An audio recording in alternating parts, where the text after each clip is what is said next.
past 5 years, we have witnessed the birth of countless excellent teams and players in all 5 major regions. They are still remembered by us to this day. At the same time, we also remember our fans who loved us from the very beginning. On the occasion of this 5th anniversary, let's turn back the clock to the starting point of PUBG Mobile Esports, the Southeast Asia region, where all the stories began. As the first world-class event, PUBG Mobile Star Challenge gathered professional players from all over the world. With continuous development, the 2019 PUBG Mobile Club Open Global Finals is undoubtedly the most exciting event. 2019 Fall Split Global Finals, ladies and gentlemen, give yourself a round of applause! Among the countless rising stars, one shined particularly bright. Bigetron Red Aliens, a team from Indonesia, Bigetron Red Aliens just got first place in the PMCO Southeast Asia Fall Championship, earning the chance to compete in the PMCO Global Finals in Malaysia. In the subsequent prelim stage, intense competition kicked off immediately.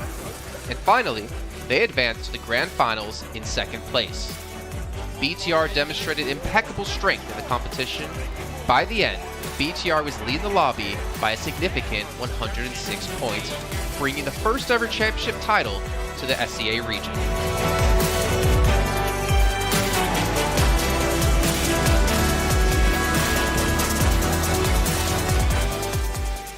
Di saat itu siapa yang gak kenal dengan nama Bigetron gitu? Tim yang punya segudang prestasi, mereka juara dunia di PMCO Global Finals tahun 2019.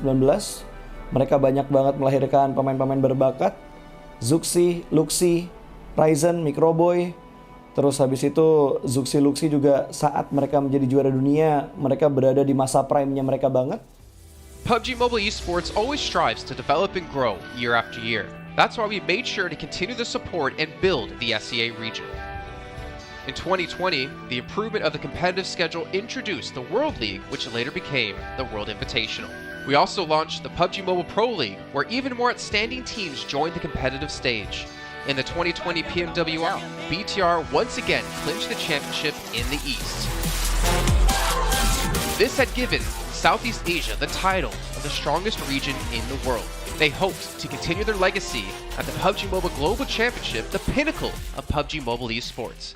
However, BTR was not able to repeat the performance from the previous year.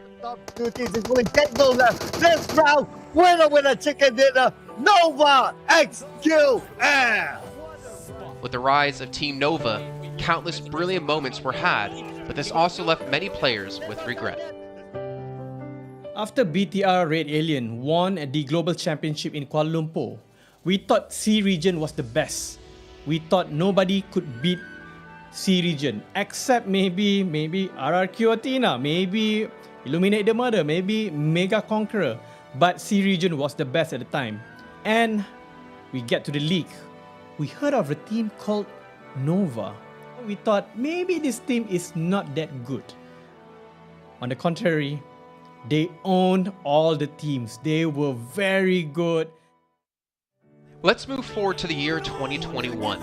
With continuous efforts, more teams and players joined the Pro League. For example, Xavier, who placed 3rd in the 2020 PMWI East League, also secured 2nd place in the PMGC East League. FaZe Clan also made their debut on the world stage. Có thể nói 2021 là năm thành công nhất của Dingo Xavier trên đấu trường quốc tế, khẳng định vị thế và tên tuổi của Việt Nam vô cùng mạnh mẽ. Còn với FaZe Clan, đây là năm đầu tiên họ đặt chân đến với giải đấu cao cấp nhất của PUBG Mobile, nhưng lại khiến tất cả những đối thủ khác đều phải dè chừng và e ngại. Undoubtedly, the year 2022 has brought the greatest changes to the SEA region. Vampire Esports emerged, dominating 2022 PMWI, winning both the main and after-party tournaments, while also setting records for most chicken dinners, most eliminations, and more. They were not only facing competitors from the SEA region, but from all over the world. Everyone was talking about VPE and wondering if they can maintain their performance at the Global Championship or if it was just a stroke of good luck.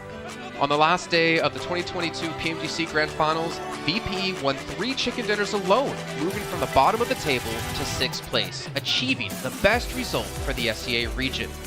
They pulled off another miracle, but sadly, it was not enough to win it all. In 2023, BPE continued their impressive performance. They once again won everything at the 2023 PMWI. 23 PUBG Mobile World Invitational Champions, Vampire Esports!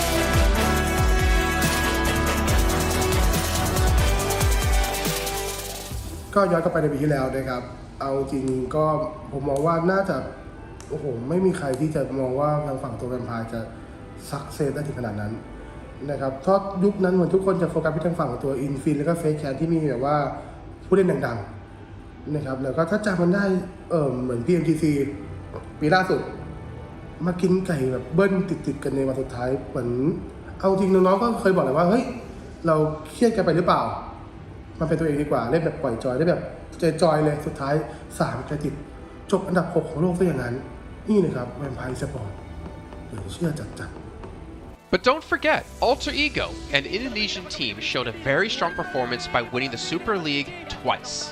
The SCA Super League was an upgrade to the previous championship, which by many is considered to be the most competitive league in PUBG Mobile. They could potentially become the next legend of the SCA region. Untuk dibilang legend, gua rasa belum sih untuk Alter Ego.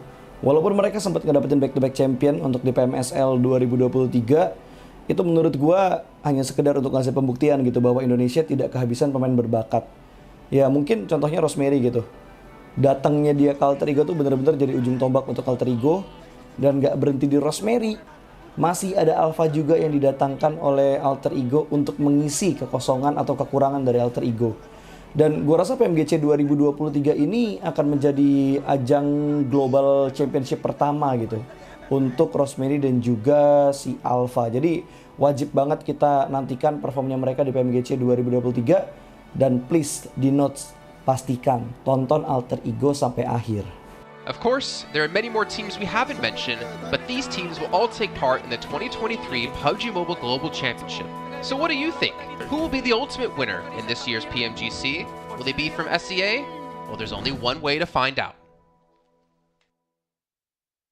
Greetings, PUBG Mobile players! The long-awaited Frost Festival is about to commence. In the new version 2.9, we'll be introducing battles filled with a frosty atmosphere. Snow Battle is coming to town. Furthermore, you'll also get to experience updates to World of Wonder and Classic Mode. So let's dive right into it. In the Frost Festival, we'll be bringing you a series of snow-themed content, including a new Snowy Village-themed area, fun interactions with snow pals, and snow-themed items for more gaming fun and excitement. When miraculous December comes, the frosty world will undergo some magical changes. Stay tuned for updates. Don't miss out. First, let's take a look at the new themed area, Snowy Village. The village covers a wide area of 280 by 150 and has loads of supplies. It's located near Stalber in Erringel, Iceborg in Livik, and Goroka in Vikendi. In addition to the buildings on the ground, the underground area of the Lucky Ice Tower is also worth exploring. Make use of the two-story layout to experience a completely new battle experience. Sound the bell in the Lucky Ice Tower, and you can even summon rewards. Additionally, the village also has a snow rail, which can help you quickly move around and gather supplies. It allows you to navigate flexibly between different areas of the village and also swiftly relocate to advantageous positions during battles for your team to counterattack more effectively. Of course, you should always remain vigilant to avoid becoming the target of an ambush. What's more, the village also features a special two-seat vehicle, the Reindeer. It's also a great choice for transportation as it allows you to swiftly move all over the map. For intense battles, we've also prepared festive and practical battle equipment for you, the Snowball Blaster and Snowboard. The Snowball Blaster can be used in many ways and has loads of functionality. When you aim it at the ground or a building, it can create a snow pile cover for you. When used on enemies, you can temporarily transform them into lively snow pals to restrict their movement. When facing bodies of water, you can use the Snowball Blaster to freeze the surface so that you can walk on it. It's definitely a practical yet entertaining weapon. After transforming into a lively snow pal, you will be unable to use firearms to do battle. You'll only be able to rely on basic actions such as walking, running, jumping, and swimming to evade enemy pursuit. It takes some time before you can revert to your human form. Let's build a snowman together. The snowboard will also bring you a whole new experience. Apart from helping you glide and move on various surfaces, it can also be used with the Snowball Blaster. Explore the many possibilities and use these two items to have all kinds of fun. We've also designed various interactive mechanics, such as searching for snow toddlers, lucky ice, and the Snow Blast Zone. When you encounter a lucky snowman on the map, don't be in a rush to leave. There are 4 lost little snowmen hidden near the lucky snowman. Search for the 4 hidden snow toddlers and bring them back to the large snowman. You'll then receive a token of gratitude. There are lots of lucky ice scattered across the map. Shatter the ice to get the supplies inside. Try using a melee weapon to break the ice more easily. Furthermore, you'll find that snow has engulfed some red zones on the map, and the falling snow will bring about many interesting effects. Players within a snow blast zone will be transformed into a lively snow pal if they're hit by the snow.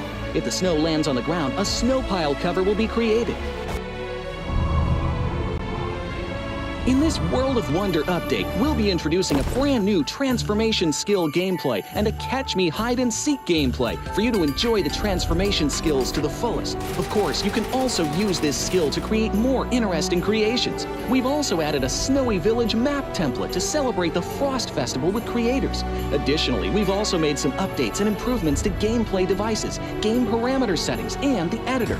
For more details, please follow the official PUBG mobile community. We'll continue introducing the latest WoW content to everyone. As for Classic Mode, we've also made some improvements to vehicles, firearms, creation mode, emotes, settings, and more. First, we've enhanced the designated marksman rifles. Some DMRs can be equipped with the full auto mod to fire in full auto. We've also improved the attributes and handling of some vehicles to enhance your driving experience. We've also added a new garage mechanic. From now on, you can choose your dream ride during matches. Meanwhile, we've also added a custom SFX adjustment feature. You can adjust the volume of some sound effects to whatever best suits you. As for creation mode, we'll be introducing some quick view features for watching the victory dance and fireworks displays and the new Frozen Kingdom themed performance in order to provide players with more possibilities for creative content. Furthermore, we've expanded the emote backpack. Now you can equip more emotes before entering the battleground. That's a wrap for the main content in this new version. In addition, new content will be added to the Popularity Battle event, Metro Royale, and Season Rewards. For more details, follow our official PUBG mobile community. Snow Battle is coming to town. Winner, winner, chicken dinner. In 2020, while the eyes of most PUBG Mobile viewers were focused on Southeast Asia as well as other regions, there was one region in particular that went under the radar, the 2020 EMEA League. Numerous teams from different regions were fighting for a spot in the 2020 PMGC. Among them, the teams from the EU region were the most dazzling. Kanina Power, which had previously won 3rd place in the 2020 PMWL West League, managed to break through and eventually won 6th place in the 2020 PMGC. Class Dilge Athletics from Turkey also successfully took 8th place. For the entire EU region, this was a great start, and in the future, the EU region would grow into an even stronger region. The EU region seems to have endless potential. They always have a number of astonishingly talented newcomers. In the 2021 PMWI, in addition to the veteran team Kanina Power taking 2nd place, the newly reorganized team in 2021, Next Ria, Xenox in the smokes, the solo by themselves. surprisingly won 3rd place.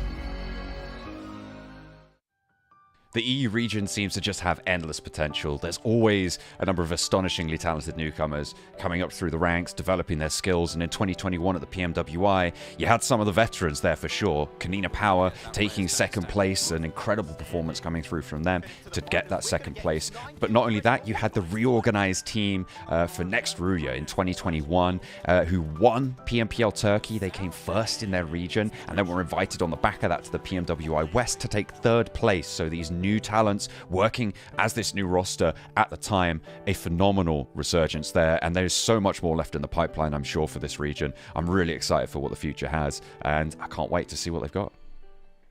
In the 2021 PMGC, teams from around the world gathered once again. First of all, worth mentioning is that among all the participating countries in the Grand Finals, Turkey had the most with 3. Among them, teams like S2G and Next Ria finished 4th and 6th respectively. This was a massive achievement. The efforts of the EU region are constantly bearing fruit. Now they just needed an opportunity. 2021 yılında Dünya Şampiyonası istediğimiz gibi başlamıştı. Çünkü West aşamasında 3 takımımızı birden ilk 6'ya sokmayı başardık ve büyük finallere 3 takımımızı göndermiştik. S2G 4. olarak buraya katılma hakkı kazanmıştı ve kadrosunda Rip7, Timber, Kalse, Sylas gibi isimler vardı. Büyük finallerde ne yapacağını çok fazla kestiremiyorduk temsilcilerimizin çünkü dünyadaki takımların iyi performansları söz konusuydu.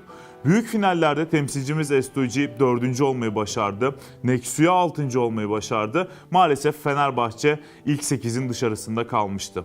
Ama bu takımın ileride çok iyi şeyler vaat ettiği konusunda herkes hemfikirdi. Next, let's go directly to the 2022 PMGC. At a time when everyone was focusing on whether Nova could win 3 consecutive championships, a team that was not originally a favorite to win was about to become the focus on the stage. S2G performed consistently in the first 2 days of competition, always maintaining a position at the top of the leaderboard. And on the final day, S2G changed its conservative tactical strategy and sought to gain more elimination points in the last few rounds. And in the last round, S2G secured the championship with 15 elimination points. The champion of 2022, it is S2G! They finally broke through and made history for the EU region. 2022 Dünya Şampiyonası bizi büyük zaferler getirdi. Tabii ki Dünya Şampiyonası başlamadan önce bu zaferlerin geleceği konusunda çok bir fikrimiz yoktu. S2G kadrosunda bazı değişiklikler yapmıştı. Takıma yeni katılan oyuncular vardı. Özellikle Reis ile birlikte takımın form seviyesi gerçekten çok yüksekti. 2022 Dünya Şampiyonası finallerine 2 takım göndermeyi başarmıştık. Bir tanesi S2G, bir tanesi Fireflux. Maalesef 2 takımımızın kaderleri birazcık farklı oldu. İlk günden itibaren S2G sürekli olarak zirveyi kovalarken Fireflux için işler iyi gitmemişti. 3. gün geldiğinde S2G güzel maçlar geçirdi ve şampiyonluğu Türkiye'ye getirmeyi başardı. Bu Türkiye e-spor tarihindeki en unutulmaz başarıydı. This year, the EU region has continuously produced even more strong teams. First of all, G Gladiators won first place at the 2023 PUBG Mobile Pro League Spring Regional Championships and third place in the 2023 PMWI. Veteran teams like Next Ria and Canada Power have been performing better and better this year and successfully qualified for the 2023 PMGC. Subsequently, hot recent teams like Mad Bulls, BRA Esports, Major Pride, Elise Esports, Demorte, among others from EU, have also successfully gotten a spot in PMGC. They all look forward to continuing the success of the EU region in 2023. There are many questions surrounding PMGC. Will S2G successfully defend their championship? Will another EU team lift the trophy? Could it even be a team unexpected to win it all? Let's witness it together in Turkey.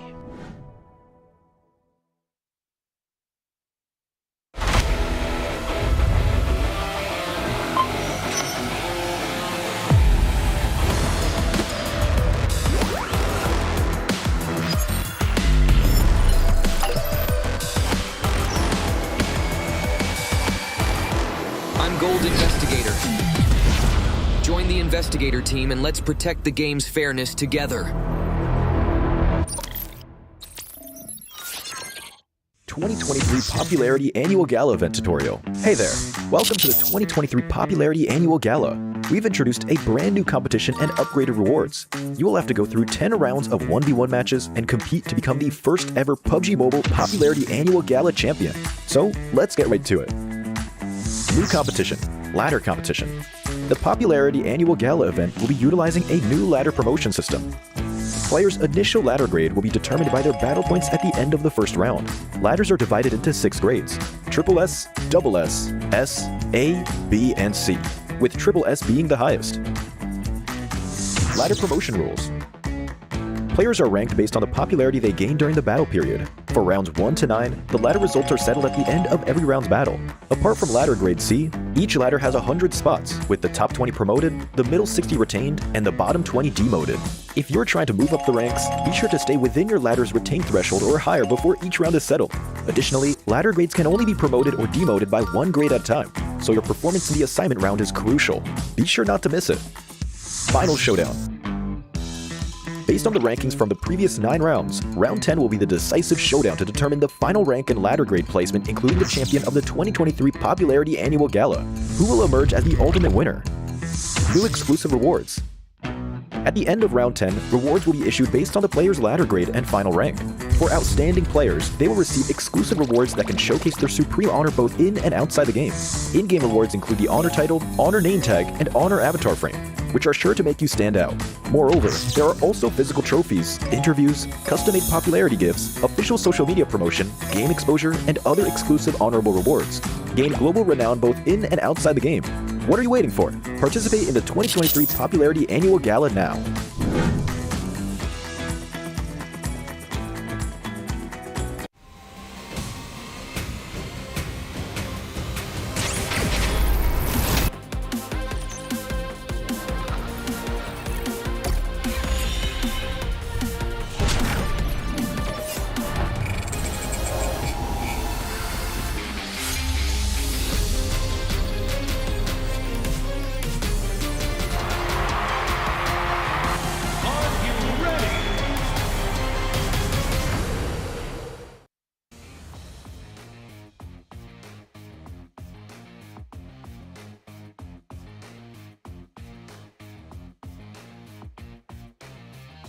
Now we are live in Malaysia, Petaling Jaya Battle Arena. It's going to be the last day for the 2023 PMGC League, which is going to be the last chance last chance stage. With me, your host for today, Chichu, joining me on the stage and none other than IHC Alex. Thank you for joining us here. Now, for IHC, you guys are standing literally at 6th place and one step closer to the grand finals. Are you satisfied with your performance yesterday? За IC Танапагийн хувьд бол одоогоор бол 6 дугаар байранд байна. Танапагийн хувьд гранд финалдаа ороход нэгэн алхмын наан зогсож байгаа учраас Танапагийн хувьд одоо ингээд өчтөрийн хийсэн тоглолтуудаа сэтгэл ханамж хэр байна. Бидний хувьд л өчтөрийн хийсэн тоглолтондоо сэтгэл ханамж бол 100% бол биш байгаа. Яг л бид яг сайн ч биш мууч яг л дундаж оног аван тоглолт хийсэн байгаа. Тэгээ бяцхан алдаан тасалж энэ алдааг гаргасан байгаа. About us, we are not 100% satisfied with our yesterday's performance because there was like a little bit mistakes from our side, and today we will be improving on our mistakes. So see us in the game. Now, can you tell me what are the mistakes that you feel like you have to fix by today? Танапагийн хувьд ингээд яг ямар хуудуу алдаануудыг засах ёстой гэж бодож байна. Алдаанууд гэвэл яг зоон шахаж эхлэхээс өмнө жоохон хурдан хөдөлгөөн хийх. Тэгээ хөв тоглогч болгоны бяцхан алдаа одоо илүү үйлдэл тэгээ багийн буруу шийдвэр юм хүнээ засаж бид нар өнөөдөр илүү сайн тоглолт гаргана. So on our mistakes is like before the zone starts shifting, we were moving on our individual moves, and some individual players were extended peeking on situations that they were not necessary to do. So we will be fully focusing on that situations. Yeah, I don't blame them. The circle has been really crazy for the past few days. Yeah, now from your opinion, your own opinion here, which is the hardest team to fight in the close quarter combat or CQC? And who do you think will be your strongest opponents to just march into the grand finals? За, Танапагийн хувьд одоо ингээд тулсан тулааныг хийхэд хамгийн хэцүү байгаа баг ямар баг вэ нэ? Мөн Танапагийн хувьд топ 5-даа орохдоо ингээд өрсөлдөхөд хамгийн хүндрэлтэй байна гэж бодож байгаа эсрэг өрсөлдөгчөө хэлээч. Манай багийн хувьд гэвэл яг юм дэлхийн аргад орж байгаа багс яг хамгийн хүчтэй гэсэн багууд байхгүй бүгд л сайн багууд. Гэхдээ бид нар аль багаас ч яахгүй байна. Яг л бид нар яг 4-4 тулаад аль багийг ч буулгаж авах чадaltaй. Өөрөөсөө алдаа гарахгүй бол бид ямар ч багийг давж гарна чадна. About us, we don't think there's like any strong opponent in this PMGC, but every team is equal on their own situations. Like every team is strong right now, but for us, we are not scared of any other teams in 4-4 plus quarter fights. We will be able to overcome any other teams if we don't do any individual mistakes. No, there must be one team, right? One team. Don't play it safe. There must be one team that you feel like, oh man, you know, we have to fight them. Is there any particular? I'm trying to dig something here. Одоо ингээд яг үнэхээр ингээд ямар ч баг байхгүй байх гэж боломжгүй шүү дээ. Тэгэхээр ингээд нэг бүр ингээд гүнзгийгээс сэтгэл дотроос ингээд ганцхан багийг нэрлэх байл. Яг ямар баг нэрлэх вэ? Хамгийн сайн гэсэн.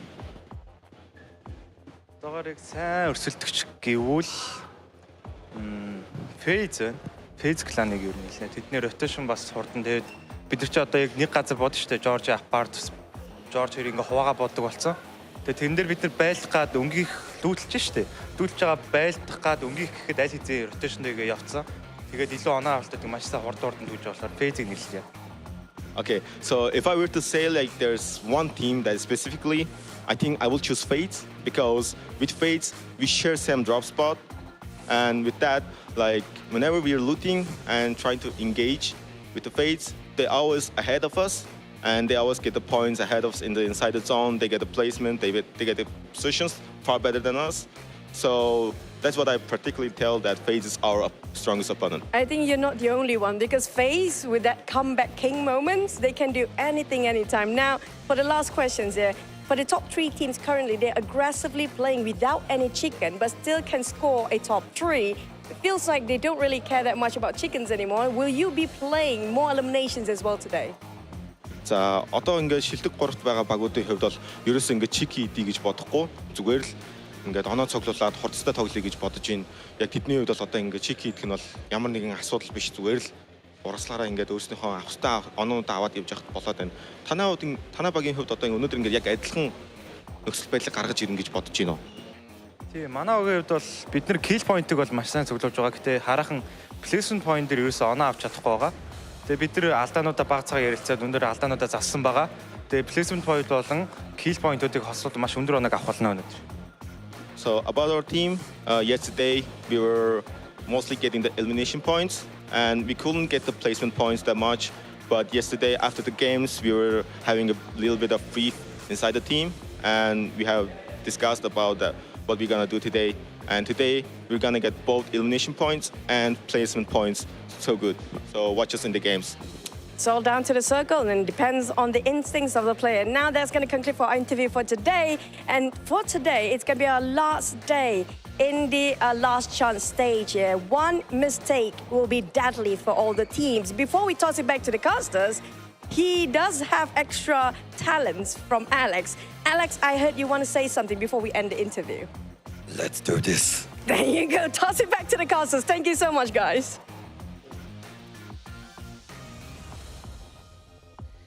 Okay, all right. You know, Alex, if PMGC doesn't work out for you, maybe you have a future in voice acting. What are your thoughts, Max, man? Oh, I agree. That was really cool. Yeah, so cool. There we go. Really That's all we've got. Oh, that's as deep as I can go. Everyone, welcome back to the show here for the final day of the last chance qualifier to get into the PMGC Grand Finals kicking off in just a few weeks' time. I'm Jason. He's Max. And there on the end, looking handsome as ever, is Kalaris. So we're going to break down yesterday's games. And honestly, so you got to hear Alex Kalaris, you know, focus on the placements. That's what we've been saying. That's what they realized as well. Now, can they do it will be a different question. Yeah, what a big brain comment. No, I digress. I mean, ultimately, they were getting great eliminations across the entirety of yesterday. So much so that, again, a 6th place team having the MVP for the day is extremely unusual. So for them to be able to go out and do that the way that they did, fantastic. But usually, the placement points do come with eliminations eventually if you're able to carry on that trajectory. So, I mean, there's high hopes for them if they continue what I think was pretty decent from them yesterday, all things considered. You agree, Max? I agree fully. I mean, they just need to try and reach more podium positions, right, at the end of the day. Maybe even they were too aggressive yesterday. Just got to tone it down a little bit, try and stay stacked as a full team. And if you reach the later stage, as you said, Kalaris, if you get placement points, typically the eliminations tend to naturally start to flow in your direction. So yeah, I think that's a big change for them. And they are just 3 points behind the top 5 position. So chances are we're going to have another Mongolian team alongside Stalwart to make it over in the grand finals, which would be pretty cool. Pretty crazy considering how many points or how little points they are behind DXavier when DXavier had 3 top 4 finishes and a chicken dinner to boot on top of that. So pretty impressive, right? We'll see if they can continue that pace today before we can jump into that Infinix GT10 Pro, the official smartphone here at PMGC 2023. You guys can pick it up. It's born for professional esports players, and you guys can dominate the lobby with one of those bad boys. I need to get one because, well, as Max has found out, I'm quite trash. No. That was mean. I was setting you up for that to be like, no, Jason. We played some back at the EU champs, and you did pretty well. You had like a 15-elim game, but you went straight for the heart. I fully agree. That's the best point you've ever done on this, Jason. Well, maybe. Sometimes it has to be me, okay? You know what? That's fine. Someone can upload a compilation of me being mean to you over on TikTok. Make sure to use the tag PMGC 2023 because you can find not only, hopefully, one of those clips, but some stuff from happening behind the scenes over in Malaysia where the teams are currently playing. So make sure you guys check that out. But in the meantime here, obviously, FaZe Clan was mentioned during the interview as well as being one of the teams to beat. And Max, you've been a huge proponent in talking about how that last game we had of them on that Miramar, where they're able to change up their style, has completely avalanched into a domination so far in the leaderboard. Yeah, I mean, ever since that last game of the survival stage, Jason, they've had such a massive change in how they just approach these matches. Placement points, we're not going to cut it anymore. They need to start fragging out. They need to start reaching those late game scenarios. And look, if you look at their final 4 matches here, 3rd place with 9 eliminations, 3rd place with 6 eliminations, 3rd place with 8 elimination, and then the 2nd place with 12 eliminations. That is a complete overhaul of how they were playing the game before this very point of the tournament.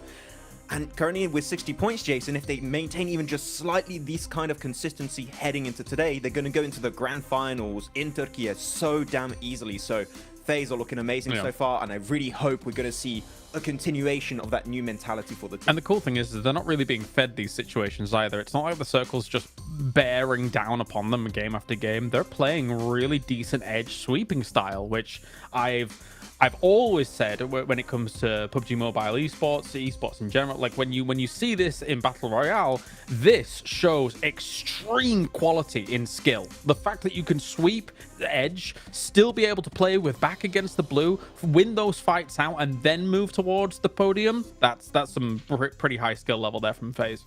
I'm not going to lie. After the first day of survival stage and even most of the second day of the survival stage, I didn't think we'd be talking this highly of FaZe Clan. I didn't think they would even have gotten into this point.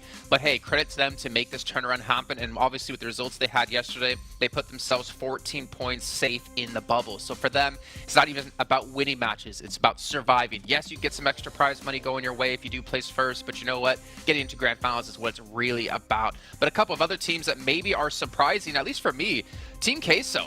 I am honestly surprised to see them in 3rd place with the results we saw in group stage, obviously with the survival stage as well. But look at this, 16 placement points, 36 eliminations, the 2nd highest fragging out team in the lobby right now with some of the best teams in the world. I think that is a true testament to how strong this team can be.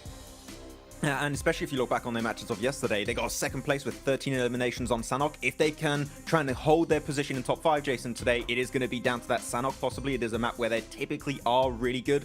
It's just unfortunate this just once a day, but they're still going to try and make the most out of that kind of battleground. So yeah, Team Queso has been a big surprise. I'd even go to say that Rook has been a really big surprise for me despite not being in top 5 right now. A team from Africa starting off hot with that chicken dinner. Just need to see more eliminations from Rook compared to some of these teams we're looking at on the top 4 fraggers list. And if they can do that, maybe Rook could also push themselves up in the grand final. Honestly, I'd be concerned if I was anybody from actually BTR Red Villains down. So 4th down. Why do I say that?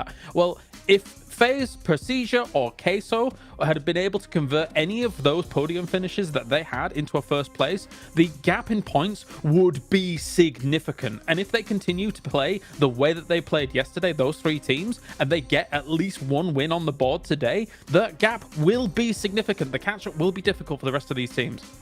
And yeah, and to be honest, if we're looking at the overalls and thinking about them, I'm thinking maybe even 10th place right now for Inco, which is at 30 points, might be around the cutoff point. Definitely one below them with Reject at 28 as we fall to 17th after with Gladiators. But it's getting really tough. You cannot afford to have a bad match. And honestly, Kalaris, coming into this after seeing Mad Bulls before, if I were to tell you, hey, at the end of day 1 of Last Chance, they're going to be 13th place with only 16 points, I don't think you would have believed me. I mean, yeah, I think you said it pretty well in the past couple of days. Like, feast or famine, right, for this team. And I think, unfortunately, at this point, our region might be done for when it comes to the Last Chance. Like, Gladiators and Mad Bulls down there, not really seeing huge glimmers of hope for them just yet. And when it comes to today, when pressure is going to be on, I think that some of those teams at the top, as I say, with all of those podium finishes that they've got, I think they're going to be able to secure their position, shore those defenses up against these teams, which, if you're our Mad Bulls or Gladiators, you need 2 great games to start off just to catch up. Yeah. When you're looking at a lot of these teams, you could even add to the mix here on top of Mad Bulls and Gladiators, your Duxan, your Nigma Galaxies, your Reject. The thing is, they had a lot of leeway when you started the start of this league stage, right? There was a lot of rotations that were very easy to pull off because teams were maybe a little bit slower, trying to adapt. There's so little mistakes happening in these matches now, Kalaris. Teams are so quick to rotate on circle pops at any kind of situation, taking the best position so quickly. If you're just 10, 15 seconds slower than the majority of the teams, chances are you're not going to reach a top 5, you're not going to reach a podium, and you're definitely not going to get those wins that you definitely need at this point. So, man, teams like Mad Bulls, they're going to struggle because there's just not that much space anymore. They just need to try and be even more proactive, which is Easier said than done, but it's what you have to do. I mean, and knowing one mistake could decide between you getting to grand finals or not is just even more pressure. Fantastic shot coming with the witty there. But still, like, look at Influence Rage. The domination they were pulling off in, obviously, Americas, in the league stage, and in survival stage. They're not safe. They're at 8th place at 41 points. They can easily climb into that top 5. But honestly, it's so scary seeing how many teams are in very close reach of top 5 that I could not tell you who's going to be there at the end of the day. I really believe, Jason, today the leaderboards are going to be completely scrambled. We saw that at the end of the survival stage, right? Where the teams at the bottom, you even saw like Inco as an example, do a massive comeback alongside Team Kesso. I think the teams that are currently not in top 5 have very little to lose right now. You're just going to full send it. If you're Mad Balls, Gladiators, Reject, Inco, you're just going to go giga aggressive, okay? Get all those eliminations and try and reach the late game, because exactly, you only have 6 more matches remaining. At the start of the day, you might try and get some placement points to try and stay relevant in the conversation. On the second half of the day, you need to start blasting from the get-go, because otherwise, a spot in top 5, you won't be able to do a comeback in a game or two. You need to do a really good game followed up by extremely consistent results. Yep. So the bottom teams, they are going to put everything they have on the table out here on these matches. I mean, I'm going to anticipate Jason's next question, which is like, okay, what do those bottom teams have to do in order to be able to... No, okay, no. But the point is that we were talking about this yesterday, right? How do you approach a situation where you are so far behind? Do you radically change your strategy and things like that? I don't think you do. I just think you turn your normal playstyle up to 11. Take some of those shots that you wouldn't necessarily normally do, just in case you get a long-range headshot, and then you can follow up on something, right? Because usually you think to yourself, you want to conserve ammo in order to be able to kind of go into the late game. But if you can hit some wild headshots that you might not necessarily take otherwise, and then follow that up on a fight, that could be a few more points here and there, and that could be the difference maker if you are one of these lower teams in the ranks. You know what my question was going to be, Kalaris? Okay. Inco Mad Bulls Ruins, is it going to happen again today? 2 teams fighting to get to top 5. Well, which team's going to fall away? Are both teams going to go away from Ruins? Are Enigma Galaxy going to be left wondering, like, hey, where's the fighting? Where's our free eliminations? These are 2 teams who can't afford to have a hot drop go wrong. I think... Inco... Sorry, I want to jump on this one, because Inco don't have to drop on Mad Balls and Ruins, and also because they have that hot drop versus IHC in Novo. So, like, they have to change 2 pretty much drops, even if it's a secondary drop in Novo. We need to see a complete overhaul from Inco, because 4 matches out of the 6, if you go for that hot drop situation, you're not going to make in top 5. So, yeah, they have to change something here. There's so many spots available, so yeah, exactly. Inco, go to the East Coast. It's available. It would be a good option. Agreed. Are we going to get a world where both teams just ditch the drop location, considering, well, Mad Bulls are a lot farther behind than Inco. And then they hot drop each other somewhere else on the map, and they're like, guys, what the hell? You're supposed to stay there. We're supposed to move. Honestly, I wouldn't want to be one of these teams, and even if we talk about the leaderboards, Max, and as you mentioned, how quickly they've shifted. I mean, you do Alliance. After match 3, they were first place by, you know, a decent enough margin. They've fallen to 9th place now, and this is obviously another team, another powerful team looking to break back through in the ranks. And they looked, I'd say, pretty decent overall. We talked about their splits maybe being a little bit too spread on certain matches, but they've looked pretty strong, especially with Olio on the team. Now, I especially like their Potato Heel finish against Influence Rage, where they went for the push onto Law. I think that was an amazing play. Didn't quite work out, but it was the right approach in that kind of scenario. But I would compare really Yudu Alliance to a Mad Balls from the survival stage, in the sense they got 2 second places with 8 eliminations, 12 eliminations.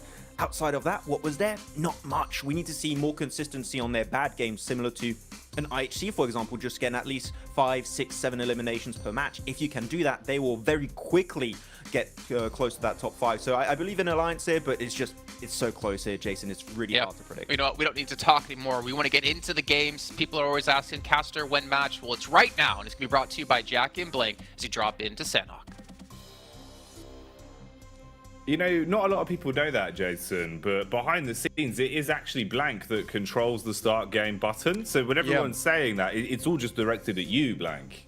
I know, I actually do have just a big red button off to my right-hand side. I can't let you guys see it because it is confidential at the end of the day. I am under NDA about the big red button, so I'm giving you just what I can at this point in time. But I'll be pressing that bad boy very, very shortly as we get into the game. BTR, get ready to go. Superboy, stop dancing, get your headset on, and get ready to go, because it's our final day of Last Chance, Jackie.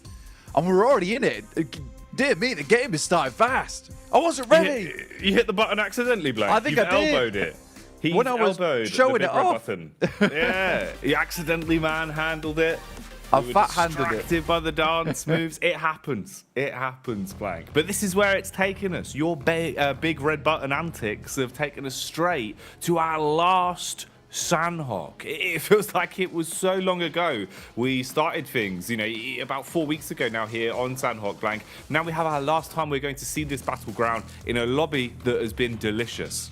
Oh, feels like sadness to me because it's all finishing, but also I'm excited to see which teams do end up in that top 5. We saw just then that Team Queso currently have the highest average here over on Sandhawk. I think it was about 18-point average, maybe a 19-point average there, which is sort of ridiculous overall considering Team Queso is on 52 points. So around about, let's say 60% of their points are coming from Sandhawk so far. So they are certainly extremely good at this one. They're starting things off with a hot drop over towards the Gladiators, who I think at this point in time we could probably consider out of the top 5. So Team Queso just looking to pump their points further versus the team they know to be quite weak.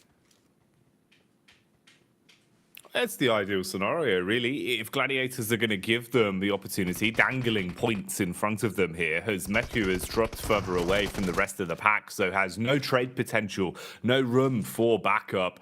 And it's an easy freebie. They secure that one, grab it in the bag. All Tixie can do is watch down and quake in his boots, knowing that they've already given up some free elimination points today. Inco get the free drop as well on Ruin, so no contest there. Madballs moving off, and that will be a bit of a pass, a little backdoor deal on that one, Blank, for the drop spots. Yeah, head on to that outside edge. And I think I respect that from Madballs, right? You don't want to go for this same hot drop every single time because honestly, at this point, you could... Nah, that's bad news. You could consistently say that Inco are sort of causing themselves problems with this hot drop, right? If Madballs decided they wanted to go for this one once again and just take their chances on getting those 4 eliminations and getting out of there, you know, that could go either way, right? And Inco would be in an even worse of a deal. Right now, 30 points. They still have a chance to get towards that top 5. Madballs, it's not a similar story at 16 points overall. Like the guy's saying on the desk, I think it is sort of over for our region in EU. Sad days. I think it's pretty much donezo for Gladiators as well with the way this Sandhawk is starting out. That's going to be very bad for the mental game. But for Inco, they claim themselves control of Ruins after some very brute forcing over towards that position of the map. Might give them a better chance here considering they are actually able to get going fairly quickly without the risk of Nick McGalaxy taking a peek in, who don't even bother with it. They realize they need to have the most unbelievable day if they want to make it into the top 5, which quite frankly, I would say nigh on impossible. Probably a 98% chance that they're not getting in here. Yeah, it really would have to be something absolutely unfathomable from this game all the way to the end of the day. Back to back, really. We'd need to see non-stop shenanigans from them. So it doesn't seem like it's going to be happening. Thought potentially as well, having a look at the map feed, there was a chance we were going to see a bit of a late play from the Madballs, just sort of guarding for the rotate out through Ruins. But instead, they've taken their time to loot up and just have a little bit of a scouting party. So advanced positions, they'll get a bit of a read on how things are going early, but haven't thrown themselves into a fight versus Inco. They've given them safe passage across the bridge and back up into the zone, where Tixie has now spotted them and got a bit of a read. Meanwhile, Duxan are making a move, though, and could run into the Madballs. So a few potential bits of contact already occurring here as squads are sizing each other up. And I mean, to be honest with you, a lot of teams have already made that move, right? Influence Rage, passed off from boot camp. They immediately sent across the river towards those eastern compounds in Sandhawk. Reject, similarly, made a rotate through Trifecta. They're on the southern side, so we're cramming a lot of teams into a small space right now. And with Gladiators going down to 2, that does give a lot more room for these other teams to play because you've got your main team that drops over towards that northwest island, already cut down to 2 players, which gives a lot of the other teams on the outer edges easier access to those spots, specifically over towards that little eastern hilltop. That is a really strong position that we know a lot of teams love to go for. DX getting themselves into an engagement. This is off to the western side of Paris Resort right now, as they both attempted to make their way across the North Bridge. Lamborghini, though, takes a heavy hit there from Prepod, and he will hit the second too. So DX going down to 2 players, most likely. It's pretty bad for their run. Remember, they're in 5th place right now, 46 points, 2 players right off the rip here in Sandhawk. And they were playing well, man. I actually really like the way DX has been playing out a lot of these games, but I don't think this team comes online until Erangel, to be quite honest with you. That's where they find the majority of their points. So the midday heightened senses for DX are certainly what we're looking for going forward. So I can sort of understand why they wouldn't mind writing off a Sandhawk like this, but, you know, not getting a huge amount of points here early on is a bit of a struggle going forward, Jackie. No, you are right, man. You know, they've kind of got their two different forms, right? Sandhawk, sleep. Erangel, excited. That's what we see coming out from DX. That's really where they have been able to... yeah, that's what it's like, man. It feels that, you know, they get the running shoes on.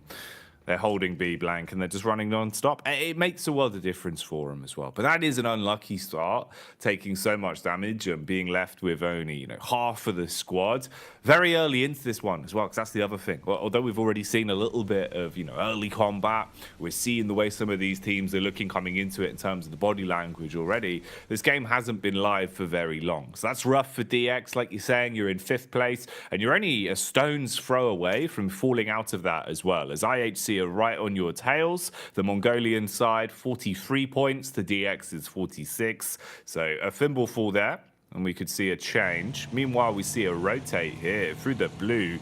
BTR driving on by. They've got the tunes blaring, some Katy Perry on the radio. So they've been detected, blank, but there's not really much room for the chase just yet. So free info as they go roaming through the map, looking to get themselves situated on their rotate. Yeah, man, this is threatening Katy Perry, right? You know, you blare it off in the distance. People are like, whoever's playing that, probably we shouldn't mess with them. They're very confident coming into this game if they're going to be blasting that one out the speakers. That's towards that south side in Sami. You can't quite see them on your screens just yet, but they were rotating on past through Nigma Galaxy. Duxan yet to make a move outside of Ruins, but it's already been picked clean kind of by both Inco and Mad Bull. So Duxan just waiting for their opportunity. There you go. Start to see the BTR boys peek their heads in towards the circle as we head on to our stage 2, which sent us up towards that northern side of the island. So FaZe Clan, after their miraculous results over towards the last 2 games in Miramar, where we know they shine, they get themselves a little bit of luck here up towards that northern edge. So Hatting controlled by them, but a really nice split, I would say, so far. Bit dangerous for Ventores, though. We know that hilltop. I talked about it before. It's very much a focal point for a lot of teams, gives you so much control, but you will have teams fighting for that one. I don't know if one player is going to cut it, but as a position to hold this early on, and maybe as an anchor point for the rest of the team to regroup on, it's great news. Depends on how the cookie crumbles then. When push comes to shove, if they can hold the angle, use it to the best of their ability. So far, looks good. Elim feed bodes well for them as they pick up an opening knock onto Brute Force. Brute Force that are currently under an attack from Influence Rage. They've swooped down onto them and done a nice chunk of damage, leaving a couple of the players on their last leg. Similar story, though, for Law, as he's taken a bite back. Going for the quick medic mission as well. They want to reset the fight on this one. You've got other players, meanwhile, duking it out as BTR are taking a ton of damage from the Galaxy boys. So the Cosmos clash continues there. Nice nade round the corner. That's a big pickup that will shut down another man. Brute Force still holding on though, blank. All things considered, they're trying to scrape by on this, but the nades are the difference maker as FaZe are starting to backstab now. Yeah, this is an interesting push coming from FaZe, and I think you realize that any team that's in this position is sort of in that contention for that hilltop. They've left Ventores up top side. He's returned to the team now. They'll get this third party done and then maybe regroup on that position. This is an extremely aggressive push from FaZe. It's one that can be very risky. They're already losing players here from Udo Alliance as Mela tries to hold down the fort. Mormon's down and out, and they could have maybe just held onto that hilltop, but they got hungry. They got a little bit greedy, whilst Influence Rage handedly takes down the rest of Brute Force here. YDO and Prepod behind the rook. I don't know how many more nades Influence Rage still has on board, but this is an excellent defense from them at an excellent time as well, because Influence Rage 8th place, but very close to moving into that 5th place barrier. And we know they can do it with the sheer skill they've shown us when it comes to Elims. A team that feels like even when the odds are stacked against them, they play very confidently, very bold into a lot of the engagements they take.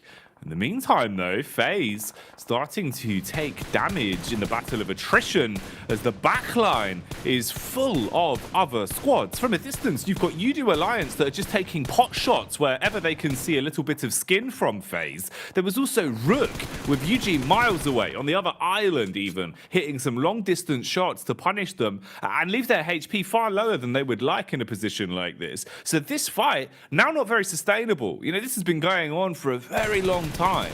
The idea of this being a quick cleanup for Influence Rage and cure a few points from it, that went out the window a while ago. Now you're looking at not making too many mistakes with how many eyes are on you. Fight's not stopping though, Blank, as everyone is scrapping to have some sort of area to play in at this point. Mate, this is currently a 2v4 going on between Gladiators and Team Queso.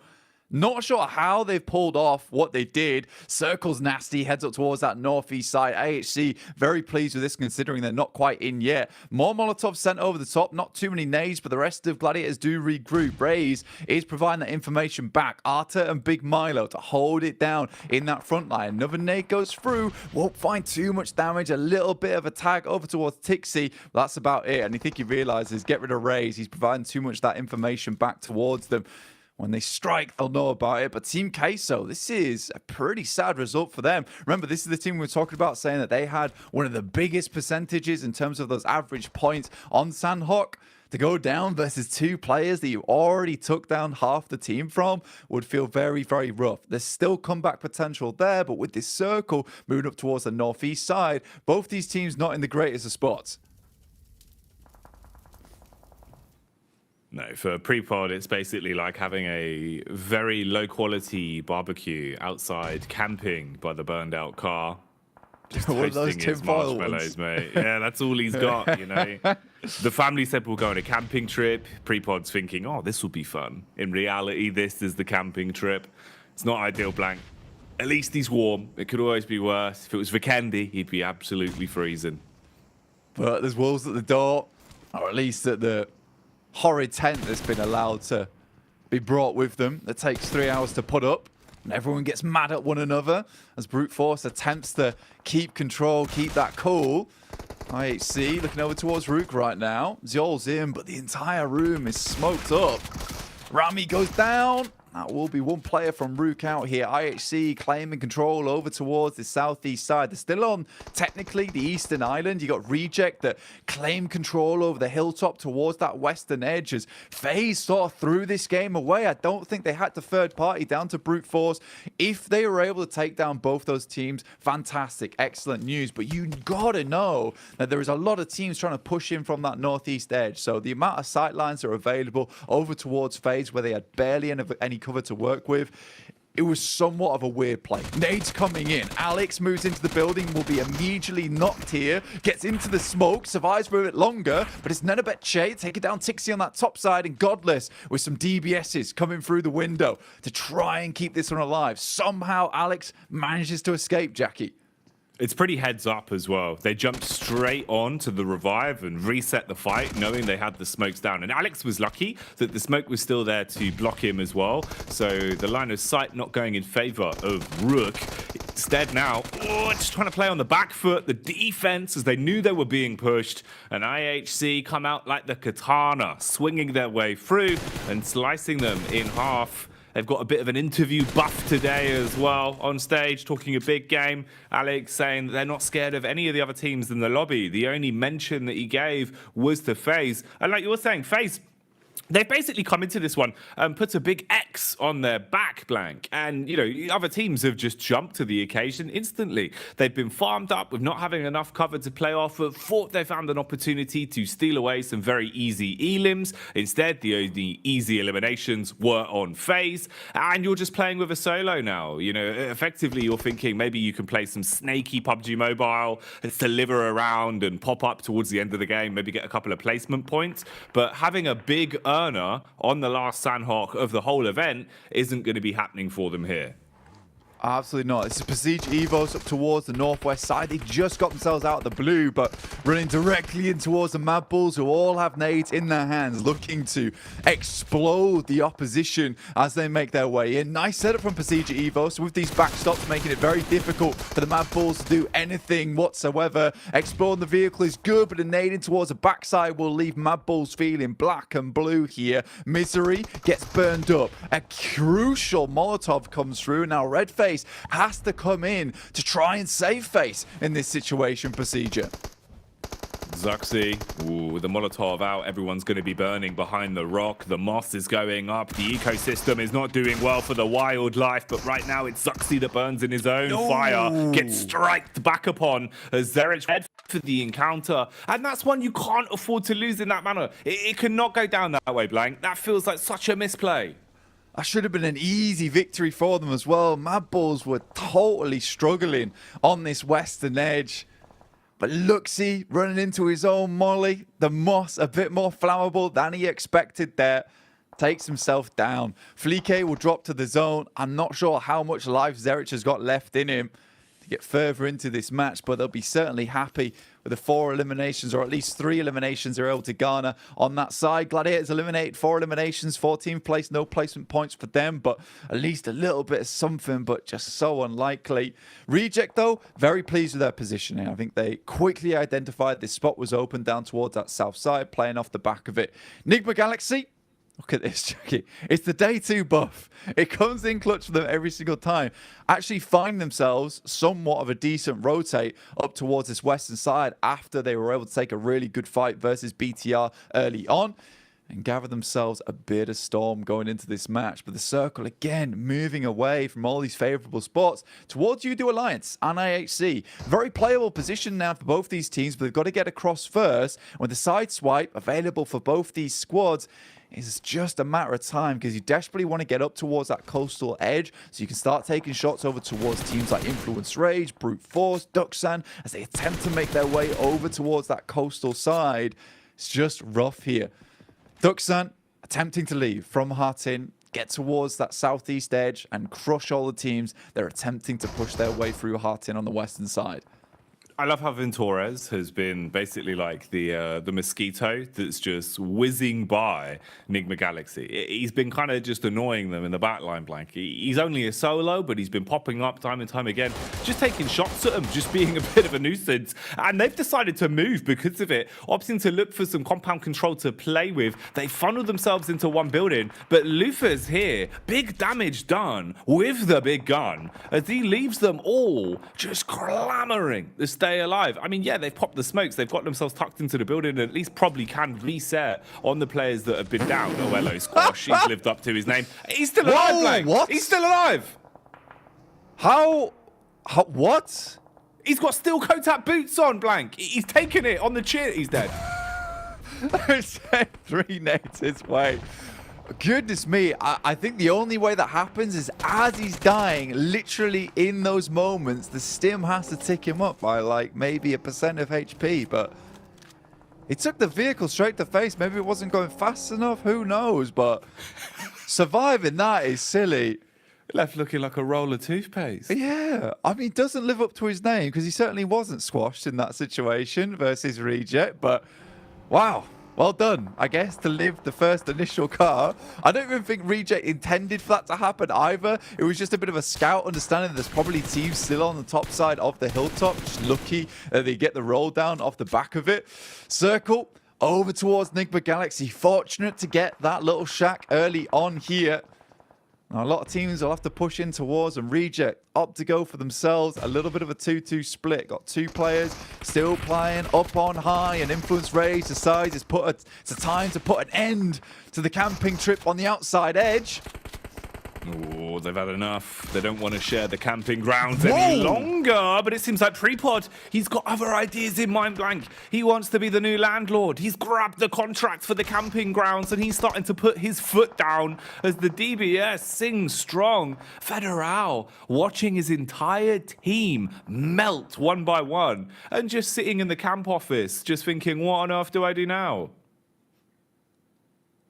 Dear me. I mean, for Influence Rage, just the worst happenings there, because they had a chance here to actually play from this southern edge and get into the circle later on, but losing a fight like that versus brute force in 15th place certainly hurts your chances a bit. And we know that Influence Rage, they needed to get a move on the team that we had all of our sights on. FaZe out now, Ventoris did finally leave our game with Duxan still taking some good shots over towards Reject. It's our 2-2 that was up towards the western side. They try and put their eggs in 2 baskets here to give them the best chance going forward. I like this play from Sarah and Duello though. They're going to stay up on high. They're stealing as many points as possible, up to 6 eliminations so far. You can see here, U2 Alliance were the first ones to cross on the bridge. Got up towards that bottom side, but Duxan still a rough journey ahead of them. You completely exposed to these teams underneath the bridge here. IHC still behind them, but living up to what they wanted in the interview, which is get more placement points.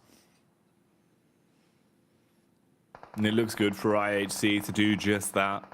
They've been so good at getting eliminations, but placements were the thing they could not get their fingertips on for love nor money. So if they can change that today, it could do wonders to keep them so far up in the standings, because this has been a big one so far. 7 elims as well. Duxan might be going the way of the eliminations as they're just eating bullets blank. It's Godless that snatches it as well, so that'll be another one for IHC. Quick reaction from Zara. Wow, straight down. Resets. They've known that they had the entire squad from Enigma Galaxy trapped inside this little shed for quite some time, so they're still just peppering them anytime they peek out. This is a fight that could get a little bit messy though. U2 Alliance on the bridge being ushered into the zone with the blue. Godless and Co from IHC on top. He jumps down. He goes for the acrobatic assault blank, but it doesn't work. 0 pointer on that. Yeah, I mean, he could have gone for something a little bit more here, but it's brute force from Prepod. Forgets about the player from Influence Rage, still inside the building as Federal strikes in a moment. It's YDO to hold things down to 5 eliminations. Nice little play from Influence Rage there to come out swinging. Kept very, very silent for a long, long time. Reject still on that top side. Duello tries to drop off to get into a better spot here. Sarah goes down, and that will be Reject going out in 4th place. But from that high ground position, we're able to steal away a lot of those eliminations here. YDO moves forward. Not a lot of chance to get Prepod back up again. Enigma Galaxy afforded a very nice little win here with the compound. I say compound, the shack they're able to hold on to. They will go down. That's Enigma Galaxy win on the cards. A difficult push for them, a difficult choice to make. Do we take the shack? Is it worth it? And it certainly was here. Wow, could have been a lot worse as well. You know, when they initially took control of that shack and moved in, they were ruined in terms of the manpower, brought down to just 2 players surviving, but the resilience is shown. And that's a hell of a comeback. That's at least a better game from them. You know, a facelift from what we had yesterday, Blank. If there was a time to put a right foot forward, this is a good one. It's just the fact that the sheer longevity of the mission they've got to go on to make it towards that top 5, it's so hard. It's so unachievable. But if they're getting a start like this, who knows? We'll leave it in fate's hands. Yeah, their 2% chance. Maybe it's here. Maybe they rolled the dice and maybe they came up with the 6s. We'll have to wait and see it. It's kind of an interesting game, that one, because a lot of our teams towards the bottom side actually ended up doing well in that match. Reject, you know, you saw Duxan get far into that match as well. Brute Force with themselves a 2nd place. And Enigma Galaxy with the chicken dinner. These are our bottom 3 teams, 14th, 15th, 16th respectively. They get themselves a high placement in this game. U2 Alliance certainly benefits from this match as well with their 41 points at the start of the day. That should, I would imagine, with a lot of our teams in the 1st to 5th place going out early on, send them towards themselves a 5th place spot alongside with IHC, who did fantastically well in that last game. Remember, guys, I want to reiterate this. After yesterday, 9 placement points, 34 eliminations. Man, big numbers, big gameplay, and so much excitement. We've seen a lot of crazy things, so let's go for something a little bit more normal. It's the classic, vintage, dulcet tones of Jason Kaplan and the Deaths. Let's get back over there. You know, somebody the El Clasico of PUBG Mobile here, as we did get to see Enigma Galaxy take a start, a win. I'm not going to hype it up too much since they were bottom of the table at like 5 points. But this is the start they need to potentially have a chance to get through top 5. And Claris, we saw the exact same thing happen for them. in our survival stage. Yeah, let's be real. There is always the potential across 6 games that teams like this, teams who have shown excellence in the past, can make magic happen on a final day. Enigma Galaxy, they threaded the needle to be able to get to some of these spots because they were coming in late to try and get to these compounds. I was surprised that the compound south of Hartin was open, but they were able to blitz through to it, never mind the shack that was east of that. There's potential magic, not only I would say for Enigma Galaxy, but also maybe from Mad Bulls as well, if they were able to try and move this on, because those are the 2 teams down towards the bottom that I think could make magic happen here in the final day. A lot of the teams that we already mentioned on the pre-show, and even yesterday, Brute Force also to win 15th position before this. Yudu Alliance surviving really fine this game. They were before this match in 9th position, and even Reject, they were in 11th position. So currently, this match has been hot for those bottom teams that need to try and race for the top 5 positions. So I'm loving how this day started, because we said it's feast or famine for these teams. And Coops in particular said, he talked on Twitter, he said everything or nothing. Seems like this game was everything for him. And looking at this head-to-head pre-pod, like the way he cleared Influence Rage with, well, it's a DBS, so of course it's going to happen, but he has been slowly standing out alongside Default as top players from the African region. He's been on fire. Yeah, he's been putting in some work and definitely been one of the standout players for Brute Force. And obviously they have a lot of work to go, only at 21 points, I believe, at the end of this game. I do want to mention, by the way, as we were talking about teams, up in the top leaderboard and teams at the bottom, a huge game for a team like IHC. They get 10 points with 8 eliminations, 2 placements, and that actually overtakes D Xavier, who only came out with 1 point. So IHC have been able to get themselves through into the top 5, but not only them. Look at Yudu Alliance. They were able to jump up as well here into 4th place, and I believe they started off this day at 9th. We said it, Jason. It's going to be an absolute scramble at the end of the day for these leaderboards. It's not going to look anything alike, I think, what we had at the start of today. And that's it. One good game can catch you up and put you up in a comfortable position. FaZe, Procedure Evos, Team Kesso haven't budged too much, though. And actually talk about Team... What the hell was happening between them and Gladiators? I have no clue. Gladiators, Papi Potro is split, and yet Gladiators lose 2 players. Team, they are currently the team upsetting Gladiators a lot in these matches, so Gladiators got to adapt a lot heading in the next match. I think the interesting thing about this, Jason, is top 5, 0 chicken dinners, right? Like, it really shows the emphasis on being great when it comes to gunplay, great when it comes to those team fights, and being able to then eventually convert some placement points from those gunfights that you're seeing play out here. Yes, of course, technically PUBG Mobile is a survival game, but there's a real emphasis here for these teams that are able to take strong fights, strong positions from those scenarios. So it's not always about the chicken dinner at the very end here, because these teams that have risen to the top, they've shown why they've risen to the top. Yeah, and I think what's also scary about this top 5 is that you currently have a 2-point difference between 2nd and 5th. 2 points between 2nd and 5th. I'm not sure we're able to say that too often, to be honest. And even in 6th down to 9th, it's a 3-point difference. There was a highlight as well on that, which showed all the, like, right? it showed like 1st to 9th, the little bracket, the out border thing that was glowing. But honestly, there is such a chance for teams even below that, if they have an insane day, to be able to jump up. So I think it's a little bit misleading about who could be in the challenge here, because I think, Max, you said, Enigma Galaxy, they were tweeting out that, they think they're coming in hard here for this one. I thought, considering the lateness of them coming into this circle, they weren't exactly coming in hard for this one, but, I mean, they make it work. They make the win happen. Yeah, I said it like yesterday and even on the pre-show, but I don't know what to expect in terms of who's going to be the top 5 at the end. I think, do we have some maybe like FaZe, Procedure Evos, Team Kesso looking good, but it could be in complete shambles by the end of these next 5 matches here. So it's tough to predict. I'm looking though, looking in the next 3 wrangles coming up. Yudu Alliance, they were really good when it came to that map, securing 2 second places and also a decent bunch of eliminations. They follow up this good game with that. I think that they could, on this next map alone, maybe solidify their position in top 5 and then their spot in the grand final. So, man, Yudu Alliance, if they keep these results up, chances are they already got their ticket going their way. Well, we do have to kind of bring our memory back, but unfortunately not too far, as it was yesterday. We got to see Inko, unfortunately, with another hot drop with IHC. We're going to find out if that's going to happen yet again today. They avoided Mad Bulls this time, but can they avoid IHC? We're going to find out with our commentators of Jackie and Blake. Okay, the three Erangels back to back then. This is where things normally get a little bit more tantalizing, Blank, the known quantities that start coming out. Yeah. We'll see, mate, because I feel like, we've already sort of let the lightning out of the bottle with the way the lobby started off. I don't think it's going back in. No, dude, it's a tricky thing, that lightning bolt. It's zipping all around the room here as we head into our second game here. Obviously, we talked about IHC as well as Inco over on the desk there. That's potentially a thing that comes through. IHC realized that, that fight between them and Inco seems to be pretty easy a lot of times. They taken down two of their players almost off the bat. I think the only difficult one was their first initial hot drop over towards that team. After that, it seemed easy breezing for them.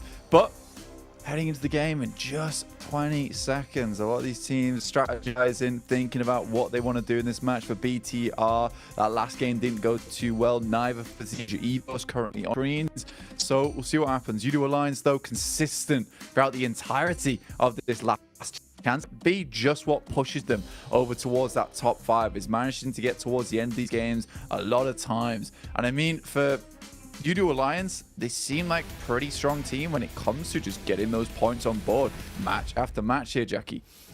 Well, they didn't give up as well. I think that's, one of the bigger points for them is the way that UDO Alliance, it just seems like even when, they're struggling a little bit, maybe, they're going into fights where they should be at a bit of a disadvantage, their heads are still pretty damn screwed on, and they've been able to pull out some consistent results again and again. And having that level of consistency has really done wonders for them. It's been impressive. It really has been impressive to see how far they've been able to push themselves so far. The Malaysian squad that's really been flying the flag high. How much further does their journey take them? We'll see. Any big games in store, or will it just be little points here and there to keep themselves in the upper echelons? Meanwhile, for now, we're into our opening Erangel. We'll see what happens here, namely for one team as well. For my money, it's DX. DX obviously really having an unlucky start to the day. You don't have many games left, with the first Sandhawk basically being a fat thumbs down for them. What can they do here? Normally, a lot more on Erangel. Yeah, and I mean, for DX, this is kind of where they start to shine, right? I think it's interesting that we do see the highest point average on our angle so far be UDO Alliance, considering they've got 0 chicken dinners. And, speaking about that, right now, we've got 0 chicken dinners across the board for every single team in that top 5, which is sort of curious to me to look at. So very, very interesting in terms of the shakeup, in terms of the point standings. It's just that consistency, which is really taking a lot of these teams further. Inco, terrified of Nova Rep Neuer. Now they drop over towards that trash loot, over towards the western side of prison, and the circle will head hard down towards the southwest, encompassing a little bit of Sosnovka so far here, Jackie, keeping just that in slightly. Gladiators go for themselves some vehicles down towards that south side. Ducksand up towards that northern edge in Ferry Pier, and Team Queso trying to hit a little bit further towards that western edge.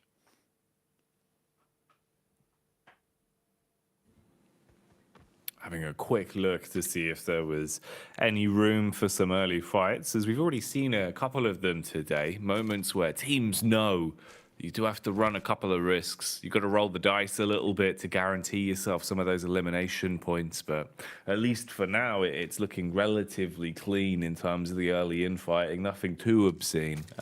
Potential maybe for the Mad Bulls with the way that they're rotating around could run into phase. But if that kicks off, we'll update you with it. Zone-wise, fair amount of water as well, so landmass going to be worth its weight in gold. Definitely want to try and get your rotates in a little bit earlier and see how well you can set up for things. Enigma Galaxy as well. I mean, at least fair play, you get that first chicken dinner in, you start it off a bit better. You go from dead last in the lobby to moving up towards 12th, and that's already a pretty good shift. But it's just the fact that you really have to break down the wall of this mid portion all the way up from 12th to 5th place. It's going to be so much more of a harder graft, right? You're basically looking at like 25 points minimum to even clear a majority of these teams. Even then, that's not going to put you in the top 5. And you're thinking constantly, as quick as we can gain points, everyone else can be at the same rate as well. So some targeted fights potentially going to need to be forced out from them. We'll see how they opt to approach it and how well they can play on these 3 Erangels as well. Ooh, hello. Rock's a bit slippy, apparently. That moss coming back to bite these teams from BTR on that last game. For CG Evo, sorry. But interesting, though. I mean, you bring a good point in terms of like the profit game as well, in terms of where Enigma Galaxy have to go, whilst also you're imagining some of these teams at the top side will continue to gain those points. It is a pipe dream, and it feels weird having to talk about it with the team being in 12th place. But yeah, for any of these teams down towards the bottom, clearing those points towards that top side is a possibility, right? With enough chicken dinners. It's just difficult doing it in this kind of lobby where getting those consistent chicken dinners on board with high elimination games is really tough, where there are so many great squads in this lobby. The reason that we didn't see such a massive shake-up in the standings after that last game in terms of the top side of the lobby is because a lot of teams towards the bottom of the leaderboards won out in that last match and won out big, and it was some more of our middling teams were able to get some points on board. So for Team Queso, for Prestige Evos, for FaZe, they did not move too much in that last match. Udo Alliance and IHC take up that mantle where DX and BTR were holding in before. So things haven't changed too much in terms of the goal to get towards that 5th place going forward, which is the big curious thing. Question is whether that's going to continue today, right? Is Team Queso just going to continue to let this slip? Is Udo Alliance and IHC, some of our more consistent teams, going to allow themselves to just keep losing out on points? And I just don't think that's the case. IHC already cracked the code in terms of mechanical skill yesterday, which is the tough part of the game. Now they just need to get the placements on board, which seems like after that last Sandhawk, doesn't seem to be too much of a big deal. Looking at the map though, Mad Bull sending center very, very early. Inco extremely close to Ducksand in Ferry Pier. Potentially a fight between them popping off fairly shortly. And Team Queso, our 3rd place team that was on fire yesterday, down towards Primorsk.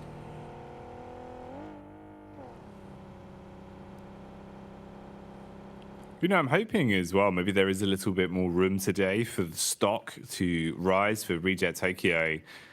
Although I feel like maybe the difference to that is that they needed to, you know, really squeeze as much as they could out of that opening Sandhawk. And it looked good for them with the ridge side control that they had when they were taking pot shots down onto Enigma. That had me thinking, yeah, maybe today's the day. Maybe this is where they do start to spread their legs a little bit and actually have a good start. Because it always feels like they are only, you know, a couple of light adjustments away from actually getting big games out of it. We've seen how well they can play when everything is turning in unison, when they're looking like the well-oiled machine.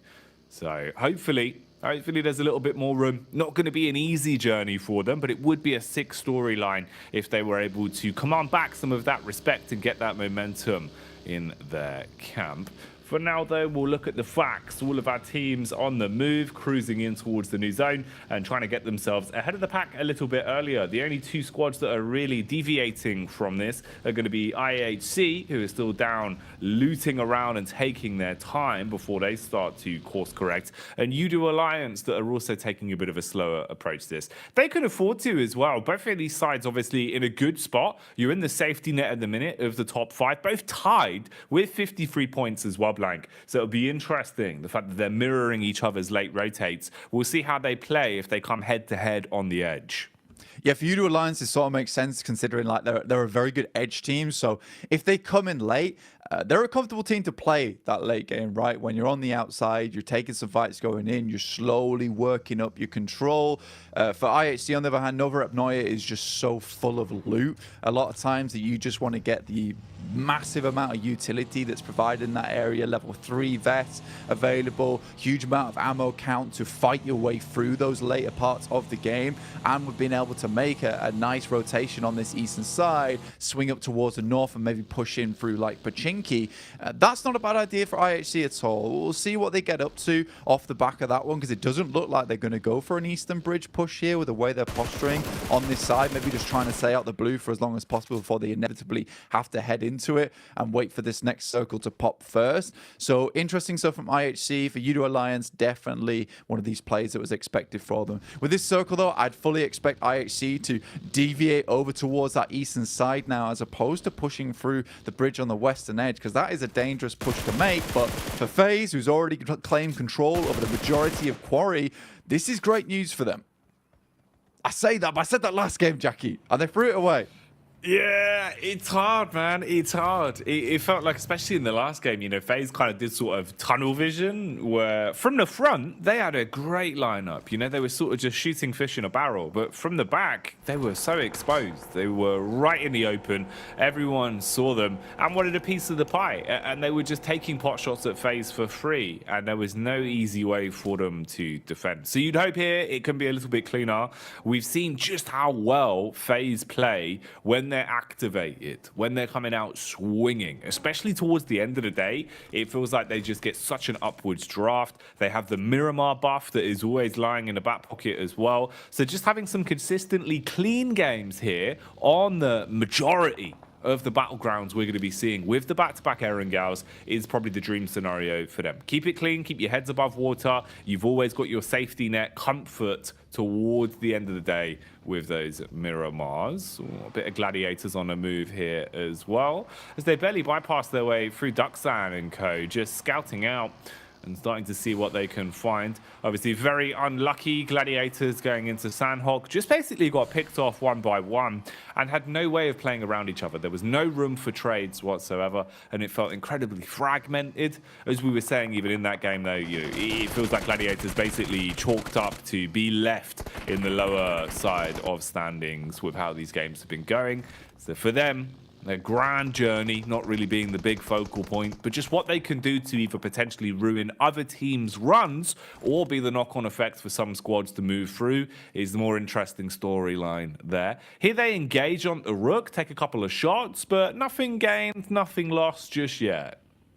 Sara, though, will pick up Defo as he tries to make his way away from this engagement. You can see Reject a little bit further up the line here. They're towards the northern warehouses. Duello will finish off their fault there with the help of Sara. So Reject accrue themselves another elimination point. Rami goes down as well to Tulika as they send away as fast as possible.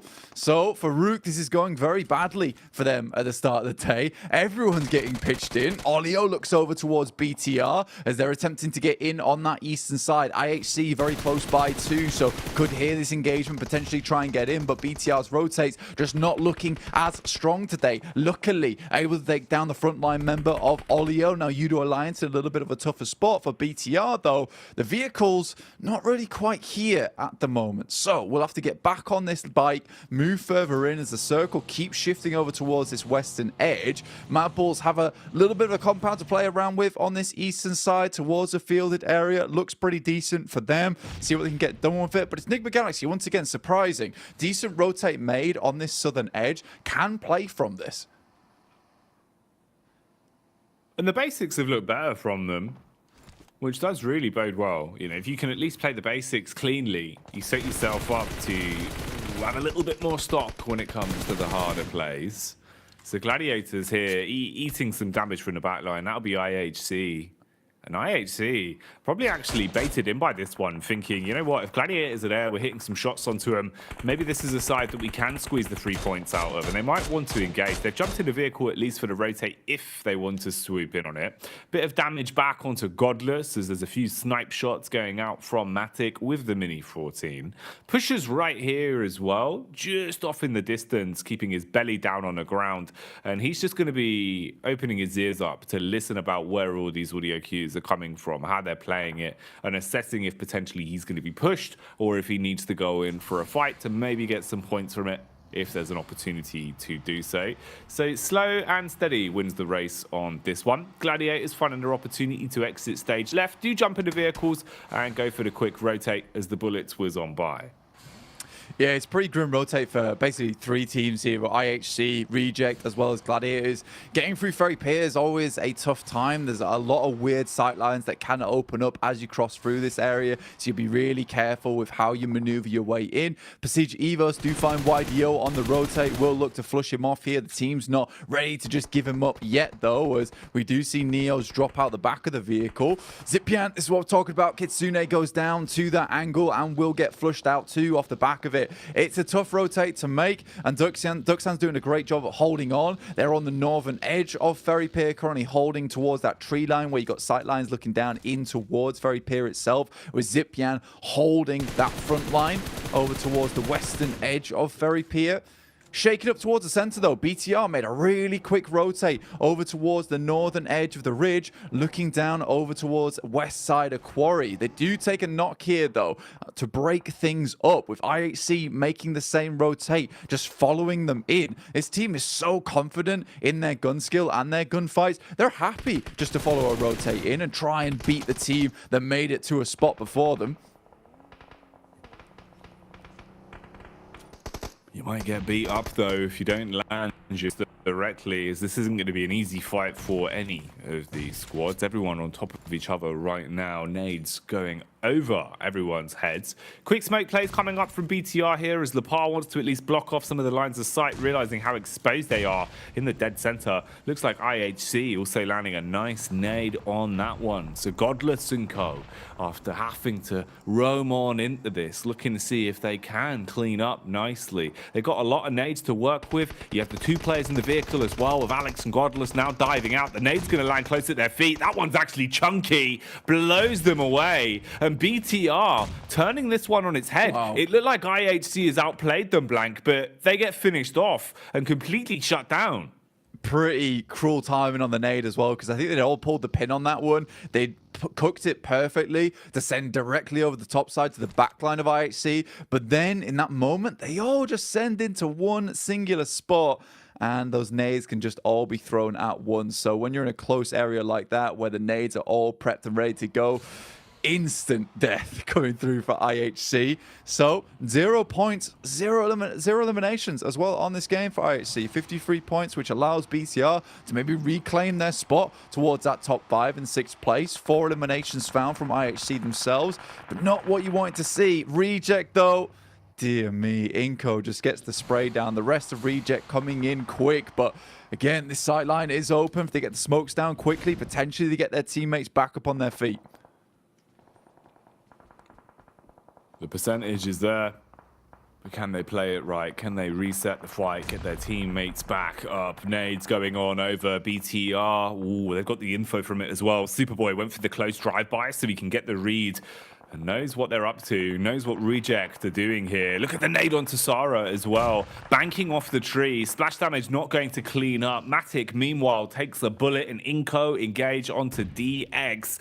This fight drawn out for so long. BTR just ping-ponging back and forth from the left and right, taking peeks onto Gladiators.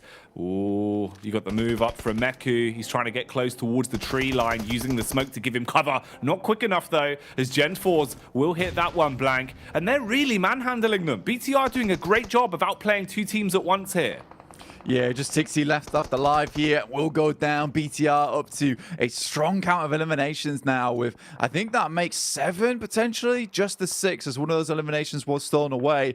That was fortunate timing on the rotate from Gladiators to BTR, which gives time for Reject to get back up on their feet, but they're taking more and more nades here as even Duxan starts to get involved. This has been a horrid rotate for Reject, where it's been team after team coming their way, and BTR comes in to maybe clean up the finishing remaining members. Duello realizes he's just got to send away, potentially get some placement points off the back of this match. Cinco on the sidelines, even taking shots towards Duxan. This has been a brutal position on the map here, Jackie, for so many squads. Yeah, this is basically getting renamed as a graveyard right now, Blank, with how many squads have just been absolutely battered here. It's been wild. This fight's been so sustained for such a long time as well. Everyone just looking to barely limp out of it by the end of this when the dust has settled. The zone's going to get even smaller as well, so everyone will be ushered closer. Ooh, BTR still going to be in the safety net, as they are at least playing within their boundaries. Know that now squads that are further down have to come towards them, so you can gatekeep. You could basically be the bouncer that denies entry to a lot of these other big name squads as well, FaZe being one of them. So tons of talent down that side, with BTR just sizing them up, waiting to see if they can strike onto them. Reject again having a nice bit of ground to play with, in terms of the high ground at least. They might have an angle down here if they want to read onto this one. They know BTR were right near them as well, so probably not wanting to let their guard slip too much. Nigma Can they hold on? I mean, you're being pushed in. Mad Balls, at least in the close compound, running around looking for these fights. Nades are going over. BTR seem to have been hit from FaZe as well. So one man's down. Missed jump from Frozen. Doesn't get himself up on the roof. So they're still playing down in the muck right now. Oh, heavy hit onto Coops, though. Good comeback there on the shot. This is pretty bad news there for BTR on the side, getting shot out by FaZe. But again, Reject still taking more fire. They've gone through so much meds at this point in time, dipping into their fallen teammates' supply at this point, I imagine. Mad Balls get up close. Freak goes down, though. Lord very low. Mad Balls want to get a little bit more done here. They had a strong position on that south side. Look to take down Enigma Galaxy now. Tulika's in. Nice spray. And there is a quick response from the rest of the squad as well, not allowing Tulika to fall here. Nade's going upstairs. It's all popping off. Coops on low HP. Can't finish off that final member. There's a 360 as he comes in. Doesn't quite find it. Luckily, Fleeka's there at the end. And that looked messy from the Mad Balls. Down to just one last solo player. That should have been a lot easier than it was. Everyone's lining up to get rezzed up as they know the sightlines coming through the window are horrendous. In the meantime, Procedure Evos, hot on pursuit of Brute Force. Not a moment. Not a moment to stop and breathe for these teams. Mad Balls, man, counting their blessings on that one. Resetting themselves and at least thinking forward now. Ooh, Brute Force, there's no going to be thinking today as you're done. Blue Zone takes you out of commission. Last man standing there on his Todd, finished off. FaZe, they got the shots off onto BTR. They were looking like they were starting to spread their legs a little bit, start to move on up the hill as they want to get into a better position. They've taken a couple of shots from the hillside. That's Evos that are keeping the pressure on them. So no easy ones for FaZe. You really do have to scrap at every bit of ground you take, as there's just so many squads here. Mad Balls as well now, after resetting, looking to reply potentially onto Pappy and Co. as they're backstabbing. Pappy Potro's right in close range with the DBS, swings wide onto the first. He's got backup as well from the rest of the squad, and it seems like Big Milo's going in to close the gap, jumped into the buggy. Meanwhile, they're going to be able to bounce their way through two members, make that free as the squad is being demolished and they all go down. Big Milo's the last to fall as he's taken out by Ducksan. Tulika though gets lit up by the zone. Oh, they're getting close, Blank. They're right in their face, but this one is not easy. You're so exposed from so many angles. Mate, the fact that Fleeke just flew through the vehicle, took down two, I believe, and got an eliminate on the roadkill as well. It's kind of incredible off the back of that. FaZe now still trying to deal with Procedure Evos to keep sending nades in towards their location. It's an easily nadeable spot here on the side of the map. Redface still has two in the back pocket. Fleeke sent in a couple of his own, but FaZe holding on. Trying to weather this one out as much as possible here, but the nades blown up in their face, leaving them blinded.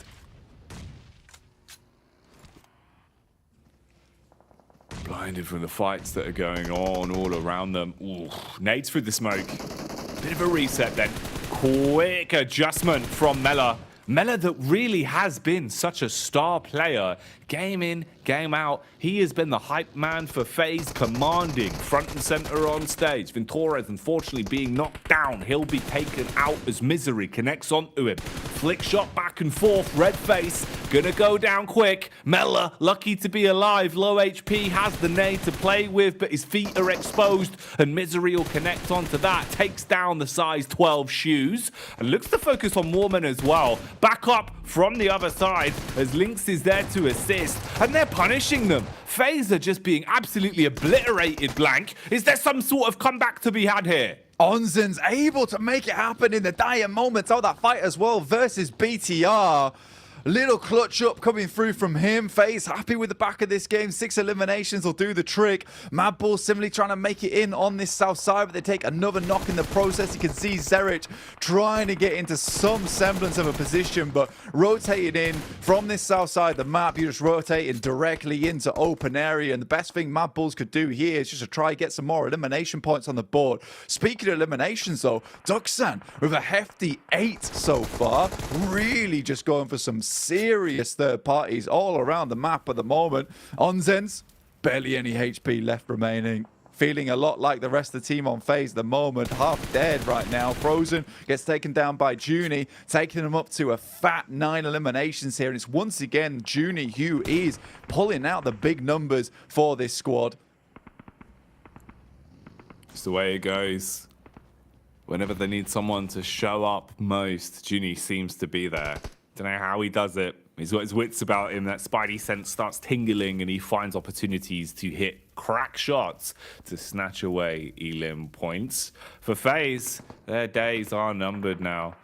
You're still at that top spot and you're still at least gathering enough eliminations to keep your head afloat. Not going to go under the water yet, but you've got to have cleaner games if you want to be untouchable, if you want it to be entirely guaranteed. For now, they'll at least just lurk it out, wait for the other squads to duke, battle, and see who's left when it comes up to a position where you can grab additional placement points. So we'll see if FaZe resuscitate the potential placements later on this one. Doesn't seem like it anymore. Quick pop-up, and I think that's Junie once again, who's instantly just found the long-distance shot and wiped FaZe off the face of the battleground. So they're gone for good, and we start to whittle down our squads a bit more here on Erangel.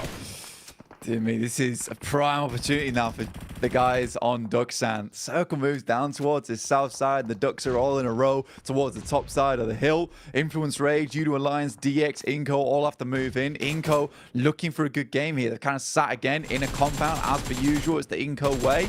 But realistically, what I'm looking at is U2 Alliance. Yeah, they've got 0 eliminations on the board, but again, it's another high placing from them. And that's from all the way in Mill to Power they move from. Influence Rage takes down Satar as he attempts to get out, but more nades that we know are so critical from the side of DX are pouring on over towards U2 Alliance, and they just cannot handle this one. Not grenade-proof clothing on today. Shrapnel. Not going to be stopped. Ooh, Influence Rage might be stopped, though, on the close quarters connection as Lepar leaps out, cleaves round the corner, and does enough damage onto the man in front of him. They're going to be shut down bit by bit as Lil Boy is snatched away by Inco for the extra points. Lepar goes running. Oh, man. How has Ducksan been able to find so many distance frags from this hill? They're looking unbelievable with the spray control, Blank, and that's another one. They do not stop. Binny is putting everyone in a bin. 13 eliminations as well. They're squeezing out some serious value from this game, Jackie. Sort of crazy the way they're playing this one now. Look, if we look at the way this lines up, there's 4 players on Inco, 3 over towards DX. If they're able to get all of them at the end of this game, look at a 20 elimination match coming through from DX going forward. So that would drop them 30 points upwards in the tables. It would be the most unbelievable climb. Junie once again unleashing hell down towards DX.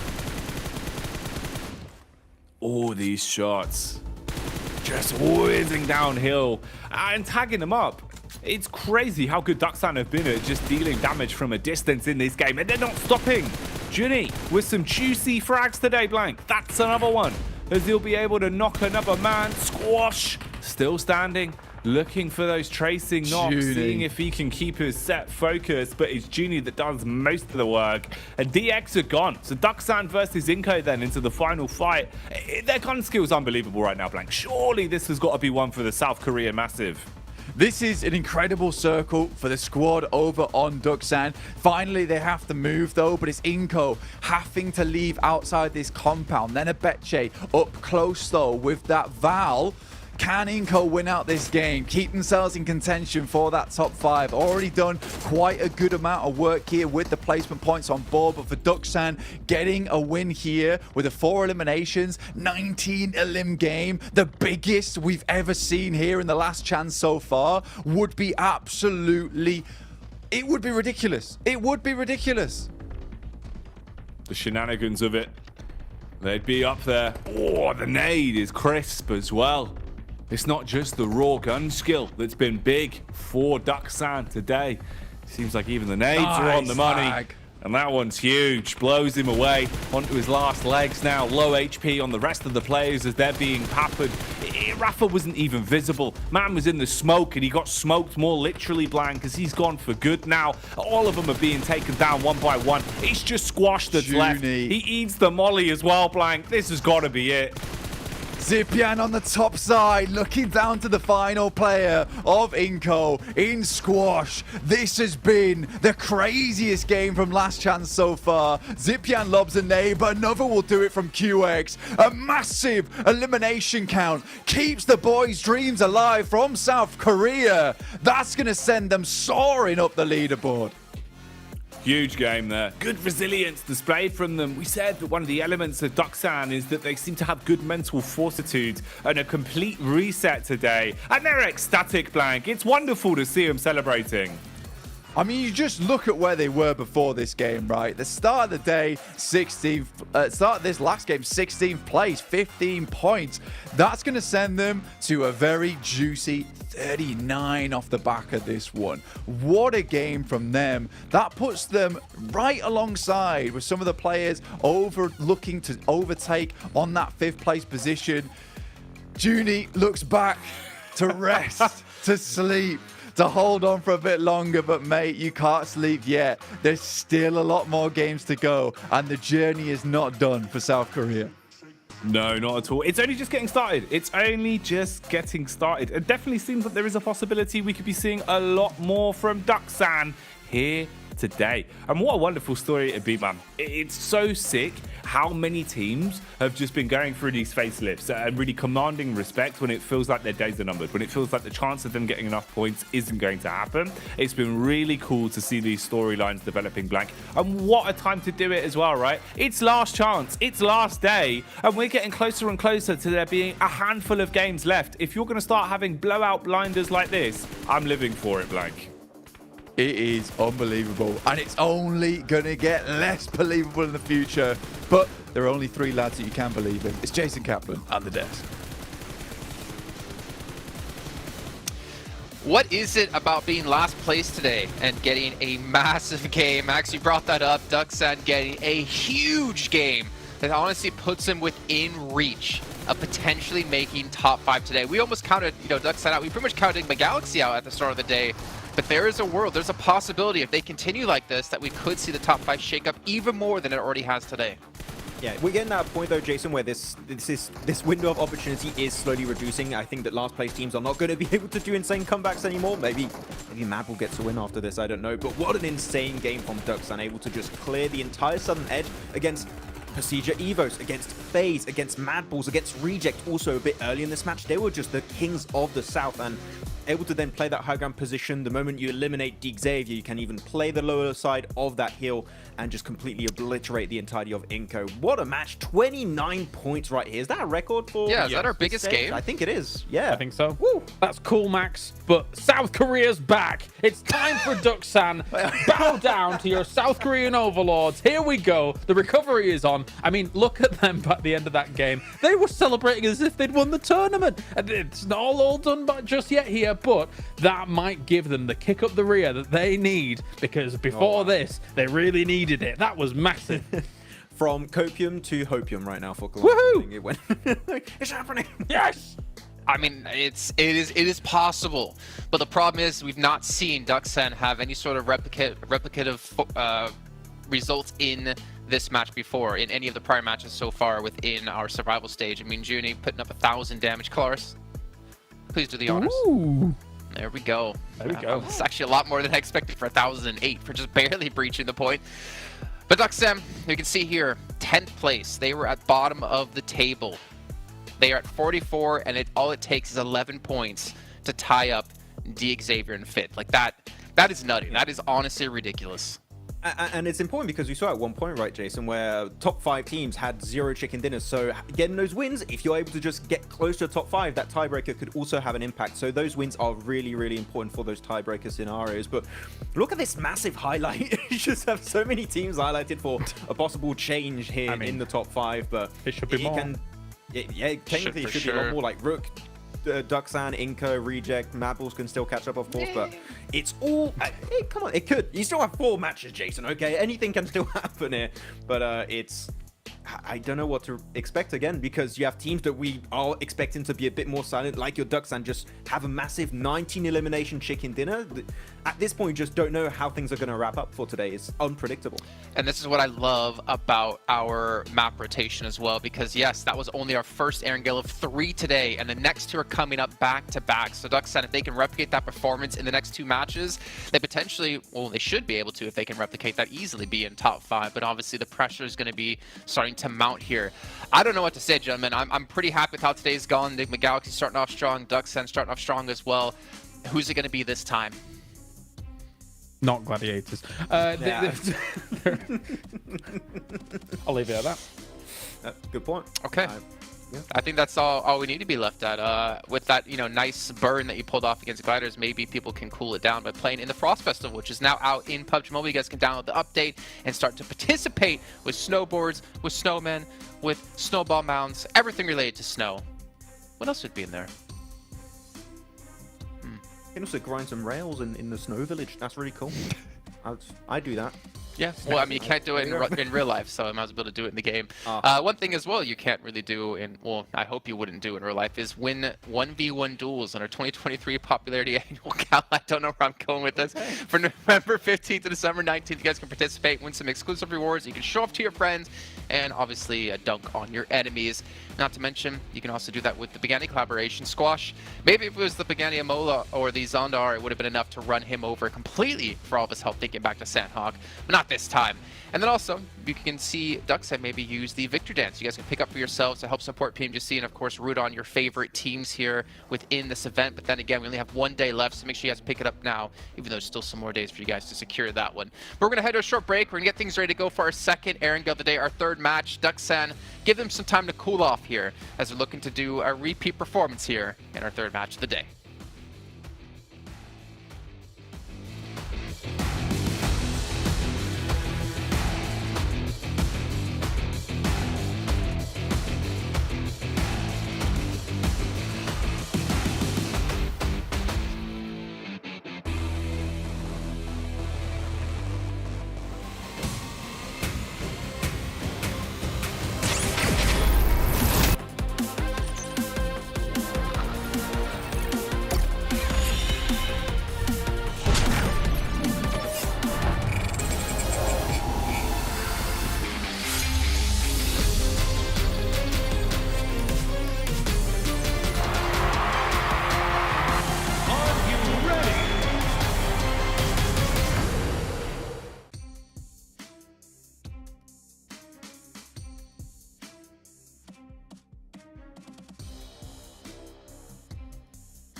Loving seeing the smiles here out of Duxan. Obviously, I mean, even Kalaris was smiling and rooting and getting all of his South Korean memorabilia out to start rooting for our new overlords, potentially in the lobby, but they still have a while to go here to claim that title, Kalaris. But we saw D+ go out, maybe trying to redeem them here. Is there a brethren team of Duxan?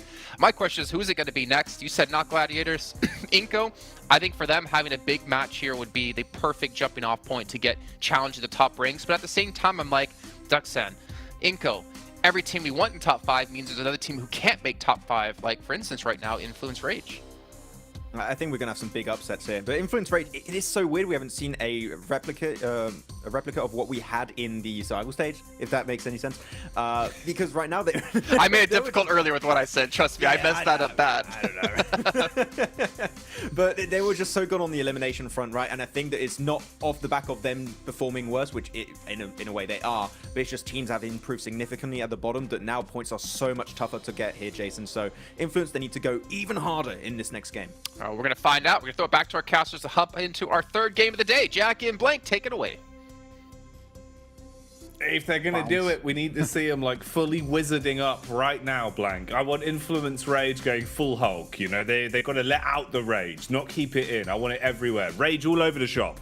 Yeah, I need a full pyro blast coming out from the guys in Influence Rage here. I need them to absolutely destroy the competition if they want to make their way up to there. And honestly, to have 3 Brazilian teams get in towards that PMGC Grand Finals would be crazy for the region overall. I'd love to see it, but right now it's all about these bottom teams. For some reason, it's always day 2. They start showing up. They're like, we're running out of time. Suddenly the pressure's on. And some of the other squads like Udo Alliance, they keep it chill. They're yawning. They're relaxed. They're just vibing it out at the moment. I think we are going to have a little bit of a rehost coming through. So we'll get the game ready for you as soon as possible. But Duxan, man, that was wild. No, it really was. It really was, man. It is sick to see. Anhaseo to the Korean viewership out there, because this team is doing you proud today. And it's sick, man. It's kind of what we were hoping for, you know. Remember, Blank, there was the storyline that we were really excited about, that was the fact that it looked like we were going to have 2 South Korean teams make it through even into this stage, right? With D Plus also playing a blinder and basically being guaranteed we would have seen them until FaZe did FaZe shenanigans and ruined their dreams, went off on a huge stomp to guarantee their ticket to be here. So some real big storylines there, and it's more just the gun skill, the way that they're doing it, looking very impressive on that game. Is it sustainable though? I would like to see it, Blank. I would love to see them really going on an absolute tear now and linking some games back to back and showing that it's not a fluke, you know, because during regulation as well, they were a good side. They were a team that was pretty impressive. So the fact that they looked a little bit shaky mechanically and now they're making a run for their money, I'm glad. I just hope it's one of those stories that keeps on going. You know, it isn't like we read one chapter and then the rest of the book has been ripped out. Or just really bad in general, and you're like, where's chapter 1 gone? The chapter 2 sucks. But the thing is, for Duxan, right, they started off in their group stage really strong, right? They were up towards the top side of the lobby. Then they fell off, and they had kind of a little bit of a sprint, and then it was over. So we do have sort of a coin flip situation where this isn't a lot of games left, right? You've got technically 4 in the bag, 3 considering the next ones after this. But for Duxan, is this going to be a case where they sprint out for 4 matches, or do they just go back to being rinsed by the rest of the lobby? Because quite frankly, they have been, honestly. So for even in survival stage, they didn't look amazing. They got through, yes. In last chance, they looked really, really bad yesterday. And I think that's fair to say, right? But that last game does show that they are a really strong team, because it takes a very strong team to finish out a game with 19 eliminations and the chicken dinner off the back of it. Yes, they got a little bit lucky with that circle shift. Unfortunate where the circle was, where they have full high ground and it's practically only open ground underneath them. But you still close out the game with a strong amount of eliminations with some great third parties going on earlier. I don't know if it can be kept up. We'll have to wait for this next game to see it actually happen. FaZe, on the other hand, up to 69 points. Nice. But again, some of these games have been a little bit weird. It's better than we've seen from in the past, though, getting some points. But yeah, I'm curious to see what goes down, because again, it's just a lot of these bottom squads that are starting to push their numbers, where 5th place becomes terrifying at the moment, because 55 points down to 12th place at 40 points. That's one good game, not even a chicken dinner. One good game with some strong eliminations, you're in.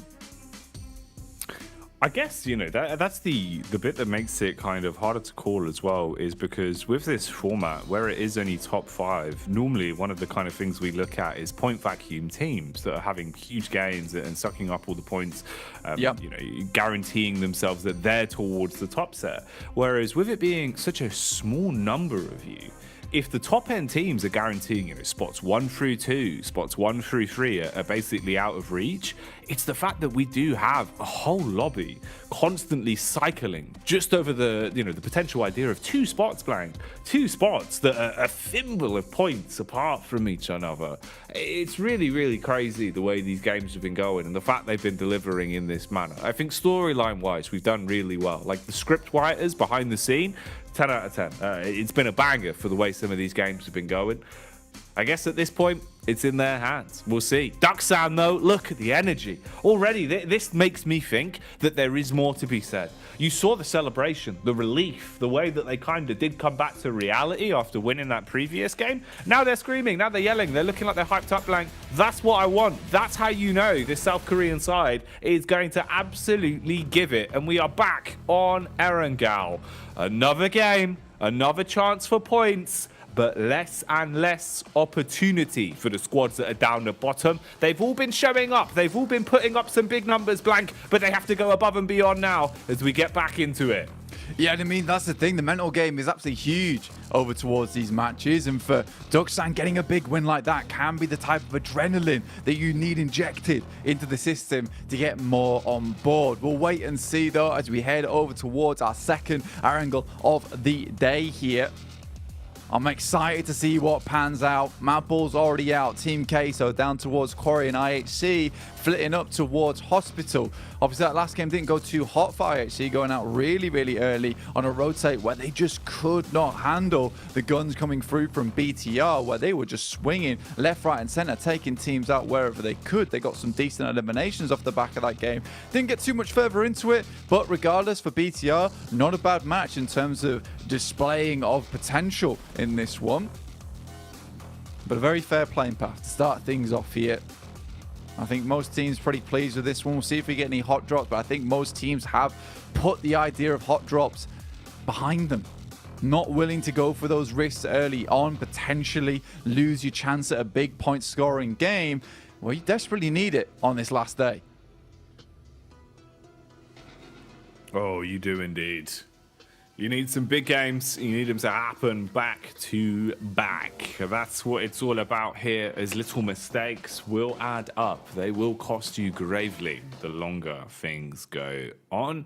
Nice touchdown in the blue here. Dip the toes, splash some water on your face, and get yourself nice and woken up for Inco as they grab themselves a boat for the rotate and focus on the future. Rook scouting this one out as well, as Eugene's there. He was a little bit closer. Maybe there would have been an opportunity to potentially try and take some shots into him.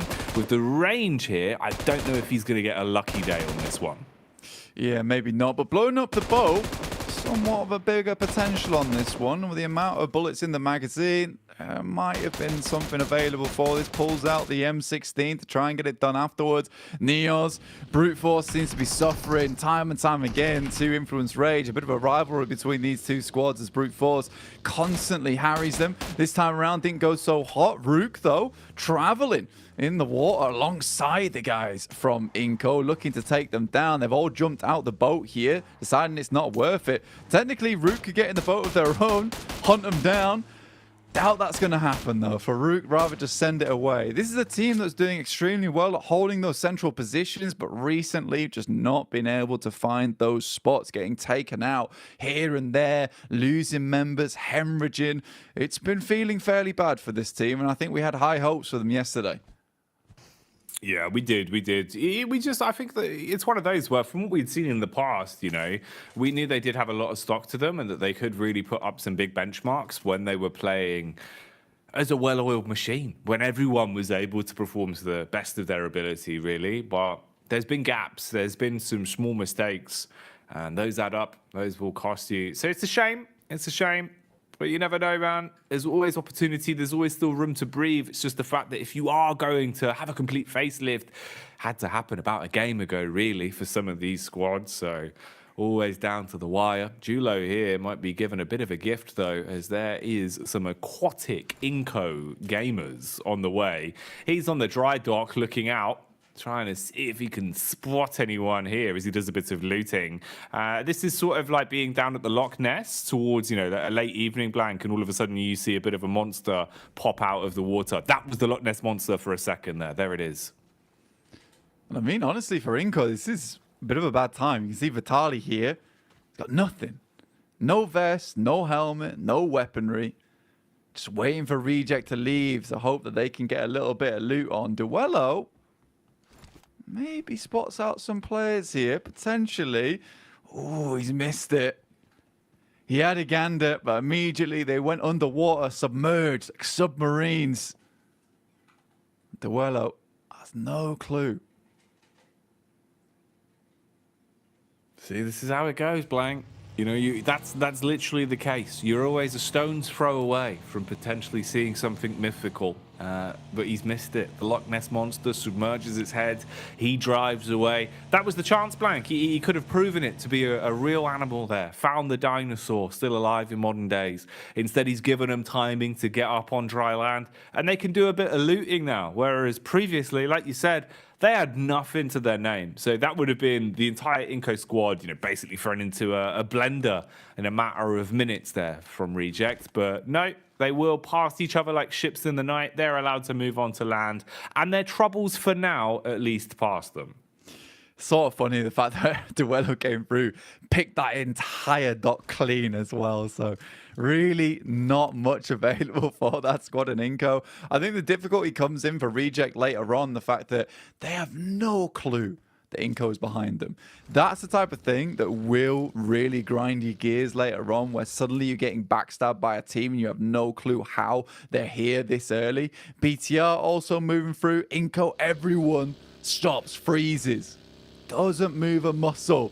This is all about just pretending to be mannequins here, still as a statue, to evade detection.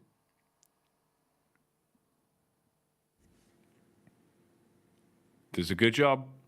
Isn't going to be given a 50p coin for his troubles as a silver statue, but he will stay alive, and sometimes that's worth more.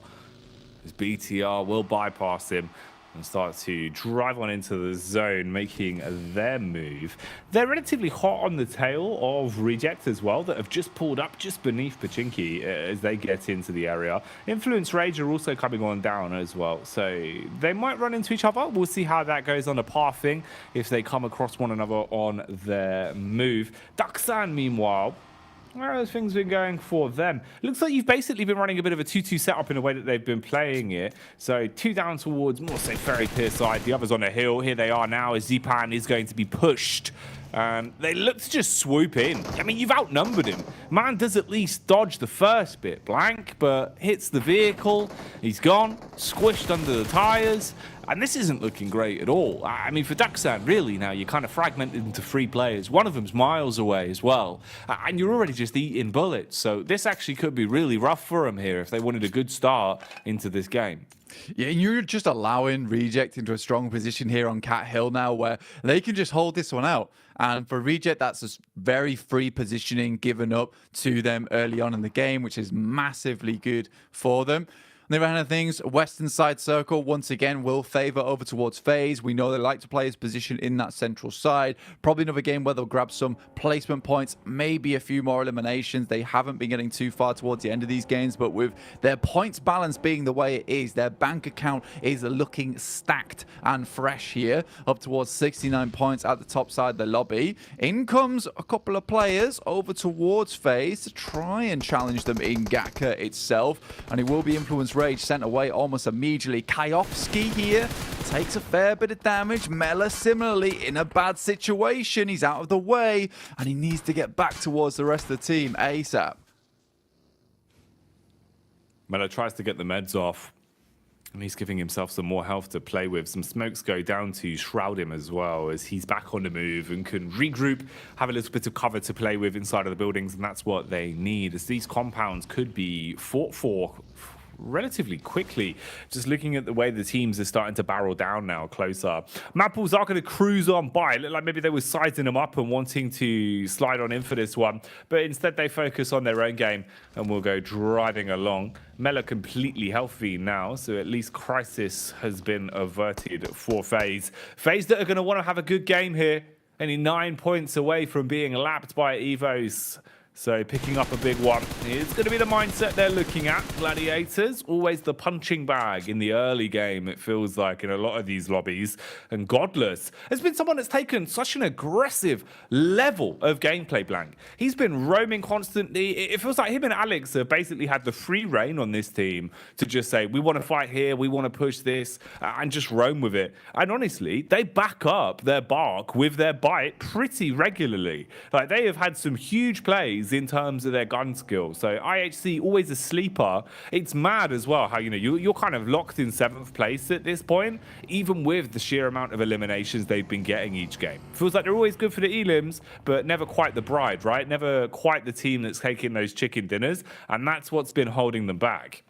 Yeah, they were very aggressive, like go big or go home team, right, at the end of the day. So if they do start getting those eliminations on board, they can barrel through a lot of squads and get to that end game, fine. Yeah, they'll get themselves a huge match. But I do think they expend a lot of that utility, a lot of that firepower early on in the match, end up losing players, and then realistically, the chicken dinner looks like a pipe dream to them. So there is a possibility for IHC to get into the grand finals off elimination points alone here. If that's the vibe they want to go for, hunt down some of these easier teams to take down. I think they identified that Gladiators is certainly one of them, as are the guys over on Inco. In the meantime, we've got Gladiators who sent up towards Everest, but that's not before Procedure Evos gets towards the northeastern edge of it, looking to maybe challenge them out for that high ground early in the game here. Procedure Evos, really good, consistent team so far. Haven't had to talk about them too much because considering they don't make a huge amount of mistakes too often. I think the biggest one we've seen so far was that pushover towards Mad Bulls earlier on today on Sandhawk.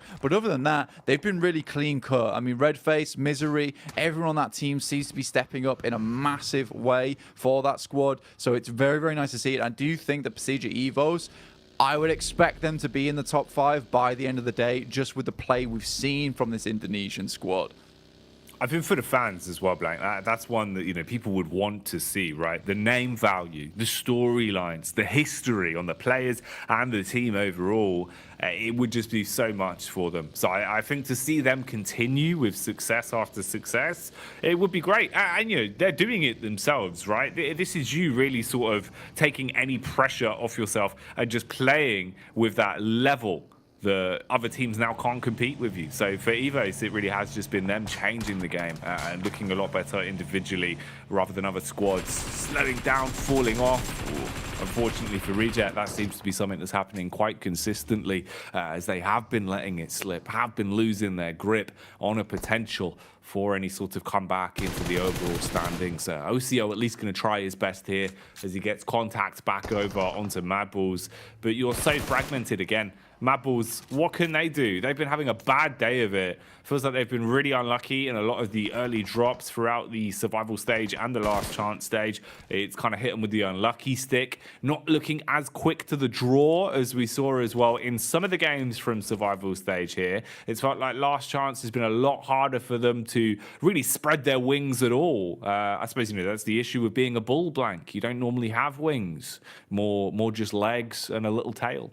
Yeah, depends how quickly you can wag the tail, though, at the end of the day, you know? Go for just a little bit of thrust. Speed spin, you know, on that bad boy. And that's what Mad Bulls need, really, at the end of the day. It is the speed spin to get themselves back up into action. I mean, it does feel more and more likely now for these teams in 12th, 13th, 14th place with what we've seen from Duxan, the game they had. It seems that nothing is off the table here in the last chance. But it's also another last chance classic in the sense that we do get pretty much the same circle we saw from last match there on our angle over towards the south side of Gakka. So DX, they won their last game from this position, but being down to just 3 members does hurt their chances in a big way. Cluck from Udo Alliance will take down Lepar on the knock, and likely to be a flush here too. So BTR, I think they've been losing quite a few players on their rotates in a few times. Still set steady towards that top 3. Brute Force attempts to take it to task with IHC, but probably the worst team to run into. The most terrifying team with a big set of fangs on them. Oh yeah, strong jaw strength, and they bite down hard, clamping their way through that one for free. Gladiators, meanwhile, locked into the clash versus the Milo crew, the big man that doesn't muck about. Gladiators already starting to double back somewhat and use the utility instead rather than breaching into the building and running the risk of getting knocked. Ooh, quick info play on the vehicle. They spot out Tixie, know where he's assaulting from now. He's got nades. A couple of them at least, 2 to be precise, with some smokes for the getaway and the Molotovs in the pockets, deeply lined. But he's just playing a bit safer, just on the ridge now, rather than re-instigating this fight. Gladiators, at least still alive and kicking, but just a little bit more broken up in terms of the positioning. Enigma Galaxy further back as well. Do you have the potential to hold on exit? So if one of these two sides limps away from this, maybe then they could go in to steal away a few points from it. Widespread from Gladiators as well. Meku backing up Kitsune with two of the vehicles over this side. The entirety of the team just trapped inside the compound. Peek up from Papi Potro. Sees the head of Tixi, but isn't going to be able to hit that one just yet. Yeah, I think just needs to be a bit more of a distraction here as Tixi, whilst the rest of the team gets levied up inside the vehicles, getting ready to go.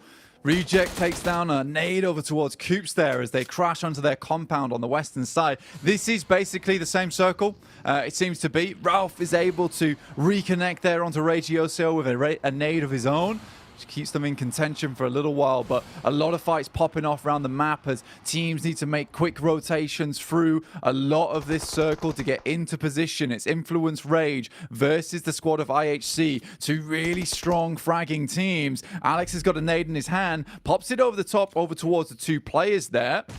We'll try and find a little bit of damage on it, but it's all popping off around the map. Yudo Alliance still hitting hard on this eastern side. Again, another team to make it far into that last match versus Duxan, who did get the last laugh at the end of the day. But there's so much popping off around the map. It's hard to keep track of it all. Gladiators move up towards Rook's position. So far, doing a fairly decent job in terms of taking names and doing damage. How far can this chaos continue in their favor, though? Bursting some of the bullets down. Big Milo will get one off with the DMR onto Meku. Oh, this is really changing tide quite quickly now as Gladiators, all of them, are falling over in the arena. It seems like they're not going to be entertained with these plays as Big Milo will banish them on the DMR. The Mini 14 causing problems. Papi dropping down to the Gladiators' lower levels. Kitsune lurking around the corner. Punches back. Gets the uppercut off with the big old shotty and can then start to advance as well. I mean, Big Milo's on top of him. He's got that EMP in hand. Oh, spots him on the back. Few bullets, top down. Hurts him there as those will connect onto the hitbox and finish off the Gladiators as they go out in 15th place again. Yeah, it's just the type of thing where Gladiators look to try and take down Rook in the process, but I think knowing exactly where Gladiators went for Team Queso, they were just very happy to follow close behind. As soon as they start here the fighting, they can just send in. It was such an open area to take down the squad from Gladiators. Easy pickings for them, so Team Queso gets themselves some free points, likely to take down the rest of Rook unless they're able to hold them off, but they're on the outside edge of the circle, so I do think likely for Team Queso to get a bit further into this game here. Influence Rage down to one player in Federal as Duxan starts to unleash bullets their way. Duxan had a wild game previously. Here it's the nades that deal damage onto Influence Rage as they get blown away. Hopes and dreams of them going off on an absolute tear starting to get slimmer and slimmer. FaZe, meanwhile, starting to close the gap here. Go for the close range assault onto the knocked player. The bonnet, the steel hits the face of Eugene as Mela will mow the man down. Do a bit of quick looting on the get-go as well. Duxan, meanwhile, still holding the ground that they've taken here after finding that pickup for free onto Influence Rage. Inco were quite close by. They were only a stone's throw away, with BTR drawing most of their attention there. IHC, though, going down now as they're gone again. 3 Illims is all that they're able to snatch from this one. Pusher with a nade right on his nose. And they've got high ground to peek off on this one. Mormon should be able to swing into it, and everyone's just gunning for him blank. They just swing down on him, and Pusher goes away quickly. Yeah, Rook out again. This is just a sad state of affairs now for Rook Esports. I think they had a great chance to get towards that top 5 with some interesting central play from them, but today it's just been weakened game after weakened game. Team Queso attempts to get out of there. This is pretty much the same approach we had on our last game from Team Queso as well as FaZe holding on to this position. The only other caveat was that Mad Bulls were central between both of them and got pincered. They decide that they're not going to go for that same fate once again. They head up towards that northern edge. So this is just going to be full-on brawl. And once again, it is Duxan with some formidable little third parties from that eastern side. It's just an amusing game. And I think the most amusing thing for me again is from last year's Last Chance. It was a case of Inco getting into PMGC Grand Finals from sitting in compounds. Once again, they're sat in a compound. It's dead central. They're going to get another good game after this, Jackie. They're doing it, man. They're starting to make it happen. Big plays. Big money potentially on the line for them. FaZe, though, ooh, they've had some moments to be remembered in these games so far. Juni, though, doesn't want to allow them to cause any more carnage here. Spraying over the top of the hill. Bullets barely landing in the dirt. Oh, just slightly off target here for the reconnection on the face from Mormon. He gets his belly down in the dirt and tries to play for survivability. Looks for the longevity on this one. Juni has been knocked as well. And this is looking a little bit iffy. Mormon backing off. Mela, meanwhile, being brought back into the fight as well. Nade's detonating close on the hill. It seems like Juni's actually still standing as well. 40 taking a hefty hit on that one. So at least you've still got good manpower to play with. Or Binny on the close range connection, peppering them. They're so low. That'll be Onzen's going down. And FaZe might want to back off from this. They don't want to hard commit to this fight now after losing so much on the investment. But Mormon has no choice, Blank. He's trapped behind the tree. You have to sit back here. And to be honest with you, I love the positioning from Binny, and I realized that QX and Juni were playing that fight fairly cautiously because they knew they didn't want to go down. They had to keep applying pressure, forcing FaZe into the sight lines coming through from Binny in this endgame. It was a really good setup considering they've only got 3 players, and playing that one out the way it was, this is likely going to be more of a 2-2 split. In flies the approach here, won't find anything. Quick flush on this one likely to be seen here, and Duxan is racking up points. Slowly, but surely, yes. Duxan. How far can they go? What can they do for us? Is this going to be a historic comeback? Will they be breaking themselves into the top 5 over the course of the day here? That's what they're gunning for. At the minute, they're also gunning to take down Fate. That's where their focus is. And QX blows away Mormon. FaZe are gone. Number 1 squad in the lobby right now, removed. We look at this fight here. Mad Bulls being clashed down upon. There's Nigma Galaxy fighting an uphill battle, literally, with the nades, casting those over the top and looking to see if they can engage. Fleek still got the confidence to take fights elsewhere as he puts his attention on DX, playing on the top of the hill. So a lot of potential angles that you're going to be exposed from. A lot of open ground here for the Mad Bulls, but at least they can block off a few of those lines of sight. They've got geometry with the compounds they're playing with. Enigma Galaxy just trying to apply pressure where it's possible, using so much defensive utility as well. Smoke after smoke to give themselves at least a bit of a break in the line of sight. Yeah, Mad Bulls opt to go for a bit of a northern rotation here. That's DX on that north side. We know that they're Arangle kings here on this map, but it's Mad Bulls to take the fight to them. They move up really quickly, and just as they head up, DX gets in their vehicles. Pretty horrid timing for them. You got Lamborghini on the top side, able to toss in a grenade, but doesn't get a huge amount of damage done there. But DX, they're all over the place. They take an initial knock, and Mad Bulls might have just been able to time this one just right. Have they? Can they play it off correctly? Nades over the top are doing a good job of instigating the fight.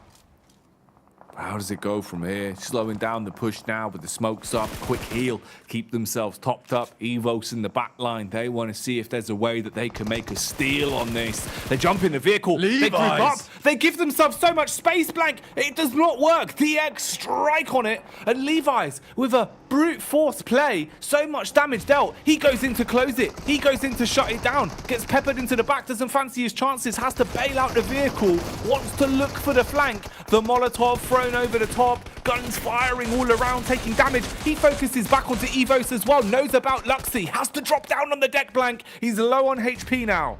Mate, the fact that he gets a triple spray down over towards Mad Balls is an unbelievable victory from them. In the meantime, Nigma Galaxy assaults over towards Inko's position. Actually gets a lot done here off the back of it. Just 2 players left alive alongside with BTR's push in the meantime. Mad Balls will lose all 3 members that got knocked by Levi's in a heroic play on the northern edge. But it's BTR to make their way in, and Inko's defense was absolutely pitiful in this location. Luckily, gets himself a knock with the nade, keeps BTR at bay for now. And for now might be the key word, because BTR, they don't go down easy. Squash. Is he looking for the finish off? Wants to bounce the nade round the corner and hope that it's directly on target. That one's going to detonate but not take them down to the depths. Nigma Galaxy still alive as well. They've got themselves a compound to play with now as they hustle and bustle. Looking into the distance and having a read. They are basically in the center here and have a fair few squads all around them. One of them starting to push back up now. That'll be Duxan that are just waiting on the hillside. Look how close the grouping is. It's disgusting watching it like this. Inko upstairs just sat on top of the other team, waiting for an opportunity here, really. Well, potentially even a mistake. That's probably the more key way to put it. DX get pounced upon. Nigma hit 1, and the first man falls over. DX get a little bit of luck here. Circle moves their way, gives them the hilltop. Able to play this one out for a little bit longer. Duxan opts to head down towards the fielded area around the shack. They might be able to swing towards that eastern side, but all focus over towards this compound between Nigma Galaxy, BTR, and Inko, all within one position. Mad Balls also trying to live this one out as long as possible, accrue the placement points. In come BTR, trying to locate the final players. Mad Balls is out. 1 player remaining from Inko on the top side will get taken down as BTR claims control. Inko with one of the best positions in the lobby, knocked out just like that. Duxan takes that eastern rotate, gets into the field, realizing that this might move away from the compound, at least definitely in zone 9. They just need to survive. Taking down DX would be the big thing. They've got the main sight lines over their way, and can Duxan reactivate into this game? QX gets an initial decent knock, but not likely to be long for this world now. Oh, QX gone for good as Satar strikes against him and punishes Parajin as well, adding more pressure onto the star players from Duxan as Juni gets slapped in the face by Parajin's Mini 14 as he inflicts some maximum damage. And they're just holding on this one, knowing that they're in a good position to coast from this final fight. Going to be absolutely delicious. The 3 squads that are all so closely grouped here with Duxan, Inko and Co as well. They're just playing around their building. Nigma Galaxy rather, as they're the ones right underneath the noses of BTR. And Parajin still wants to hard commit to this. He knew he got the knockoff, but isn't content with that. He wants to finish Juni, and we'll find it. Goodbye for good Duxan, as they will not be getting the repeat blank. It's only the 1 chicken dinner as we're left with a final 3. Nigma Galaxy's game is on the line here for them. If they can get themselves a chicken dinner off this map, a few more elimination points, potentially they're in the running. For PTR and DX, this is all about claiming control over towards those top 5 spots. Lovely bounce on the nade. Goes for the basketball hooper on that side. Circle moves away, all but confirmed for DX. Levi's ridiculous play earlier on with a swipe onto the Mad Bulls that they could just not comprehend. Now the arm in hand. BTR versus Nigma Galaxy. Superboy, oh, he was waiting for someone to come running out through the window, but the Bison will break his hopes and dreams as they're able to strike onto a key player now, slowing down the fight and making it more awkward for BTR. Satar with the nades, dashes 1 in through the window. A further follow-up, looks like it should be on target. Peeks in with a confidence now, wants to go for the wide attack, running towards them with the shotgun pulled out. BTR, one after another, will get clacked down and fall out. They're gone, leaving us with 2 squads, a head-to-head. DX versus Nigma Galaxy. Levi's taking shot after shot. He's a sniper with a hell of a scope blank, but can he take down a Nigma Galaxy member or 2? Sending in the massive bullets, booming in the lobby right now. DX with 4 players, Nigma Galaxy attempting to leave a compound that looks like a death sentence to me. DX with 4 players on the outside. Nigma Galaxy, Ralph goes down to the bleed out. You just wonder here, is Nigma Galaxy going to try and deny the point? I mean, I would personally in the situation. Lamborghini will hit the lovely nade, and that will be the finisher. DX finds himself a big win. Honestly, sort of to be expected. DX, once they get that high ground position, they are nigh on unstoppable, but it's Levi's, though, who has put in some unreal work this entire tournament from start to finish, carrying his team through some really difficult situations. He's been the workhorse. He's been the workhorse of this team massively, Blank. You know, it feels like any situation, he is either the opener, the closer, the man in the middle that's kind of keeping the team glued together. That's what he is. You know, he's the glue of this team.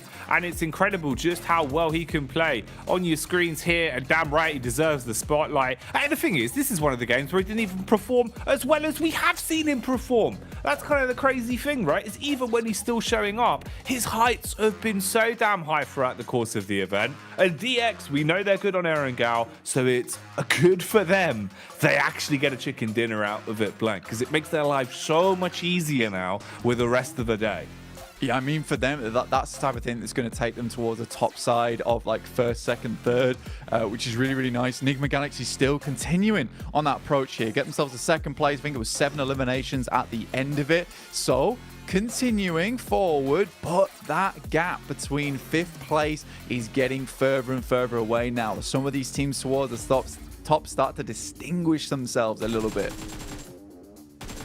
Man, big plays, some smooth moves, and exciting stuff. That's the crazy part. The storylines today have been delivering, and so are our squads. The unpredictable battles continue, but something that is always predictable is that Jason Kaplan will work in a few relatively good jokes in this next segment. Let's get back over there. Big moves, smooth plays. That kind of describes the desk here, I would say. That's not a joke. That's just a statement. That wasn't a joke. You know what is a joke? Maxman's hairline. All right, so that last game, D Xavier able to get themselves a victory. Obviously still trying to maintain their top 5 position. But obviously the position they were holding was pretty secure to lock this one down. But still, we've had a lot of other teams make some big moves. Again, Duxan. Obviously, Benny, as you said, Max knocking himself to the car, not realizing when to get out properly. It does kind of hinder them potentially getting some more placements, but they still get themselves 10 points on the board. Yeah, it's always a little bit rough when you just jump half a second too early before your car hits a rock or an obstacle and you just take full damage, the entirety of that full damage, and you just get instantly knocked. So very unfortunate for Duxan, but it's a similar circle. They still get double-digit points on board, so they are looking fantastic. Though, Jason, we have to talk about Nigma Galaxy here. Sure, they don't get themselves the win, but they got themselves a win to start off the day. Now they're getting themselves this second place with 7 eliminations. Coops, sure, is still doing a lot of the heavy lifting for the team, but Rauf has had a magnificent standout day today, so it seems like the team is slowly rising around Coops to try and hopefully climb up in top 5. Yeah, they said they wanted to go big, but I think they're just playing all or nothing PUBG Mobile here. They're having big sends through into the middle, and it really is, you can either do that and then somehow survive and win out some of those fights in the middle, or you get blasted upon entry. Thankfully for them, they're not being blasted straight away, and if you want to play this kind of style in the last day, I mean, it could potentially work out, but you're on a knife's edge as to whether or not it's going to work out. They're going to need to bring some extreme skill in some of those mid fights. I mean, look at these rankings though, gentlemen. 9th place, 54 points. 5th place, 60. 6 points. And they would actually beat them in the tiebreaker because of no chicken dinners for Team K. So, like, that's all that separates getting into PMGC Grand Finals and unfortunately not being able to participate. But we do have to also mention Rook. We've been praising them being so consistent, so solid. They have fallen to 11th place here, and it seems like that consistency might have just hit an end. I think that, as Kalaj just mentioned, right, it's do or die for Nigma Galaxy and a lot of the other teams, and Rook are just not able to weather the storm. They're just struggling to take these fights. They were really good at reaching the later game and getting a few eliminations off the back of that. They just can't do that anymore because it is so competitive to reach a spot in the top 5. The Rook are slowly going to be out of the equation, and I think that teams at the bottom already, Jason, looking at Brute Force, looking at Gladiators, I think a comeback is nigh impossible right now for them to do unless we see one of the most insane comebacks. So, as we said, halfway point of today, teams are going to slowly be in the position of no return, I say. Sure, but I mean, look, Duxan's making sure that the comeback is possible, right, for a particular team. I cannot believe after losing one early in this game, but they're still being able to make a meal of it. Of course, you move into those fields and it's a bit treacherous. You're always going to have that kind of overlook from Xavier being able to pick away at you from that kind of angle. But I cannot believe what we're seeing from Duxan. All my South Korean memes aside, this recovery that they're making happen here right now, in the previous stage, they kind of scrambled by a little bit, and in yesterday's games, they scrambled by. So this is very impressive to see them have this kind of step up coming into the last day. I mean, the thing is, they're keeping them in reach. They're keeping the possibility there, and they're keeping it realistic as well, like we mentioned with the 6 points. And the fact is, some of these teams, these top teams, are kind of underperforming due to Alliance. Unfortunately, I think for me, Influence Rage has been the biggest story, well, one of the biggest stories, I'd say, around our last chance. I was expecting quite a bit more out of them. The consistency we saw in group stage, obviously in league stage as well, with them coming out in first, or sorry, in the survival stage coming out in first. This team has kind of fallen off a bit, but they're still in the running. They're still in 8th place. It's just not that they're as dominant as we maybe expected. Yeah, they keep losing players early. I was looking back on some of their rotations. They just always, not really clashing with teams, but they're on the rotation where they're very close to opposing squads. And unfortunately, they lose a player or two. And because you see teams like Xavier, like your Enigma Galaxies, or even your Duxans are able to survive as 3-4-man teams until the very late game, Jason, you just cannot deal with those full squads when they have such a kind of hold on these final circles. So yeah, we just need to see Influence maybe adapt their early stage a little bit more, but right now they still can compete for top 5 spot, but as these next 2-3 matches go on, it's going to be even tougher for them to make that comeback. So Influence, I think they realized it's going to be like go hard or go home at some point. I do also think for a team like Influence Rage, they're excellent when it comes to the slow roll holding down a location, but in this last day, things have gotten chaotic. Teams are coming in from crazy angles that they might not be expecting, and that's really throwing a wrench in the works. We'll see if that wrench can be taken out of the works here, and Influence Rage can get a solid game under their belt to get them back into top 5. Let's head back over to our casters with our final Erangel of the day. Jackie and Blake, take it away. Depends how good their grip strength is, Jason. It could be a large wrench, Blank. And large tools are normally quite heavy. But do they have the right tools for the job? Can they come back? I'd hope so, because they played a blinder throughout the whole event. So if Influence Rage fall short now, it would be a shame, mate. Yeah, dude, I think that honestly for Influence Rage, that they've had a great start to their tournament over in their group stage. They looked incredible, right? But I just don't know, man. I just don't know what's happening with this team. Not able to get that performance that they were looking for on our screens right now. Is Influence Rage themselves look to keep things going. I love that BTR just runs with the cool and soothe every single day, you know. This guy, headaches galore, but definitely gives a fair few other teams in the lobbies headaches with some of their rotations and abilities to put down the pain. BTR currently in that 3rd place position, 66 points. At this rate, looks like both our Indonesian squads might be making it through to the grand finals, which is an incredible performance for their region indeed. Oh, it is indeed, man. Really showing up when it matters most and delivering for themselves, for their legacy, for the fans at home. And that's what's got to be running through all of these teams' minds. Will the pressure get to them? Will they buckle under it? Or will they be able to turn into diamonds and deliver some championship level performances here in the last few games of the day? Because we have reached that halfway mark. Final Erangel, then we have 2 Miramars, and then it is all said and done. Plain path here, Blank, could cause some problems as we get into it. Yeah, honestly, this is a struggle bus for them. Incos thinking to themselves, don't go to Nova Up Noi. Don't go to Nova Up Noi. It's not worth it. It's not worth it. IHC is going to be there, going to take us down. But some of the other teams trying to get in towards the lobby. DX head out early on over towards Lipovka. Great game from them on that last one. Really representing their region extremely well on that side. I think that it's nice to see a team who is so consistently good at a map that you know that if they get themselves towards an end game, it's likely going to be a chicken dinner for them. And I think that DX in that sense, probably one of the best squads in the lobby that definitely deserves to head in towards that PMGC Grand Finals. I think me and you, we're just definitely so biased towards the Indo squads though, right? You know, I think we'd love to see both BTR as well as Pasija Evos go through. The legacy and lines from both those teams.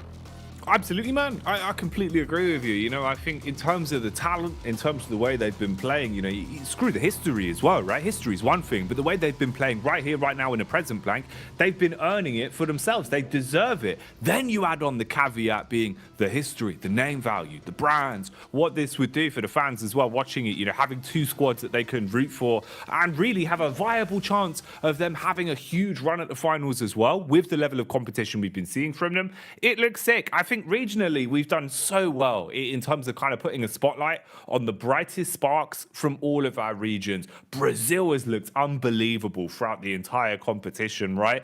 And Influence Rage, they still have that potential to be another Brazilian squad, another member of the LATAM massive that makes it to those finals and gives that nation another team to root for, to fly the flag for. Same can be said with what we've been seeing from South Korea as well in Duksan. It's just that their days are now getting a little bit more numbered. If they want to make that magic happen, it needs to be picture perfect. There is a squad, though, that could still make that journey occur for themselves. And it's kind of funny how mirrored it is with them and Influence Rage, as IHC are 1 point ahead right now. So the Mongolian team that are so bloody good when it comes to fighting, when it comes to scrapping, just need to get themselves some more placements, some tidier games, Blank. We need to see them cleaning things up respectfully and easily. So that battle between Influence Rage and IHC there for 7th and 8th to try and get into the top 5, that's a key one. You do Alliance as well, man.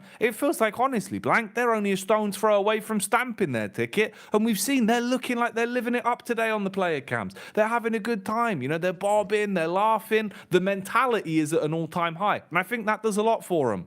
Yeah, with a little bit of yawning coming through as well from Udo Alliance. I mean, they just think it's easy. Team Queso, though, they see Brute Force, and Brute Force currently in 16th place, just not having the best time of it whatsoever, just cannot get further into these matches. Neos comes in spraying. Get away from our boy Prepop. We want to get back up on his feet, get him into the game. There's still a chance to us. We promise. And Big Milo gets hit out by the AKM, and Team Queso don't really have a response here. In comes the cleanup crew. The ambulance has arrived. Oh, the sirens blaring. Oh, call an ambulance, Blank, but not for Brute Force. As Queso take damage and they start to slip quite quickly. The 2-tap turn around and they're done instantly. You've lost 2 players in the blink of an eye. Oh, the rapid response unit wasn't quick enough. Man, Team Queso, they're at risk of falling out now. 60 points. Udo Alliance, like we said, having a really good day of games. Consistency through the roof. 58 points behind. Just 2 points away here. Udo Alliance, I think with the way that they have just been getting towards a 5th, 4th, 3rd, 2nd, 1st place here on Erangel, there's a definite possibility now that we will be seeing Udo Alliance overlapping on Team Queso, barring some crazy maneuvers over on that eastern side of the map. Udo Alliance currently in Milta Power, over towards Milta. BTR is playing. Reject holding strong. They've got a line going across farm right now. They don't want to give free entrance to BTR. Seems to be what keeps on rocking them. But again, another Western circle here. For a lot of these squads, they've seen it before. They'll see it again on Erangel. It's been West all day today.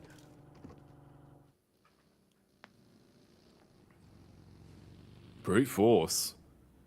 You found those early openers for free, but what more can they get? Seems like they might try and set their focus on potentially taking a fight here. They rocked up onto Inco and looked to strike, but realized maybe this isn't worth the risk. Maybe we're a bit too fragmented for this one, boys. Regroup and don't run the risk of just throwing everything carelessly into the wind after at least getting yourself a couple of elims to start this one. For Brute Force as well, it's probably worse for them, as Inco definitely having more of a viable chance of starting to build points. So if you fed them some points, you would really be laughing all the way to the bank. Inco would be happy with that. So they avoid each other and back off for now. Not worth their time on that side of things. With Inco going down that last match in one of the strongest compounds as well. That could have been their ticket to glory up towards that top side of the lobby. But with the way we've changed things up in terms of the format this year, where it's so much more likely that you see the strongest team from each region, each PMPL, make their way through the championships and then get themselves a direct invite towards the league stage, I think that when you come to the crunch time over in this last chance, it's just no longer filled with 1 to 3 teams that are going to blast their way to the top, and fourth and fifth place just sort of open to someone who gets a little bit of luck. This time around, everyone's gunning for those first 5 positions on the leaderboards. Nobody's letting it up. No one's giving it up freely. So you can't just get good circles and hope to win off the back of getting some decent placements on the luck side of things. In terms of luck, that's not what's the case for Gladiators. This has just been a bad set of games for them. I think that they're going to need to reset, come into next year with a different mindset, because this has not been PMGC play, I would say. No, you haven't been up to the bar, right? And I think especially just with how big the skill ceiling has been for our average teams here, you've been falling short. You know, even to make it this far, right, you kind of scraped on by with the last day heroics at every turn, at every corner. And that's not something that will win you games like this in Last Chance. It's got to be cleaner. It's got to be more consistent. And that's just what we've been seeing from our squads towards the top. They've been the only ones really pulling themselves far enough away from the pack and delivering, even when the chips are down, even when it feels like things have gone rough for some of these teams. They've kept their heads level. Meku will be murked by Pusher, as Rook are able to grab some points from that. Rook, interestingly as well, Blank, you know, they were one of the sides that were quite quickly building themselves a large chunk of points coming into Last Chance. They were playing really good center games, great defense. Whenever they had a compound to play in and they had center circle, they felt almost untouchable with some of the shots they would land on a defense. If anyone went for a compound crash, good luck. The longer these games have gone on, though, it feels like Rook have slipped more to just being a middle of a pack team. So kind of unlucky for them. I would like to have seen Rook still playing that consistent style a bit more. Yeah, I think for Rook, it is like you say, it's just pretty unfortunate the way things have just gone downhill for them today. The first day that we saw them, they were looking absolutely phenomenal. Really strong central positions, central plays, but not to be anymore. Team Queso down to 1 player now, 1 elimination found on the match. And their spot is looking precarious. 60 points at the start of the day. Felt like such a boon to these teams towards the top side of the lobby. But now only 15 points realistically have been gained in this top side of the lot of them. You know, FaZe up to 75 with their initial 60 points on the day. So many teams underneath have just been battling tooth and nail to get towards that top side of the lobby, just clambering up what seems to be an unscalable cliff. Nice shots from Papi Potro, but it's not enough as Team Queso will be wiped out of the game. 16th place, and we're barely in stage 2. Early fights and potentially an early end to a storyline there, as you've now given yourself opportunity for teams to lap you a little bit. So they could be falling 1 game behind, Blank. That's the scary part. I suppose we do wonder then. You do Alliance, IHC, Influence Rage, even Duxan, all of them so close on points. How do they play? How's the infighting go amongst those 4 squads? And who is gunning for that 5th spot? Can anyone overtake in this lobby now off the back of this game? We'll keep you updated with that. We'll measure how things go and see how these squads play. But that is a rough first squad to lose. That's going to deal some damage to the standings and potentially cause a bit of an upset. Rook on the move here as well. Long rotate for them. In through the blue, going the whole way around, crossing a bit of a safety net with the other bridge. So they feel a little bit more calmer about their moves. Get the med kits out, reset yourself, and have HP to play with. And then start going in towards the new zone. Link up with the rest of the squad. It's a 3-man rotate as Default was further ahead. He was playing for info. IHC here. How do they always know where Reject Tokyo are? I swear, Blake, they've got some sort of app that tells them where rejects are. And right now it is blaring. It's going... Yeah. We got the old Alien Isolation vibe going on for Reject instead.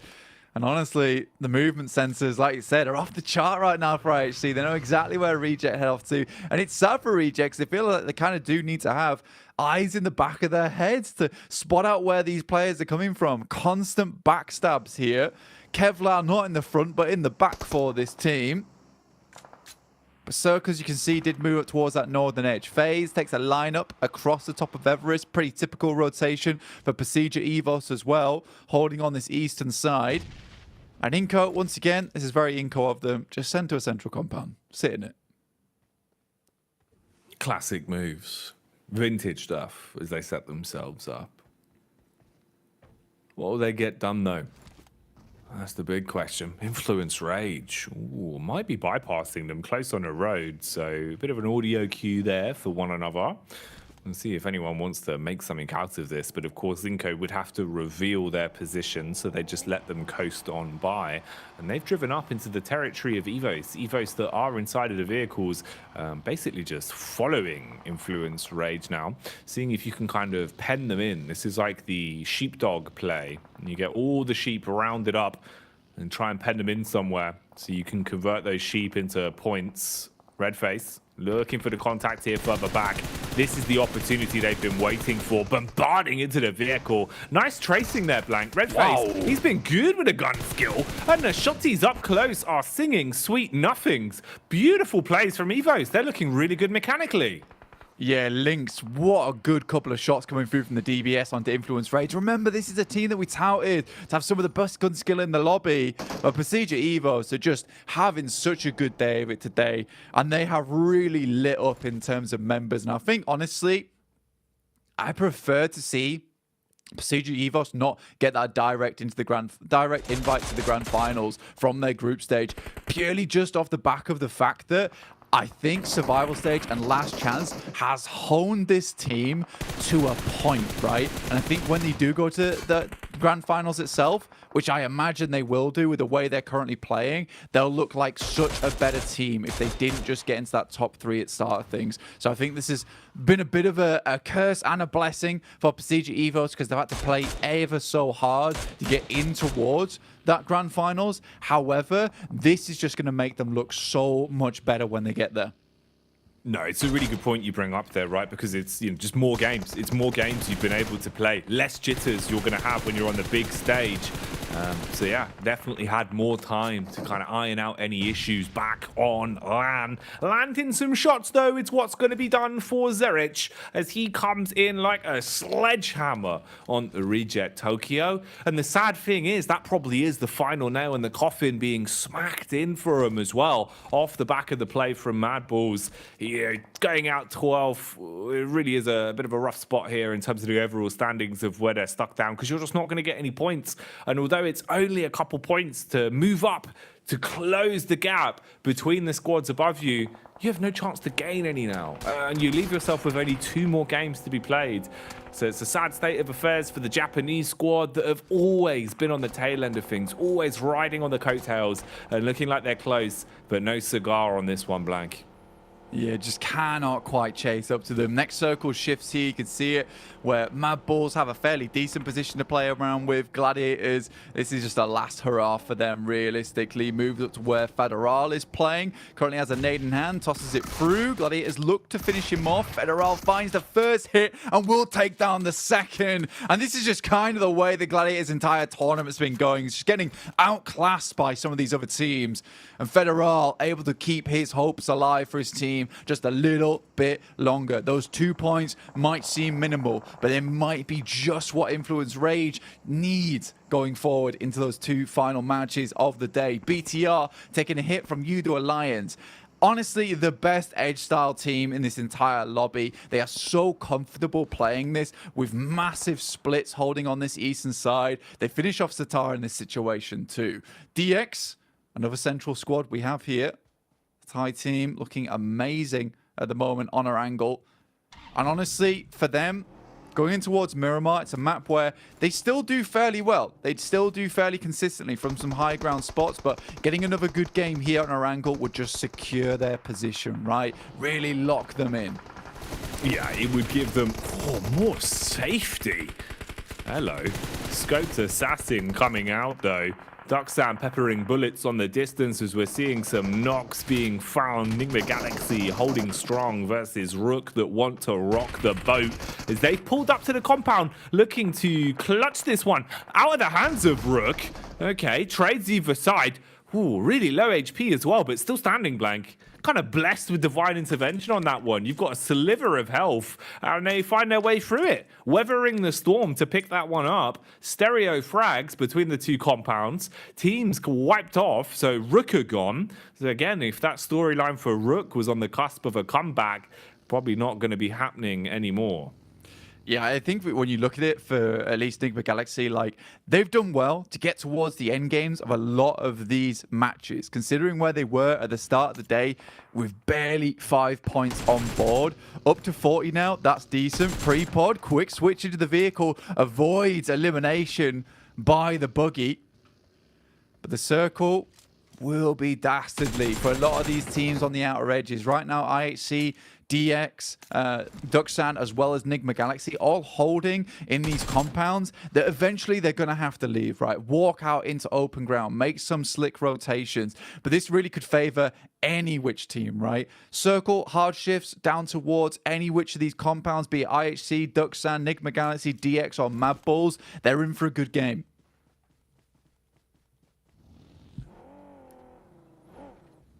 They certainly are. And they're on to put a spectacle on for us. With the way these games have been going, been hard to call, down to the wire. With some of our squads really building themselves a way back into the upper echelons. Evo's here, always commanding respect. We were singing their praises for the level of confidence they've been able to establish today. Looks like IHC have eaten a nade though. It's basically a mortar strike. It's dashed out from BTR. Grenade after grenade blowing up in their face. And for IHC, they're going to be forced further back. Godless starting to stutter step further away and look to try and support on the flank. Duxan, they could try and third party on this if they want to. It'd be quite a journey for them, but they're hearing all of the noise, the commotion, the dinner bell being rung. You do Alliance also a little bit further away from this. Some large nades being thrown. BTR barely surviving as there is shrapnel all over the shop. Difference is IHC have got such good positions. You've got the high ground here. You've got a nice angle to work with. You can peek from the rocks. You can peek from the top of the roof. Alex has got cover to play with. You push up on him. All BTR have is these smokes. And smokes aren't going to last forever, but they might get smoked literally. You do Alliance. They were debating this, Blank, but it seems like they do want a third party. Yeah, for U2 Alliance, they've been keeping tabs on pretty much everyone in the lobby. They had a really big split over towards our eastern side, so they could hear the fighting coming in from the north or the south. They smell it out down towards the south side and look to just bombard over towards BTR. A lot of nades been thrown, but not a lot hitting right now. And not getting those tag markers makes it difficult to ascertain exactly where these players are. And with Cluck already falling, that's not the greatest of starts. Luckily, Olio, the main man from the team, does initially find at least something. Only one player now remains from BTR on the other side of things with the DPS. Iftar takes a big hit, but it's not enough as Olio steps up and Demo will finish the job. Nice work done. BTR blown to bits as they go down. And our squad's being thinned little by little. What remains of brute force in YDO, man, is just sitting in a smoke, trying to stay alive, trying to stay at least in the fight for a bit longer. Belly down to the ground now as Zinko are close by. And it's Mormon that seems to have assessed this one, wondering why there's just a smoke out in the open. Mela gets contact onto him and finds the final knocking blow to take brute force down as they are out of the mix. So another squad gone now, Blank. Dropping numbers quite a lot here, as we've already been able to find 6 squads out of this one. For Inco, you know what? All respect to them. Make a decent rotate inward. Sort of create themselves impromptu compound alongside with the vehicles that they set in this position. But they're not going anywhere else after this. They're stopping off at this point. Duxan finally makes a rotate. What a pump out the vehicle. But Demo with a seriously good spree of shots will take down 2 from Duxan. And Demo will finish them off the back of that one. 2 players alive with just Binny for Duxan themselves. This could have been the game for their tournament run, but it comes in just a little bit too late. Binny low, Alex on the outside. Absolute demon when it comes to the gun skill. Oh yeah, Alex goes off. Alex the Annihilator is what they should call him, Blank. Whoa, right in the face. Point blank punishment, as he will say goodbye to Ducksan, denying the dominance from South Korea, as he does not want to allow them to get momentum. And that's a big play. It's a nice assault from IHC.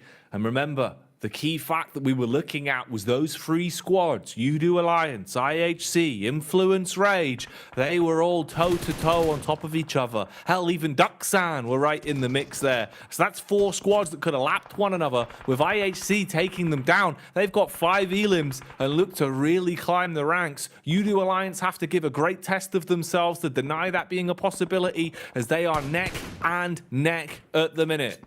Yeah, fighting toe-to-toe one another at this point in time, but IHC no strangers to the cage match, because it's felt like they've spent their entire time just doing jiu-jitsu versus a lot of these other teams. Inco currently towards that central arena. Circle moved up towards that northern side. Procedure, Evos on the northern edge alongside with the Mad Bulls. It's FaZe attempting to get through this fielded area, but it's not looking likely. FaZe. Down they go. Enigma Galaxy, even if they don't make it back into the safety net, they are at least being the reaper of the server, constantly swinging that scythe and just taking down some important teams, stopping them from being able to gain as many points as they would possibly want. So right now it seems almost like it is just aggression for Enigma Galaxy to stop these top squads. That's the mission that they have been going on, and it's been working quite nicely for them. Udo Alliance knocked from coast to coast as they look for an opportunity to try and pry their way back into this. IHC on one side, closely grouped with Enigma Galaxy there. Off to the other, you've got DX. They have an entire smoke wall barring them down the middle. Alex jumps in the vehicle. Same can be said for Demo as they look to focus on this potential fight that they know is bubbling to a boil over here with Udo Alliance, and they're just sneaking up on them, staying close in the smoke, looking for the first fight. Evos are there as well, Blank, so this could be a hefty clash here. A lot of teams on top of one another. Lots of shots coming through. Inco finds a shot over towards the Mad Bulls as well, and will finish off Zerich in the process. Inco up to 5 eliminations on this map. Enigma Galaxy, they see the smoke train. They send in the nades, and it's all but over for them. Players from Mad Bulls still trying to keep things going, though. A nice nade over towards Inco. Will at least find a couple, but it's Nenebeche with this off angle, doing so much work for the rest of the team. Vitali is down, but the same could be said very much so for the Mad Bulls. Losing players here and there, but it's Freak from topside. Spots out towards Nenebeche. Good shots can come through. Frozen taking punishment from afar. Has to get away from the vehicle before it explodes, but Squash will find it. Squash trying to flatten anything that the Mad Bulls can bring to the table here. Redface, always so good at just scanning the horizon and looking for any firefights where he feels like he can steal points. And again here, that's what he's going to be building into. Enigma Galaxy, another one, as they backstab. That's Inco that are being pulled apart from either side, losing a lot of their manpower. Starting to buckle under the pressure. I don't really know if you can reset from this now. At Mad Bulls, they've got you all penned in. They've got you trapped, and you're being blasted from both barrels, from the front and the rear here, with Enigma Galaxy having the hillside control as well. Enigma that might actually have let it slip a little bit. So tunnel-visioned on fighting in towards Inco. Evos, from all the way over here, find a few pot shots to connect onto one player and get a knock-in for free.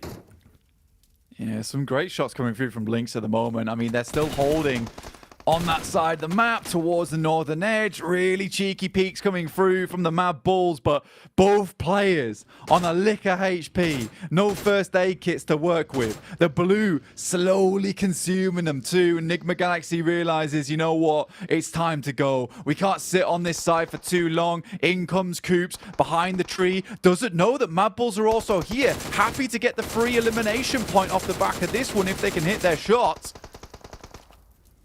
Oh, Tulika.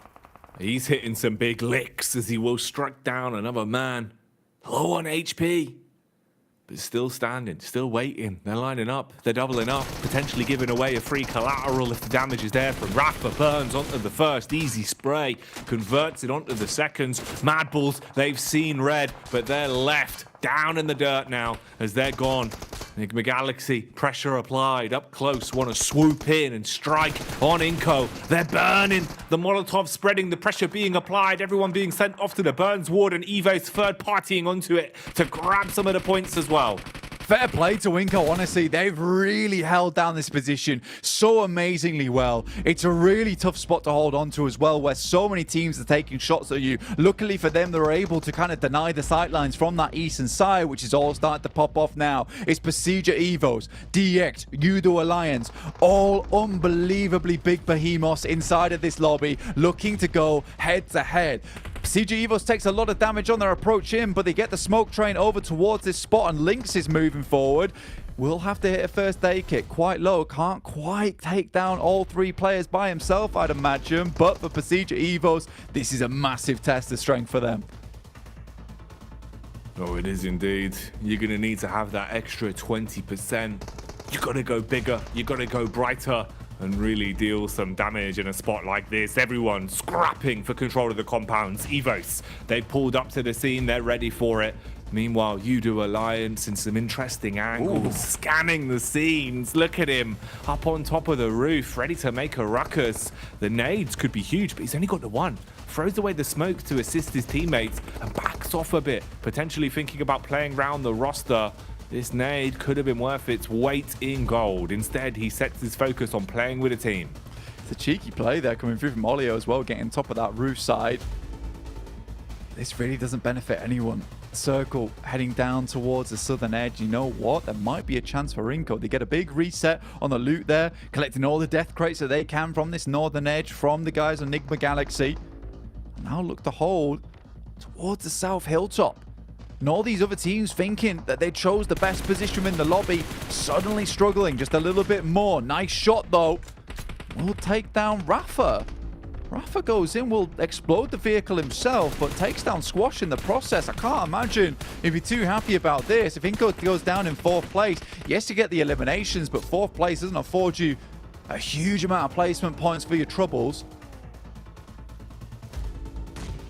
It doesn't at all. Slow and steady then at the minute. You can see everyone realizes just how risky it is to kick off the fight, to be the first domino to fall. Any mistakes made will cost you dearly. Evos playing around the contact. They thought they had the gap here to go for the crossover. Instead, it's Udo Alliance to bombard down. Clean connection, instantly converted into a full-on elimination. So they get the extra point from that one. Play zone coming in as well. Redface being murked by that. Misery and Luxy, the only two really left standing to do much of anything here. Misery plays on the off angle, close towards the building. Whoa, nice shots here. Big tags, starting to put the pressure on. Quick switch to the DBS as well. He was ready for the contact. Near miss between the both of them. Diving through the smoke and applying the pressure. Looks to swing on in. Emitting through the smoke. Hits the first blank and he's still standing. Swinging round, S12K comes out. Almost felt like you had it for Misery, but it's Olio. Quick swing up towards the top side. Now versus DX. They're down a man. Zone 9 starting to close in. The final one to hit. Will pick up Cluck in the process. Knows he needs his buddy to get those team shots off over towards DX, but they got the high ground, and Udo Alliance realized this was their best hope. Take down Inco. Take down the rest of DX. And that's what they've got to do. They've got to find these pickups. They've got to connect these shots. Smoke wall thrown down. They know the location of Levi's. They saw him peeking from behind the tree, but they might be barking up the wrong tree on this one blank. You're outnumbered. You're outgunned. You're stuck on the hill eating nades, but it doesn't matter as the AK slays onto the first trade back. It all falls onto Cluck. So low on health and finished off by who else but Chow as he'll connect that one and DX steal away the chicken dinner. And for DX, another big chicken dinner like that. That right there is their grand finals ticket. It is so unlikely now that anyone's going to be able to pass them up in terms of performance. They have had such a sick last chance. And you can tell there's relief here for the team, because even if there is 2 more matches to play, it is pretty much donezo for this squad. They're ready to go towards the PMGC grand finals in Turkey and take it on with the best of them. And they deserve it, man. They deserve it massively. DX were a side that even back in regulation, in what was dubbed the group of death, you know, they showed us so many big plays, so many moments of great teamwork. I think that is the one thing that sets this side apart, Blank. The communication, the way that they're able to rely on each other for trades, the way they use utility off of each other's calls as well. DX have all of the necessary talking points to have a world-winning roster. They've shown that, and they are looking championship ready right now. And it's nice to see Pasija Evos, DX, Udo Alliance all in a squabble right at the end there for first, third, and second place, because all these three teams are consistently at the top of the lobby right now. They deserve to be there as well for all that they've done, with all they've been able to show us throughout this entirety of the Last Chance stage.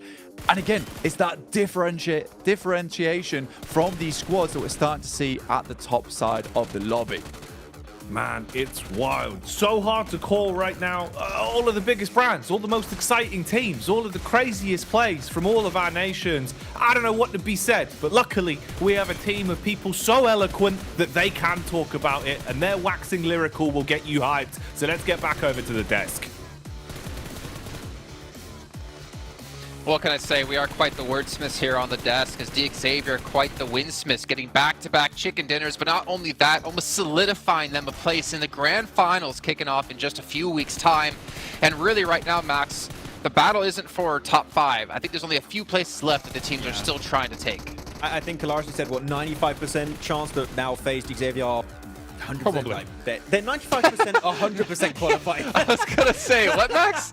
I know you weren't good with math. Numbers ain't my thing, Jason. Okay, don't even try. But yeah, it's going to be now, I think, competing for 3 slots right now in the top 5 position. But man, Inco, the Western side, because this is really rough terrain to play with. I think all the teams saw this circle like, okay, we're going to maybe try and play a salvage mission. This was way more than a salvage mission for Inco. Ninibitch in particular, with that DP, just taking headshot after headshot on your FaZe, on your Mad Bulls, clearing so much space on the Western side to then reach a podium finish. I'm really happy with how Inco played this game, though I could talk about this for ages. I think that Nigma might have just thrown the spot in top 5 this game.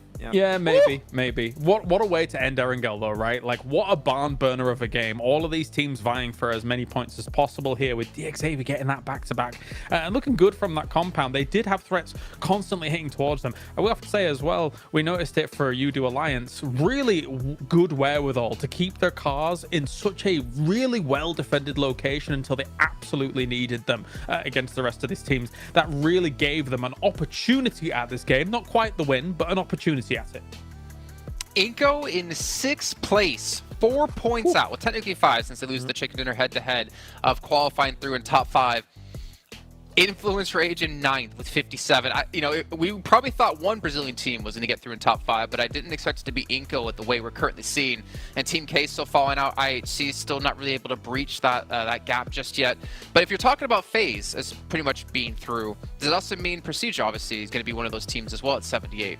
Yeah, seems like it. I mean, I don't expect them to get 2 0-pointer games, Jason, in a row. I think that they're still going to be able to climb up. So it's down to maybe just Pasija versus Team Kes. No, sorry, I'm on the wrong leaderboard right now. He's doing well. Down to Udo Alliances and BTR spot that might be contested in a top 5 position. But it's way too close for comfort, though. As we're looking at some of our top Miramar performers, look at that. Inco has historically been doing also pretty decent on this map, and they could be able to breach a top 5 spot after these next 2 matches. It's down to the wire, Jason. I don't know. Yeah. I don't know. I don't know what's going to happen. That's a big concern for all those teams trying to catch up, right? The fact that all of these teams that are already doing well on the leaderboard are pretty good at Miramar as well. That being said, again, like what we've seen so far today, we've seen quite the magical run from some of these teams at the very bottom that are trying to compete against adversity, I must say, for them. And likewise, those teams at the top are solidifying themselves very nicely. So, I mean, it is not done just yet. I do think maybe 2 spots to contend for here, though, but that's not certain. But for me, this is what I love about seeing, PUBG Mobile kind of mature over time, is that if you think back to earlier tournaments, we would have just landslides. Think it back to BTR with over 100-point lead. But now we are seeing it be so close every single stage throughout this entire event. And right now we can't call who's going to be necessarily fully going through, or at least the whole 5 teams.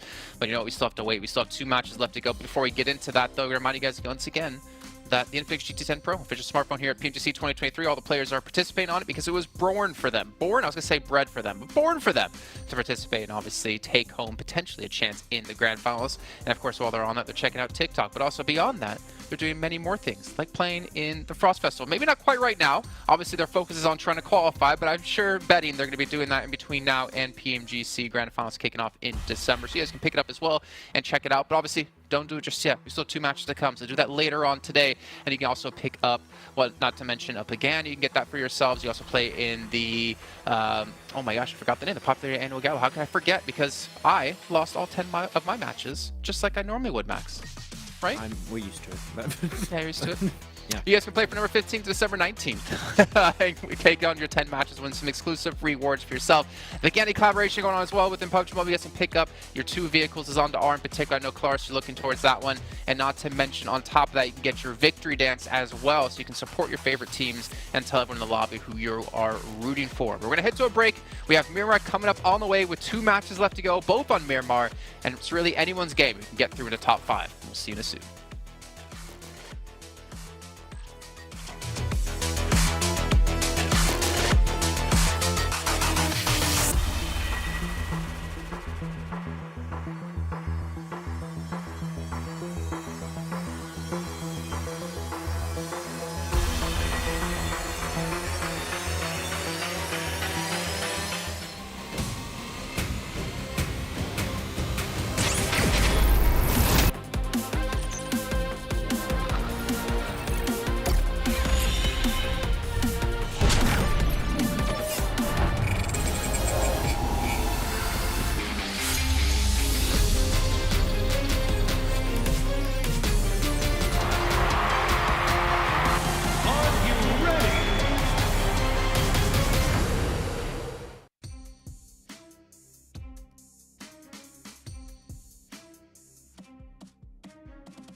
So we're going to have a little chat with you right now. I'm not sure exactly what it's going to be necessarily, but I do know about how long it's going to be. Max, Ben, are you, let me just ask you this. Are you pretty satisfied with the teams you currently have in top 5? No. Okay. That's not the answer I was expecting. I kind of wish there was more slots, considering the quality of teams and caliber of teams we have at the moment. Yeah, I wanted to see Infinix Rage, Nigma Galaxy doing a little bit better here. I think that some teams at the top have some good showcases in terms of, for example, DX are really good at placement points, maybe not limbs. It's just going to be tough to transition into the grand finals, but I think we can still have big changes here on these last 2 matches.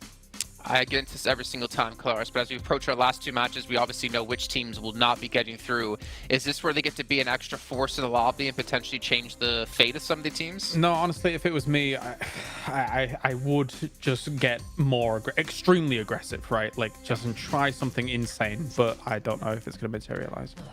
He said the thing, Max. Let's head over to our commentators to get into our 5th match of the day, our penultimate match. It's over on Miramar. Jackie and Blake, take it away.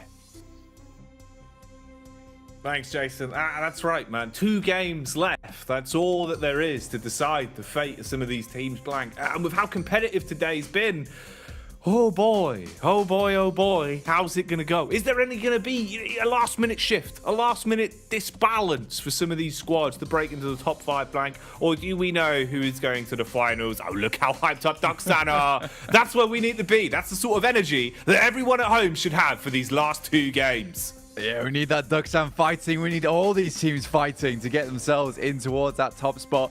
Right now, for the guys over on Duxan, it's not looking impossible. Neither is it for few teams ahead of them, right? Team Kato, IHC, Inco, as well as Influence Rage. Just the barest breath away. Duxan currently the furthest behind at 11 points. I would say most teams underneath this position, though, a little bit difficult to get in, right? Not impossible, with the way that we saw Duxan get themselves a 29-point game earlier on today, but very, very tough indeed. Heading over towards Miramar, though, this is FaZe's match of choice, and with dropping down to 3rd place, this is likely where they want to bump those points up just a little bit more. But I would say 3rd, 2nd, 1st, looking fairly healthy at the moment in terms of point. BTR definitely in that difficult zone at the moment in 5th place with 67 points, where it looks to be a little bit scary. I think You Alliance, if you're fans of the Malaysian team, you can feel a little bit safer in the fact that this is a very consistent squad. Profiting over them is going to be difficult unless they completely throw away these last 2 matches of the day. I'm blank. I've adjusted my stance for this one because I feel like this is going to be a crazy game, man. These Miramars have been delivering so much. For one squad in particular, I feel like FaZe just seem to go Super Saiyan, right? Whenever we get onto Miramar, they look lethal. They look comfortable. They come out absolutely swinging. But there's quite a few squads in this lobby that seem to have their bread buttered on Miramar. It's why it gets so exciting when we make it to these final 2 games of the day, especially with how much they've done for us in terms of weaving the narrative together, with keeping it close. It's not been ridiculous towards the upper echelons where it seems unachievable in people being able to get lapped here into these last few games. All right, hello, have a look at this. Look at this zone. Interesting on the zone there, but also interesting on the fact that You Alliance, 1 point average on Miramar so far in Last Chance. Yeah, not great, mate, not great. That is stressful considering, you know, I said they're a consistent team. They seem to be very consistent when it comes to Erangel and Sandhawk, but Miramar looks to be a real pain point for them. And at 71 points, you know, that's a position that could be easily taken away from you now. If you only get 73, you're looking at IHC, Team Kato, Inco, Ducksand, Influence Rage, all gunning for those kind of points at the end of the day, which I'd assume they'd hit. So, in fact, for You Alliance, this is a lot more dangerous than I initially thought, Jackie. Yeah, this is not going to be a walk in the park by any means. And You Alliance, like the one thing that has kind of been a bit of a saving grace for them, at least, is how smart they've been in terms of when it is a high percentage fight blank. They play really smart PUBG Mobile, at least in the sense of playing the numbers, right? Playing the percentages. If it's a low percentage chance to actually get anything beneficial out of it, they don't throw it away. They're not going to go for it. They'll at least play smart. And I think that's one of those things that can be a big backbone, a big boon for teams like that, if you know how to prioritize fights, where to really maximize your point score. Looks like we're having a bit of a rehost on this one, though, as the headsets are coming off. Not too bad. I mean, honestly, what? You know, we were live for about 60 seconds there, so it's not the end of the world. It's not as if anything's been shown too early. We can kind of have the ability to run this one back and keep things consistent. Just means it might be changing a little bit in terms of the circle and the playing path we'll get next outing. Yeah, I think for Mad Ball's shown us a little bit of a different change of pace there for themselves down towards the south side and lost Higos. Maybe that's a play they don't pull out again. Usually drop over towards Puerto Paraíso at the end of the day. So again, playing path could be wildly different. So could the circle. I think that's the first time in a while it heads up far towards that northwest side, giving some of those teams on the northwest edge a little bit of an easier time to rotate on it. But again, it's all in the past. Got to put it behind you now. Think about this as a fresh match indeed, whilst you wait for these teams to get themselves back into the game. BTR on your screens at the moment. Here's a quick one for you, Blank. Whilst we get a rehost going, let's have a quick rehost riddle. What kind of running means walking? Kind of running means walking. That's right, Blank. What kind of running means walking? Ooh, dude, why do you always hit with these rehost riddles? Because I am horrible at the rehost riddles, mate. I'm terrible at it. And I could just Google it, but I'm not that guy. You've got more respect. You've got more respect than that, I've Blank. I've got respect for the rehost riddle. I don't know, it's like a competition, like a walking competition. Because you're in the running for a walking competition? It's not bad. I like where you're going with it. But it's not the answer I've got on the sheet, Blank. It was running out of gas. Oh. Yeah, running out of gasoline there. Petrol. So you have to get out the car. Yeah, you've got to walk, you see.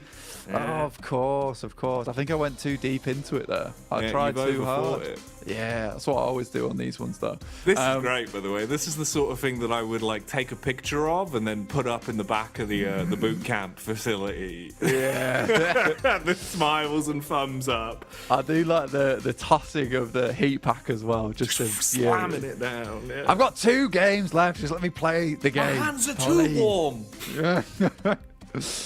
Dear me. But yeah, still waiting for the boys to get back into it, it would seem. Do apologise. Of course. But it's your fault. You know, you did release the technical gremlins into the building, didn't you? Yeah, I did. And they're in the I let them out the computers cage. now. Exactly. I've been warning you. I've been saying you shouldn't feed the IT gremlins after midnight. But you said it's fine. They're not going to swell up and turn into loads of computer gremlins. And But they did. Happened. Look what happened, Blank. They look so cute. I just had to give them a little bit of food after midnight. It's my fault. My fault. My bad, guys. But heading back to the match in 40 seconds, very, very shortly. The classic nondescript pillow. We love to see it. The old land pillow, mate. The land pillow. It has to happen. The dirty white pillow. Yeah, people love a land pillow. You can always tell the players that excel the land pillow. I tell you what, there is really one weird one that I've seen. The most bizarre land setup I'd ever seen is there's a player that has his chair back rotated. He wants it the other way when he plays stage games. So they have to unscrew the back of the chair, flip it round the wrong way it's supposed to go, because that's how he likes it to feel pushed up against his back. That's odd. It's odd, right? Not sure I feel about that one. It's a bit backwards, literally. It is a bit backwards. Literally just trying to destroy his lumbar. I mean, okay, fair enough. Maybe it gets him into the mood of things like, I'm uncomfortable now. Right. I can't be any more uncomfortable in game. Yeah. Right. So yeah. I guess so. But luckily, Blank, it's resolved. The problems have been fixed. And we set ourselves up then for the penultimate game. Oh, okay. It's not the same. It's not ideal. Yeah. Horrible playing path, I'd say, down towards the southern edge. Really pens a lot of teams into a different location. Mad Bulls, again, like I said, I don't think they would have been going back down to Minas del Sur, Los Higos way. Instead, drop up towards Puerto Paraíso. Influence Rage, I imagine, going to go far up towards Impala. But directly into our penultimate match here for the last chance. Which teams can make it towards the top now, because this is the final stretch, the final run. And again, I would say more than anything, the penultimate match a lot of times is more important than the final one, because you at least need to get yourself close to that boundary to have your final breakout. If FaZe didn't have at least some decent games on their last two matches, it wouldn't have been possible over in that survival stage to make it into the last chance here. No, it's true, man. I think Miramar really is one of those points where if you get here and you go above and beyond, if you really do pull out all the stops, you have that potential for what can be a whirlwind swing of 2 games back to back, and that can be enough. You know, 2 games, definitely more potential for points. Double the amount of points, potentially. It's just the way that goes. Only the 1 game gets a lot harder, gets a lot more awkward. So starting off with your best foot forward now, going into these next 2 games, and forgetting about everything else that's happened leading up to this point is what you have to do. Mentality has got to be at an all-time high, and you have to come out swinging. We need to see confidence for a lot of our squads here, namely Influence Rage, man. If they want to change face now, Blank, I need to see 2 back-to-back games where not only are they fragging, but they are gunning for placements as well. They're gunning for chicken dinners. Gladiators right now just getting gunned more literally as they give up the opening elim to Enigma Galaxy there. Yeah, for Gladiators, I think taking this trash drop down towards the south side, especially on a southern circle like this, you gotta expect teams to be around this area. You know that Enigma Galaxy drops off towards that western side. You know Mad Bulls are going to be having a cheeky peek down towards the south eye as well. So I think you drop close and try and play a buddy system off the back of that in terms of looting. Again, we don't have to talk about them too much here. Right now, 16th place, impossible run for them. Up towards that northwest side, though, Duxan gets himself nice and situated towards San Martin early on in the game. So ready to head central. Reject as well in a fairly decent position down towards that south side. Certainly not out, I would say, is that 13th position, even down towards 14th with Mad Bulls with 41 points. There's still potential here, which is insane to say that 14th can still get in at the end of 2 days. Right? That is ridiculous. Duxan just about regrouping with one another. It's been a long drop on the parachute, almost immediately pulled there, but will find themselves into a decent spot. Rook on the northern edge towards water treatment, a central team that likes to get themselves penned up inside a compound, defend it as good as possible, put out the outside traps, the defenses, the hot oil, but we'll see what Rook can get done here. And you'd hope there is a little bit more even just for themselves to have a final send-off, if it isn't enough to, make it the whole affair and really mount some sort of heroic, unfathomable comeback for Rook, at least you're giving a good test of yourselves on the way out the door. Because they played some blinding PUBG Mobile. They've had some corkers, some of the shots they've been hitting, some of the actually out of the meta setups they've been using as well, like you were mentioning with the gas cans and a few of the setups. It's been pretty cool to watch. So their defensive gameplay could definitely still have a bit of a leg up into our last 2 games of the day here. Duxan having a bit of a loot as well as they'll clear out the rooms, get everything tucked away nice and neatly early on. And that's kind of one of the big things, is where's our first fight going to come from? Who will throw us a bone and potentially make the first mistake? Lufa, he's lurking. Okay, they don't clear the angle blank, and he peeks off the back of it. Lufa strikes into the first man. Map geometry could work for him, but he's not quick enough in getting behind that AC unit, so he takes a heavy hit there and gets dropped down to the ground from Squash. Inco finding that opening knock, and they're wondering, where's the rest of his team? Where is everyone else? Yeah, not looking to save him either. Lufa left behind. And I think for Lufa there, yeah, there's big potential, right, where you can actually get yourself a fantastic 1v3 position in that location towards power grid. It's not to be, though. He doesn't cross quick enough, isn't able to find himself into the position behind the AC units, as you were saying. So for the boys on Reject, they'll be down to just those 3 players, and their run becomes much more squeaky in this match. Not quite in stage 2 just yet, but we have a lot of teams down towards our south side. Udo Alliance looking to move upwards. They find Meku on the approach, will take him down. Quick and easy elimination, so already they're on average, right? They found their 1 point of the game, which is better than nothing. And for Udo Alliance, they know they need to do a lot in these last 2 Miramars. Yesterday was not good for them. However, today has to be if they want to maintain their position in that top 5 to go towards the grand finals. Inco, very close towards the top 5. And I do wonder if we're going to have the Inco special from last year. Just finding some good positions. Oh dear.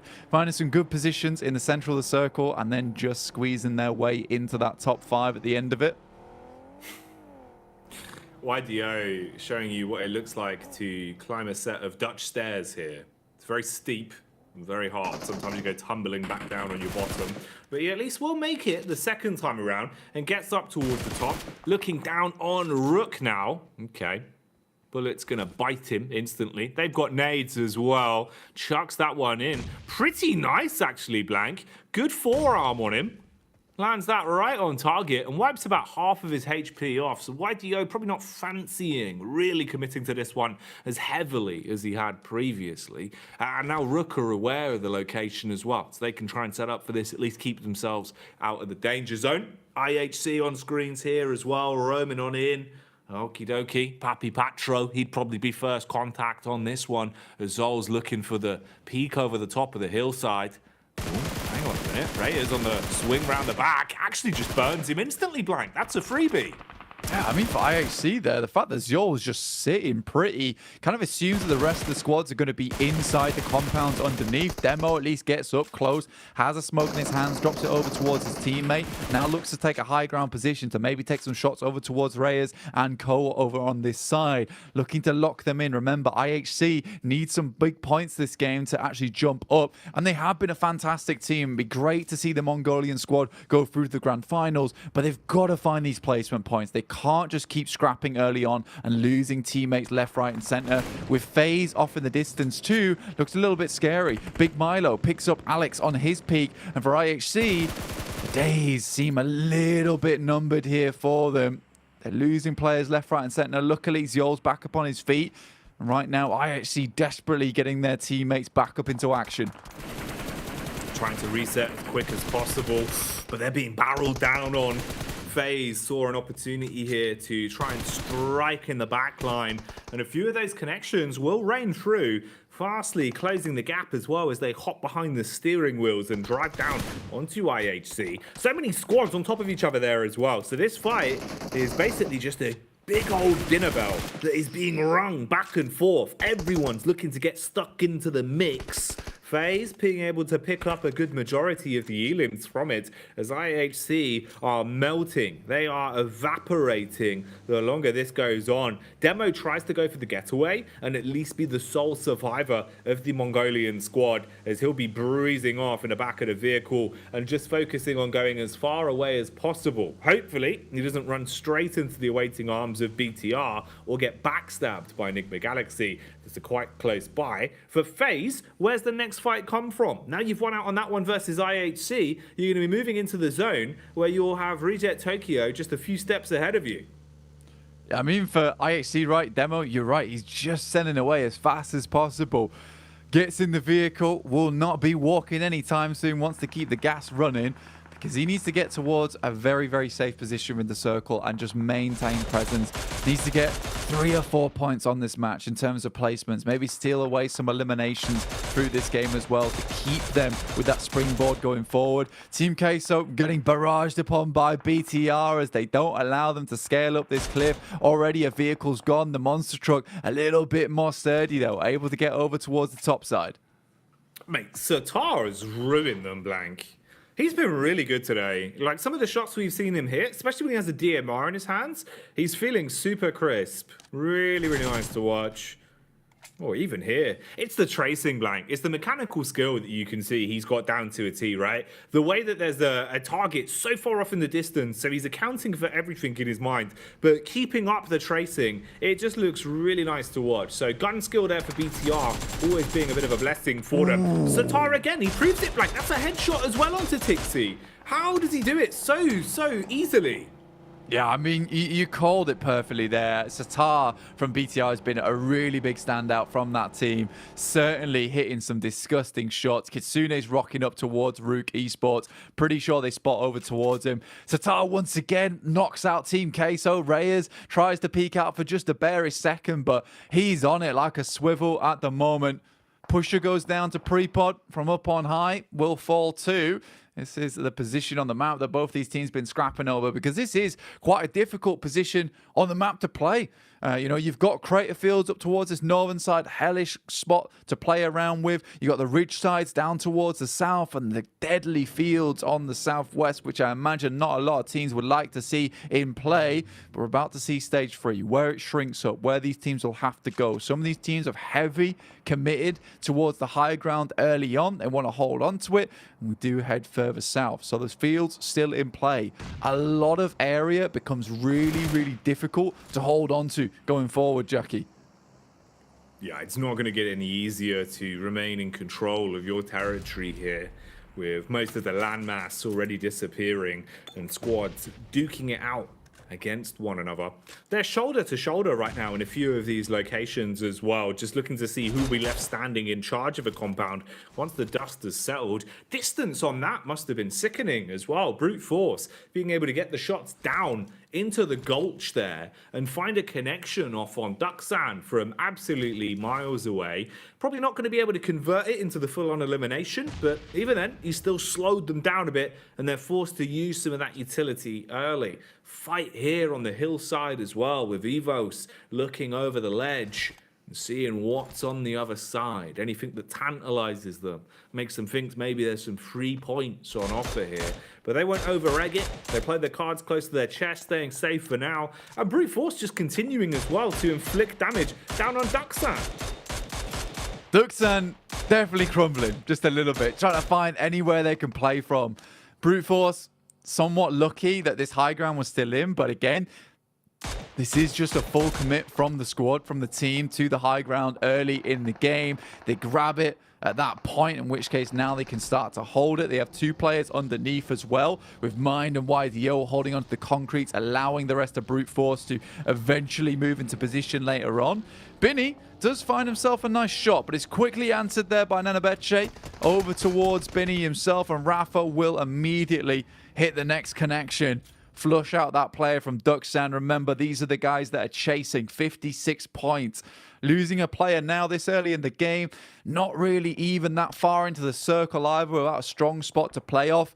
That is pretty bad news for them. So many teams just holding on the high ground now, with the ice picks firmly cemented into the walls.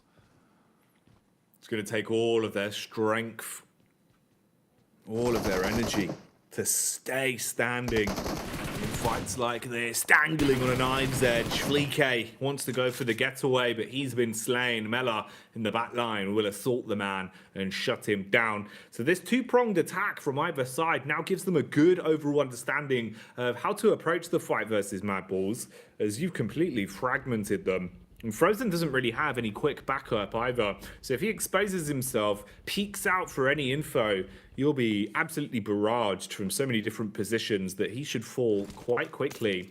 But look at the grouping. Look how many teams that are just on top of one another here. The difference of these squads fighting should come in the next few seconds because of this. Zone moving on further up. Brute Force centered up dead center on it with one player trapped down in the bottom behind Big Milo and the boys. And the rest of the teams now have to fight on their warpath to get into the new zones. This means that FaZe and Mad Balls, that level of pressure that was on them previously, starts to rise once again. And you're going to be looking to survive and weather the storm on this. Yeah, I mean, when you look at this circle, it's like one of the craziest circles you can get on Miramar as well, with the amount of high ground that's still in play now. Onzen's opts to drop down. I don't know if that was an accident or not. He looks around like he's a bit annoyed with himself there. And I don't think he meant to drop off so early. But FaZe, Mela will come down to collect him.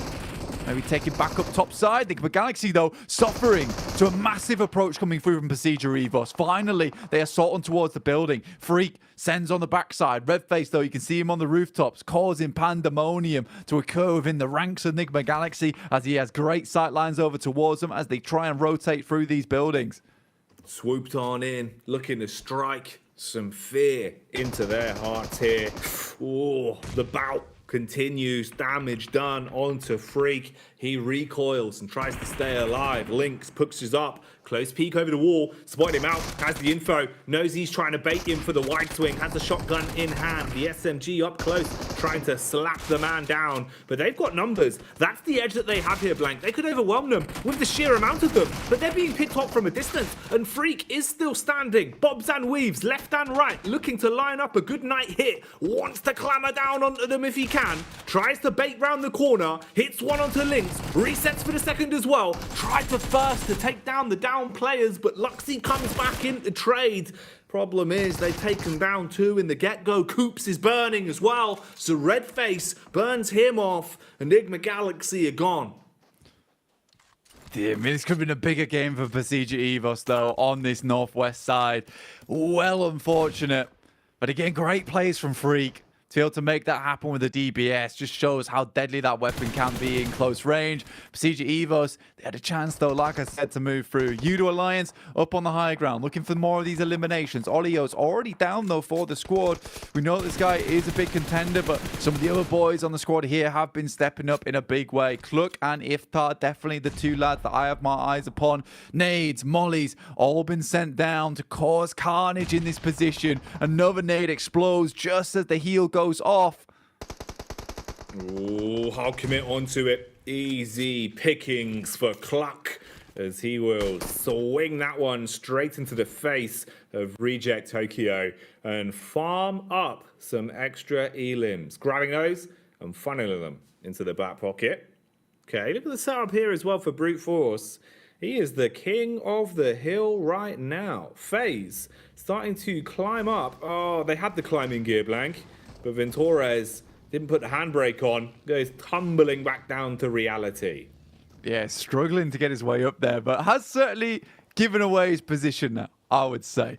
Neos likely not to get back to the rest of his team up towards the northern side. They held down the compound, but for him, it's all about just gathering information, giving it back across towards the three players in that compound towards the central arena, which looks to be the best position in the lobby now.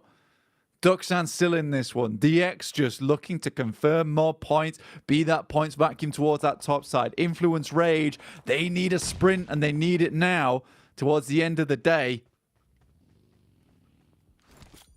It's got to be huge. You've come this far. You can't afford to start letting it slip now. Battle Force, Brute Force rather, up top on the hill, still waiting for the peak. See if they can lick on over the ledge and hit some nice shots. Demo, he got away very, very early on into this one. His entire squad was wiped out, but he's still standing. For now, just lurking and skulking his way around the back line, just trying to read what the positions are here from the close squads. Oh, door comes open, wide swing from Satar, easy shots onto him, but this allowed the other squads to realize his location, so they fire off and take him down. IHC now gone for good as Demo, the last man, falls. Udo Alliance pushing up on Duxan. It's the utility that's getting the job done. The Molotov burns out the first. Nade over the backside of the hut as well. QX losing about 15% of his health from that one. And they want to just swing on this, looking to finish it off right here, right now, and not let the man from Duxan survive for much longer. Does win one fight out with the UMP on the swing. A nice shot to pick up, but he's traded and finished off.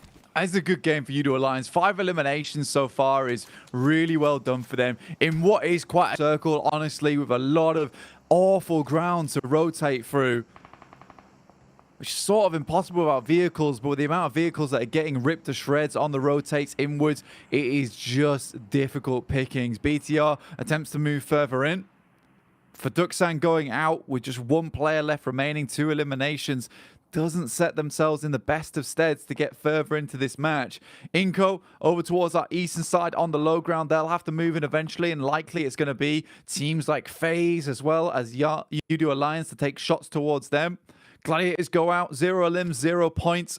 Their run's over. Definitely now we will not see them over towards the grand finals. But Neos has an eye over towards Frozen from the Mad Bulls. Yeah, he's just waiting it out, hoping that other teams go down before him. Just seeing if maybe there's an opportunity for himself later on into this one. Of course, as soon as you reveal yourself, you can't put that away. Can't put it back into Pandora's box. The other squads are going to fully be aware of what your location is and how you're opting to play it. So just taking a bit of a slower burn on this one. Influence Rage. It's been a shame to see them falling off, letting their foot off the gas pedal and not really achieving enough points into these past few games. Still surviving here though, right underneath the nose of Evos as they play close towards the hillside. BTR sending a few shots their way, taking the fight towards Evos above them. So Influence Rage still standing pretty for now at least, waiting to see what they can do with this one. Brute Force set themselves up inside the zone, have a good angle to play around. Redface peeks back on up, looking for the assault on the BTR. The smoke's blocking off all the angles, Blank, just making it so hard for him to hit. But a couple of those shots are on target, and about half HP wiped off Lepar. Eventually they'll have to make a tumble though, right? They have to jump on down from this position, likely into the waiting arms of Influence Rage. We're very happy to receive him. Hospitality galore for them. Redface looks to make his approach now. Federal underneath, but BTR have eyes on. Smoke's the only things between Pajija, Evos, and Death at the moment. Nice nade from Kaiovsky will take down Luxy and Redface at the same time. What a nade from him. Now they move forward over towards BTR, take them on as well. Zipian versus the 4 players here from Inco. Drops down, has a nade of his own, looks to throw it over the top, but won't get it there in time. Could have been a massive nade there from Zipian, just can't hit it. Now BTR in a full-on engagement with Influence Rage. They're going in. No longer is it chip damage from a distance, it's all about the aggression up close. But in a matter of seconds, Blank, they've already lost so much power, so much stock on this one, as Lepar's basically all that's left. Fragmented from the rest of the team, the other 2 members so far back because of the HP damage they took. Lepar's isolated, and it should be a freebie. Influence Rage want to try and clean up on this one. They don't overcommit to the push over the hill. Lepar peeks back in, had time to heal up, hits a shot, turn and burn. Chow, meanwhile, starts a fight versus FaZe, so that's going on over at the barn. Sitar as well, with the pickup there on the Mad Bulls now. Both of them drop down into the deck as they're just lurking on this one. They've gone from having all four alive to just a duo that's basically broken in sheer seconds. Inco also fighting on this one. Everyone bombarding bullets down at them. Not looking good. Squash about to be run over. On Zenz as well, still find the shots if they took a couple their way. Lil Boy is holding it down for Influence Rage, and BTR are out after that one. Some great movements there from Influence Rage. Looks really bad towards the start of it, but a lot of other teams start to chime in just a little bit. FaZe down to just one remaining member. Inco somehow made it off from the compound on that southeast side to get up towards the northwest to sit inside that little bunker where we did see the ramp in play. Law does go down to a nade. Brute Force constantly harassing this team of Influence Rage. It's DX once again towards the center. The big point sponge towards that top side, looking for another chicken dinner. Already had the back-to-back. Greedy though on this final day, looking for one more. Team Queso to break back into that top 5. They felt like they'd been so hard done to earlier on today. Getting pushed out of it, not able to maintain that momentum from yesterday. Can they make it the three-peat? The back-to-back-to-back? Or what is the outcome we're going to be seeing here on Miramar? As of now, Rook aggressing over the hillside onto Udo Alliance, peppering bullets their way, but not quite cleaving his way through him just yet. They've given enough time for the reface on the shotty. Still missing these, really has to hit those. And finally he will. Udo Alliance go down off the back of that one. And this isn't looking good either. The assault onto DX now as they take a bit of damage, but do find themselves another point in the pocket for the eliminations, bringing them up to 5 on their game. In a great position overall. Papi Potro on the elevated angle. He's the one up top. If he can draw the attention off his teammates, maybe find a critical pickup, they might still be able to stay alive for a little bit longer. Issue is that right now they're just being put down in the ground. They're taking so much damage. And even Prepod's found an opportunity to strike versus Rook as well. Grabs another one there. Okay, so somehow living this through, and Reyes drops a big nade on him. We'll take down at least one, but it's YDO taking down Papi Potro now as Inco starts to spread out towards this side on the south to look to take down Mela. Inco, pretty incredible run, honestly, but finally taking knocks and flushes from the teams that are playing alongside this little ditch. Mela, last alive, drops a nade through, finds the pick off with the help of YDO. More shots. How is Mela doing this? Once again, the Mischief Maker full in play. One player left remaining. Hardly any HP left on board. Might go down before him. Mela, the big merc, the man that's been ruining the dreams of all these other squads, continues to surprise again today. And he's staying alive at least until the zone ushers him out. FaZe finally gone as they go down. The Miramar Madmen that had been serving us success on this map will not have a chance to get the chicken dinner today. Instead, that's up to Rook, DX, Team Queso, and Brute Force. Rook's chances instantly expire as DX get the line up on that one. Lamborghini has been Ferrari peeking into a lot of these fights and delivering some sick shots. Another one blank as he rips the head off of Prepod. DX up to 10 eliminations now. Really playing some unreal PUBG Mobile today. Looking for that back-to-back here to finish things off and makes things so unbelievably hard in that final game as they take away all the points from these teams at that top side. This Thai team has more than made up for it for the fact that Vampire Esports won't be joining us in the grand finals. Their brothers, though, their bigger brothers with their bigger muscles, their bigger biceps, will be at the end of this one as DX has more than done enough now. They've gone above and beyond in this last chance to make it through to the grand finals. I'd even go as far to say they're playing in a different league of their own now. Yeah, looking unreal. Looking absolutely unbelievable with some of the plays they've been pulling out today.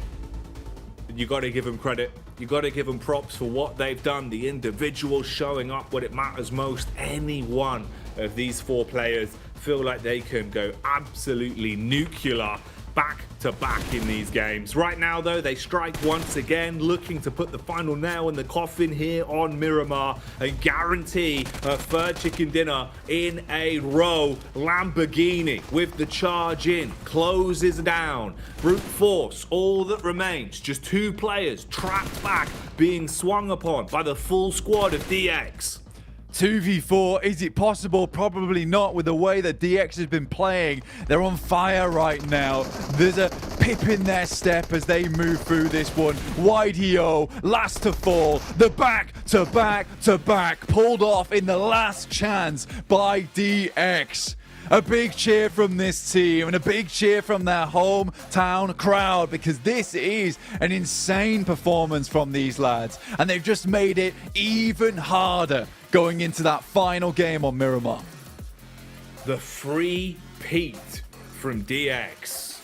Free chicken dinners on the trot, not dropping, not stopping, only adding more points between them and anyone else that is under them. They're not thinking about top 5 blank, they're thinking about being number 1 hard stuck as the top team here at the end of the last chance. That's what they want, and with 1 game left, that's a very plausible feat with just how much they've done for themselves, how big of a buffer they've built off of these back-to-back games. It's not only winning as well, it's the fact that they're doing it in style, with eliminations, with the team looking red hot.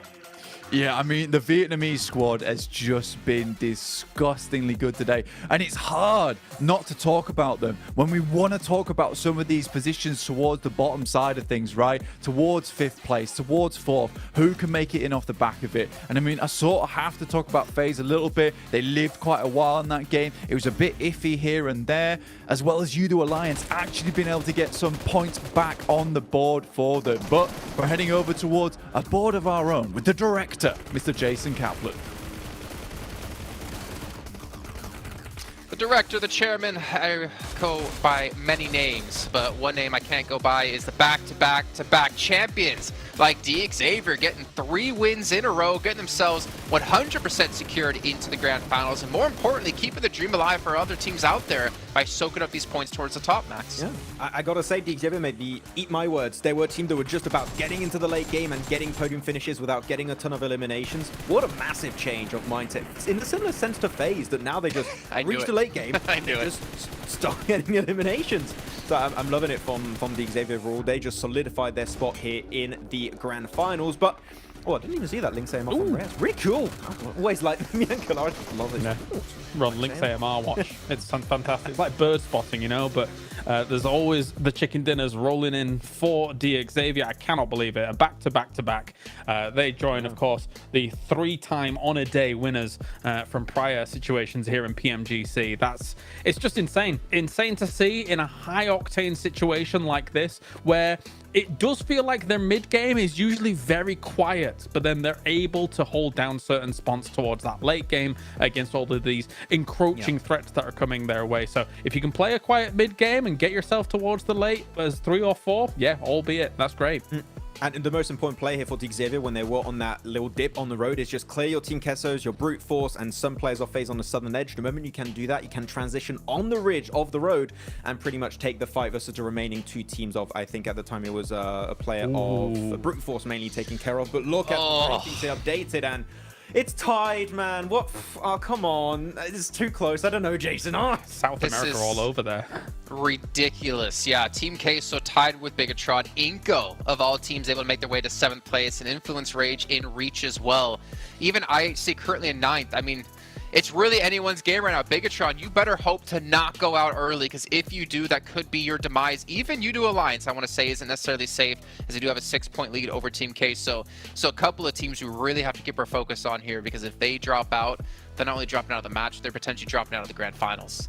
Yeah, we could have 2 Brazilian teams qualify in the last game here, Jason. We could have Inca and Influence drew one of the biggest comebacks here at the end of the tournament. I'm adoring every single minute of it. I'm looking at the point spread right now, actually. Even Duxan, technically, if they have a massive pop-off here, could also catch up. We're going to need to see something similar to game 1 of Erangel, pretty much, if they want to make it happen. But the fact that we got so many teams competing for such a small amount of spots remaining to go into Turkey in December, it's pretty nuts right now. And From how things are going right now, the sponge effect is also happening at the top, which means that threshold entry point into top 5 is going to be even smaller than what we expected. So a point or two is going to make the difference, Jason. You got to flush every single one of those eliminations while you still can. I mean, Clark, we already know who's going to win this last match anyways, right? Apparently. If it's to continue. If they did, we bow down to you. That would be unbelievable. I would love to see that here if the Xavier could continue on the warpath that they're currently on. But I will say as well, looking at where Alliance has ended up, I think it's a great glow up from their previous survival stage. I think they kind of squeaked by a little bit in that survival stage, but they're constantly being able to find podium finishes, not necessarily wins. It would be cool to see maybe them finish it off and kind of solidify themselves in that top 5. But yeah, it's down to the wire as we kind of expected. I'm very excited for it. I mean, we're getting to our final Miramar, our final match of Last Chance. I don't even want to do predictions. I don't even know what we can analyze right now, because for me, I just want to get straight into the game, but we do have to wait a little bit of time before we get there. I do kind of worry, though, with the pressure kind of mounting for these teams. We've seen teams crumble in the past. We've seen Team Queso struggle. We've seen Bigetron struggle. I'm kind of wondering with IHC, they've had a really pretty rough day today, minus, like, I think in my head, the one match they have with 10 points overall with the 8 eliminations and 2 placement points. I mean, the IHC do have the chance, but they have also shown to us that they cannot get the placements when it counts. So for me, I'm really worried about them as a team to see if they could potentially make it through, because if they do, I think for me, they have to come with a chicken dinner on their shoulders. Yeah, you can't afford to lose your composure at this point, Jason. You just need to keep your head on your shoulders. And IHC, I think perfectly said, Jason, they need to just get those placement points. They need to just linger in the matches, learn a little bit from Xavier, which is play silent in the early stage. Don't take the fight. And if you can do so, you'll be able to get placement points. And as we know, if you get in a late game scenario, you get placement points. Eliminations tend to come relatively naturally in those situations. So IHC, they can still make it, but they need more than those eliminations we've seen so far. They need to go the entire way in this final game. Well, we're going to find out right here, right now. It's our final match of the Last Chance qualifier. 5 teams will be going through the grand finals. Let's see who it's going to be with Jackie and Blake. What we've been building up to for weeks, Blank, finally culminating in this next game of Miramar. We'll know what teams are making it to the live finals. We'll know who's fought hard enough and who's given up the goose in the last few moments. Because like we've set up on the desk, a few points make the difference between a large collection of some really exciting squads. Yeah, I mean, right now we've got a tiebreaker going on in 5th and 6th place. It is crazy. Team Queso, 71 points, tied with BTR. BTR winning that one out with the chicken dinners that they accrued during the Last Chance. They currently have 2. So even if we were tied up again with Team Queso and BTR at the end of this, and Team Queso got themselves a chicken dinner, BTR would still be the team to make it in. However, there's still more teams underneath that. We've got Inco, Influence Rage, IHC, all trying to make their way in here. I think we'd be sort of remiss not to see the Mongolian team make it in from IHC. They've done so well and shown us that they can beat out versus some of the best squads in the game. However, today just hasn't really shown us that much potential from IHC, that same kind of firepower that they were displaying yesterday. So many storylines to keep up with. Right now, we can at least be sure of a couple of things. FaZe, as well as Xavier, Prestige Evos, potentially, have all made it in. But right now, it's FaZe and DX that are the most safe. Those are the teams that are safe. But for some of these teams, it's the difference of having a blinder of a game here, of pulling out all the stops and walking away with their future, their chance here in PMGC, still on the line to make it to those live finals. It has to be decided here. It's our last Miramar. It's our last game of the Last Chance. After this, it's all said and done. No second chances, Blank. You've got to come away with some big points here, and we need some of these teams in the mid portion, hustling and bustling between a few different points to make it into the top 5 to give it their all. Like we said on the desk, we're looking at big games with elims and a chicken dinner. You can't let the pressure get to you, but how is it going to go? How is it going to unfold here in our final match of the day? Playing path, south to north here. Fairly generous with the positions that you can take around this one. teams are sort of relieved here, Jackie, after that last match. He went up towards the northwest side, went to a pretty horrific position in the zone, which caused some absolute carnage in that area. But DX still come out on top. They play it any which way the circle throws it. Teams now leaving. Brute Force again pestering the guys on Influence Rage, not allowing them to take much precedent over towards Impala. Instead, they do a split drop round Minas Generalis here and La Bandita. Circle, Generous 2, fairly central over towards Power Grid. Can't really head anywhere on this one. For some of these teams, this is still possible and just within reach for some of them. For Team Queso, barely a point away, but look at this. Did they lose a player? No, he's just barely on HP. Reyes down to 10% on the drop. Woo! If they lost him on the approach, I wonder if that was a couple of shots coming out from a different team. Love to see a replay on that one. That's the thing, that could be the difference right then and there, Blank, between their chances going up in a puff of smoke. You know, their opportunity of besting the tiebreaker dissipating before it even started. Look towards the right-hand side of your screens. Look how much that resonates. 71 points for them and BTR.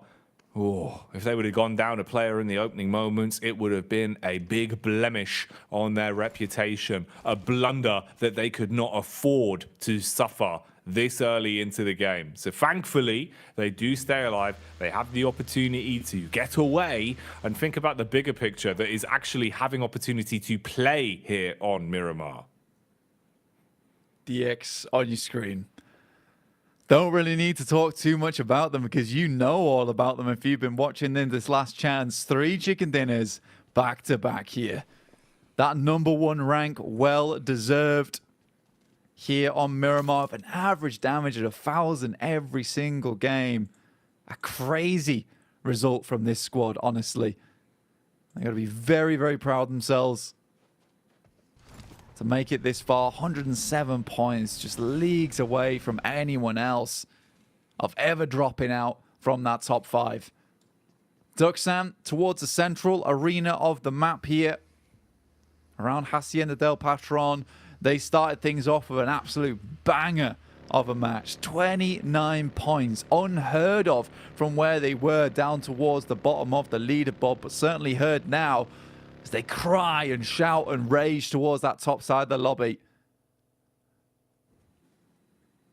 Sarah, playing on the edge here towards the rock, trying to just peek over the top and see if anyone's coming his way, if Inco are going to bypass him and he can barrage a few bullets in their direction, basically setting up for a bit of a trap here.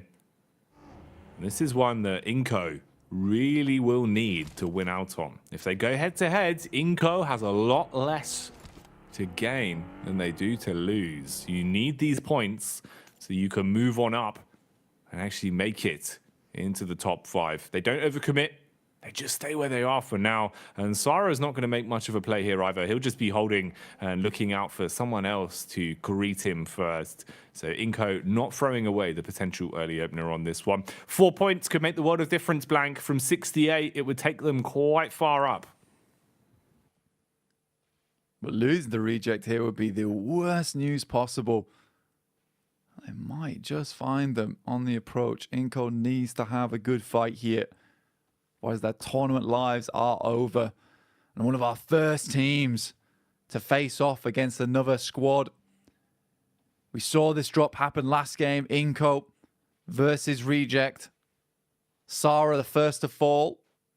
I'll just crawl in and Inco knows. They smell danger in the area. Keeping a watchful eye out. Sara just edges ever closer here. Sara slithering his way forward. Seeing if he can peek up over the ridge side here, look for a potential fight. Remember, this is Inco's dreams. This is Inco's tournament lives on the line in any of the fights we see them getting into. So it has to be picture perfect. No room to reset, no room for error. Make one small mistake and it could cost you gravely. The peek up from Sarah hits first. Inco realise that things are already getting out of hand. Pressure mounting. They need to reply quickly. Rafa stutter steps his way down the hill. Lufa, low on HP, gonna have a nade dash directly at his noggin. We'll see if that one works out. Meanwhile, Squash is struck upon. So they've lost one member. Inco already down to a triple threat blank. It's not looking good. Back and forth here, one apiece, one elimination closer, but one player down, like you say. And with it being on the outside edge, Inco's got to think about leaving and soon. Drop a smoke out. Attempt to create a getaway path from Reject. Sarah might have just caused Inco to lose out on their chance to get into the grand finals here. Sarah just still watching. Slid his way up behind that rock and struck like a viper onto the guys from Inco. Vitali sends in close towards the tree line. And you've got to be stuck in between two minds right now. They're debating this one. They're thinking, well, it is a raw 3-on-3. If we get the points, maybe it's enough. Maybe it balances out the fact we've lost Squash. Maybe this will put us into a position we can actually break through into the top 5 off of. So many thoughts that are going to be racing through their head. You can see the paranoia. Look at the body language. Look at the way they're peaking this. They're worried about so many fights. They're worried about so many things right now, all off the back of this one play. This is crazy of how much influence this could have as well, because this is Inco's chance of actually going to those finals. All because Reject strike with that opening pick. All because Reject find a free frag where there was no room to reply. And they're looking more timid. The way they're posturing looks like they've given up the chase on this one. They're going to play for the longevity blank. Play on that long game here, Jackie. Get the vehicles back into position and then just move on out. There's a couple of sight lines on the side, but I think the speed at which Inco will be able to get out of here, they're likely to be able to be safe. Refilling the gas canisters, realizing this might be a long journey ahead of them. Quick swing on the top side, check for the peaks, check for the angles. You can tell, like you say, Jackie, the paranoia is here, just back and forth all the time, unsure where to go. It just ends up being that San Martin and Power Grid are some of the best spots in the circle right now with this shift. Off he goes into the distance, a wheel is spun out. Not quite enough to find the knock or the elimination. However, it might just be FaZe to do the final bidding. FaZe Clan, they want to snatch this. They want to rip away the potential from Inco. Don't even give them a chance. They could deny it here, and it would be 3 points for FaZe. It would be a nice way to keep them locked into that second spot. Whereas for Inco, it's their chance at the finals, going up in a puff of smoke. Trade between either side.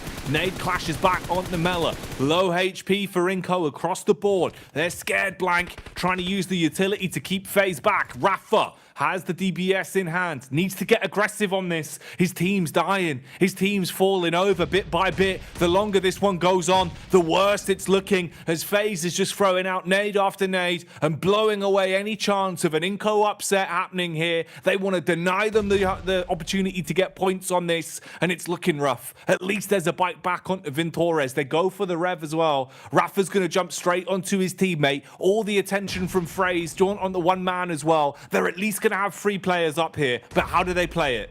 This would be an unbelievable comeback coming through from Inco. Rafa looks to take down Vintores to start things off. Nenebeche on the high ground. Only 2 clips in the mag, though, to keep this fight alive for them. Quick knock on the nade to try and bounce it back up towards Nenebeche, but a full 3v3 on the reset as well, with the entirety of FaZe all locked into one position. Nenebeche on this high ground also causes serious troubles for the guys on FaZe. And FaZe, not technically safe. Honestly, there still could be change-ups here. If they win this fight, they're looking way, way better. But for Inco, this fight means tournament lives. If they find the 3 players from FaZe, they will ladder up. They'll have to hope that Team Queso goes out early, or they can live long enough into the game to see this one forward.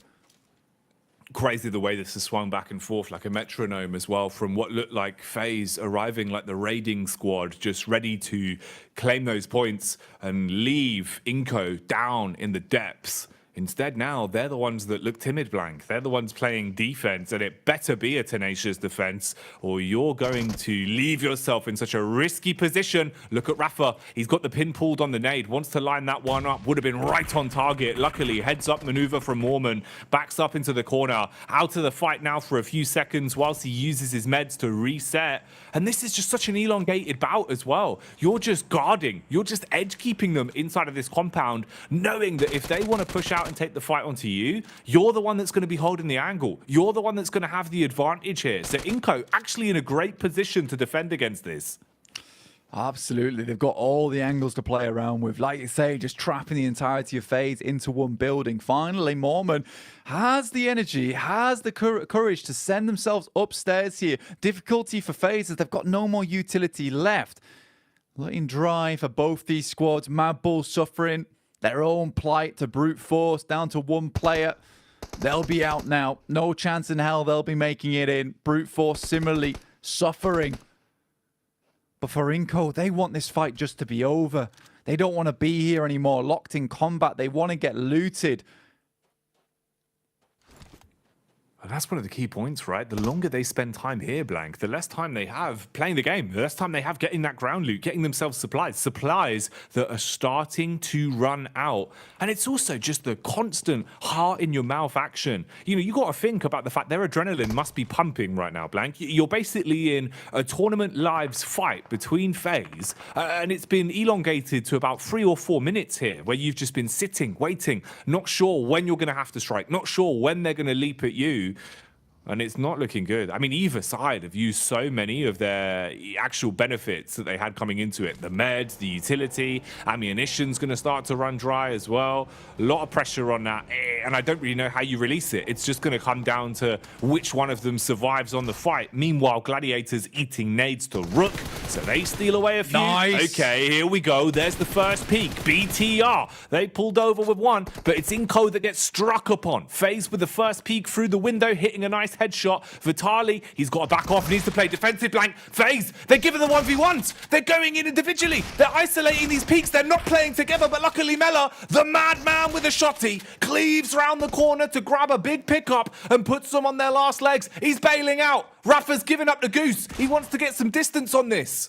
1v1 here for Rafa on towards Mela. Mela, an absolute DBS menace himself, will at least flush out one of their players, giving the chance for FaZe to get 2 players back up on their feet. So threaten the res on either side. Mela can hold down the fort in the front side, maybe drops the smoke. In comes Rafa on the side, full HP. DBS primed here and ready for Mela versus Nenebeche, and Rafa himself quickly goes for the push on the DBS, but they don't want to let them get these players back on their feet immediately. Onzens goes back down. That's 4 eliminations. That'll take Inco higher here over the top of Team Queso, puts them in 5th place, knocks both BTR and Team Queso out.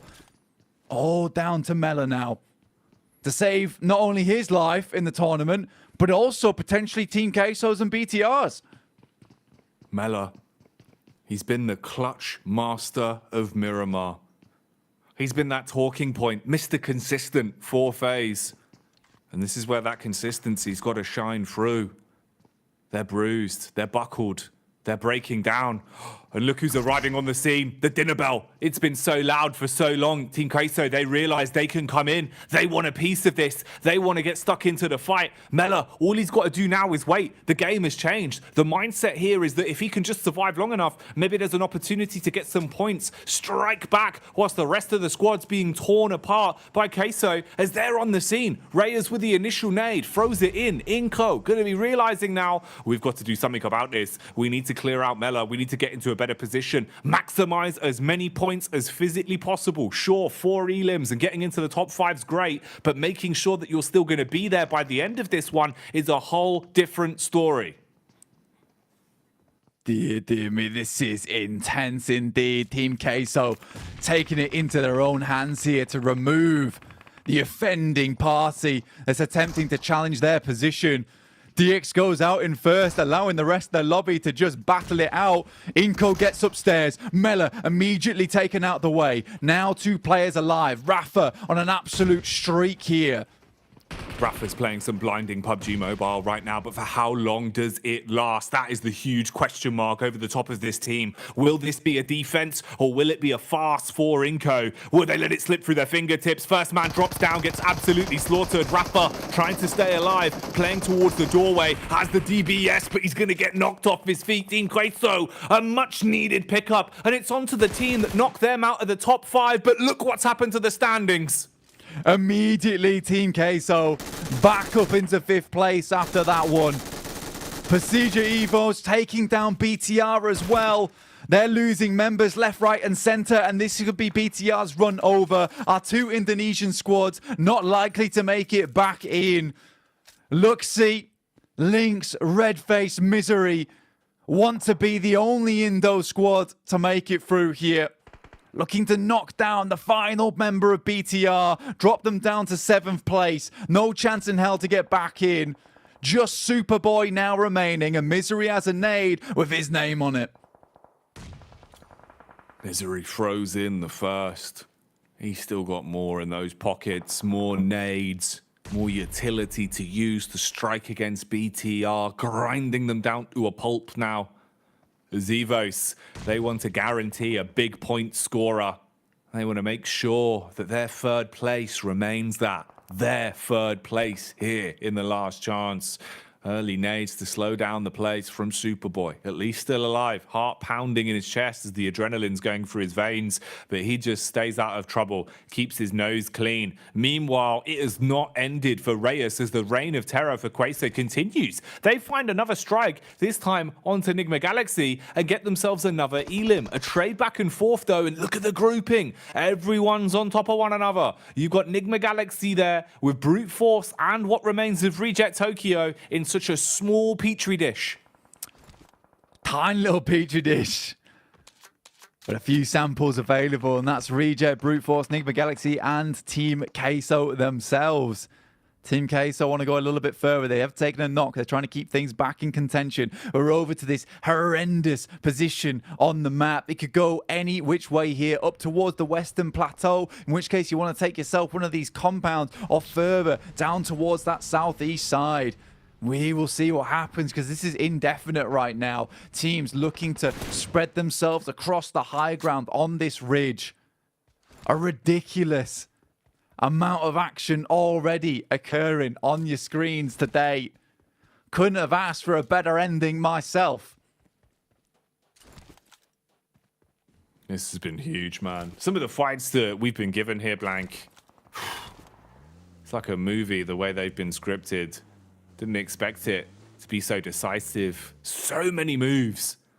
So many squads that were closely grouped just out of the top 5, and they've been proving that they are fighting for their spot, fighting for their chance to make it to those live finals, to be on a big stage, to contend for the championship, knowing how much is on the line here. Huge event so far. Where does it go? What more are we going to see? Duxan on the move. Still a squad that could put up some big numbers here. We were saying how they were floating just out of reach, but they've got to pull it out now, Blank. IHC, they need themselves a big game. They need placements. It's the big thing for them. Misery is down for Procedure Evos as Duxan looking to pump those points further up and get into that top 5. It would take a miracle for them to hit it and make it happen. But again, for Duxan, we've seen the type of games they can come out with here, Jackie.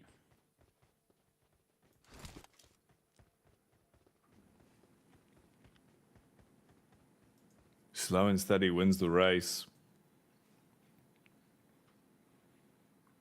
Superboy's just been playing the longevity on this one. Obviously taking so much damage early, he's opted to just kind of squirrel away and look to see if maybe there's any chance that BTR could get some well-needed points just through popping up a little bit later into this one, being able to steal away the placement or some snaky points the longer it goes on.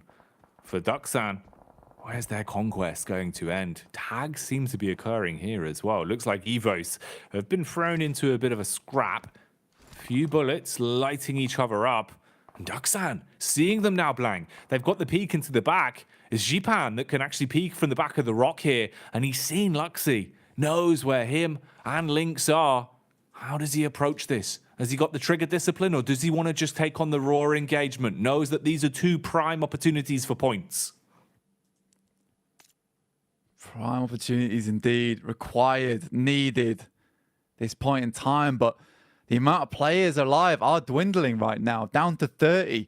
Not that many left remaining for these teams to make happen. IHC over towards this northwest side. Another team that's desperately trying to make their way towards that top side. Next circle shifts. Any team that can fast approach towards that compound in the center is looking good. And there's a lot of teams able to do it. IHC is closest, but they're locked in combat with brute force, Jackie.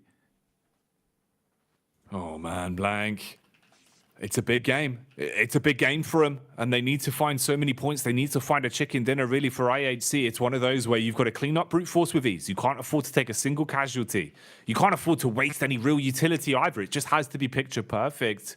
And this is the one that's mind-boggling me as well. I'm just wondering if we're going to see some sort of heroics later on from Superboy. It feels like there's always a potential for this man. Individually so talented. But he's lurking right now. IHC seem to have realized what's going on. The fact that brute force, they're lurking up on him. They're coming in one by one. Peek from the first as Demo, the demolition squad leader, blows them to bits. Perfect play with a nade. The utility master detonates them. And that's going to give him a lot to work on. A leg to stand on. Nice connection as well. Ziol with the tracing, Blank. That's beautiful work with the gun skill there. Nice tag, but it's stolen away. Influence Rage. Clean up on the headshot. Yeah, necessary. Absolutely necessary there. So many teams to keep track of. No more rankings for you guys, though, so we'll just have to guess as we go on. See where these teams end up. Influence Rage on that northwest side. Still holding it pretty for the time being. A team that needs a whole load of points, but we just won't know how many more is required to the end game. We'll just have to wait and find out on that final desk. In the meantime, they need to live it out first. They're keeping us guessing. They're keeping you guessing. Much like the teams are right now as everyone's giving it the big one. Left in suspense, not knowing who's got enough points, who's taken top spot right now, who's going to be breaking into that top 5. But still, each fight could be the difference maker. Each fight could be that one extra point for a couple of these squads, a couple of these big names that we saw so closely grouped coming into this one. Papi Potro thought he had an opportunity to keep the good times rolling between Queso, but again, Blank, he goes down early. Sarah with the opening here. Sarah does not stop. The bicep man from Reject Tokyo giving it large right now as he's finding freebies all over the shop. Reyes more like sprayers as he'll be sprayed from Sarah and taken down. Reject Tokyo running amok against them and potentially finishing the point where they can actually get any more points on this Blank. Big Milo's down in the deck. It could be over for Queso right now. Yeah, Team Queso don't know how many points they needed. They don't know how many points they required to get themselves in. In an 8th place scenario, they don't get a huge boatload of points for that in terms of placements either. I think we did just about see Team Queso ladder up over the top of the guys from Inco at the end of that one. So I think they are currently in that top 5 position. But they go out now and teams underneath them like Duxan, Influence Rage, BTR, even Udo Alliance continue this onwards. There's a lot to be scared about here. Even IHC, we didn't talk about them too much, but in they come, barreling towards this compound, looking to change the fate of Influence Rage here. Oh, Demo with the backup of Joel as they come in and cleave their way through him like a hot knife through butter right now. They bombard their way into the compound with no respect for Influence Rage. They've wiped him up like a spilt drink and claimed control of the compound Blank. IHC, we were talking about them coming into this game. I believe they started it in 9th place in the standings. 62 points is what they had. They needed big elims and high placements, most notably a chicken dinner at the end of this one. They're putting their best best foot forward in the engagements they've been given so far, and at least writing the narrative that there is still a chance, Blank, that there is still a slim opportunity for the Mongolian Massive to break into the top 5 by the end. I mean, this is probably the most well-deserved game right now for IHC to get into that top 5, battling off against the guys from Brute Force. A beautiful crash over towards Influence Rage, realizing where the end result is going to require them to be over in this compound. 7 eliminations, but further than that, they need to go. Once again, BTR, just like in their survival stage, edging their way towards the end game to try and get enough points to secure themselves inwards. Udo Alliance, though, not likely to allow this one player to make it through. The rest of them know exactly where he is. He'd have to go for a mad 1v3 with the blue at his back, which just doesn't seem possible to me. And I think this might be BTR's run over. Oh, BTR getting battered right now. Superboy is gone, Blank, as he goes down to the play zone. That is where their reign of terror ends. They had put up so many huge games and had flown the flag high for Indonesia, but not happening now. Seems like there might be another side that wants to deal some damage, though, and that's Luxy that comes in, turn and burn onto Duksan as the South Korean squad are obliterated one by one. Evos are going Super Saiyan, Blank. And they do not get themselves that big win that Duksan were looking for. Reject up to 6 eliminations now, looking to take this as far as they absolutely can. 8 eliminations, possibly 9 now for IHC. This is looking more and more likely like a top 5 team to me on IHC. They've been waiting for a game like this all day long, and it's only fitting that they give it to us at the end of the day here, Jackie. Made you wait for this one, but this is where they're showing up. How much damage have they done, though? Is it enough? When will it be enough? All the questions that will be reverberating through their minds right now. They're just thinking about the bigger picture. Guarantee the chicken dinner, lock it down, and see where you stand when the dust settles. Reject Tokyo and Pasija Evos, the only 2 sides that dare to stand before them, and it's just a duo and a solo. In Red Face, the man at the back of the rocks, they're looking for him. Zol, he's spotted him now, knows his location. They want to dive straight in onto him, but they have to keep it clean.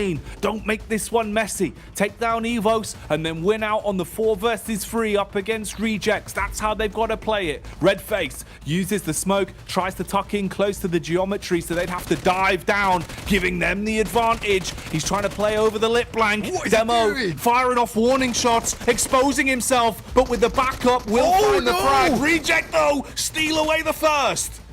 Looking down towards this way, IHC just got themselves into a world of hurt versus Reject. Only 1 player left remaining now on the other side of this in Godless. There's one other player from IHC over the top side of the ridge, but Reject up to 11 eliminations off the back of that one.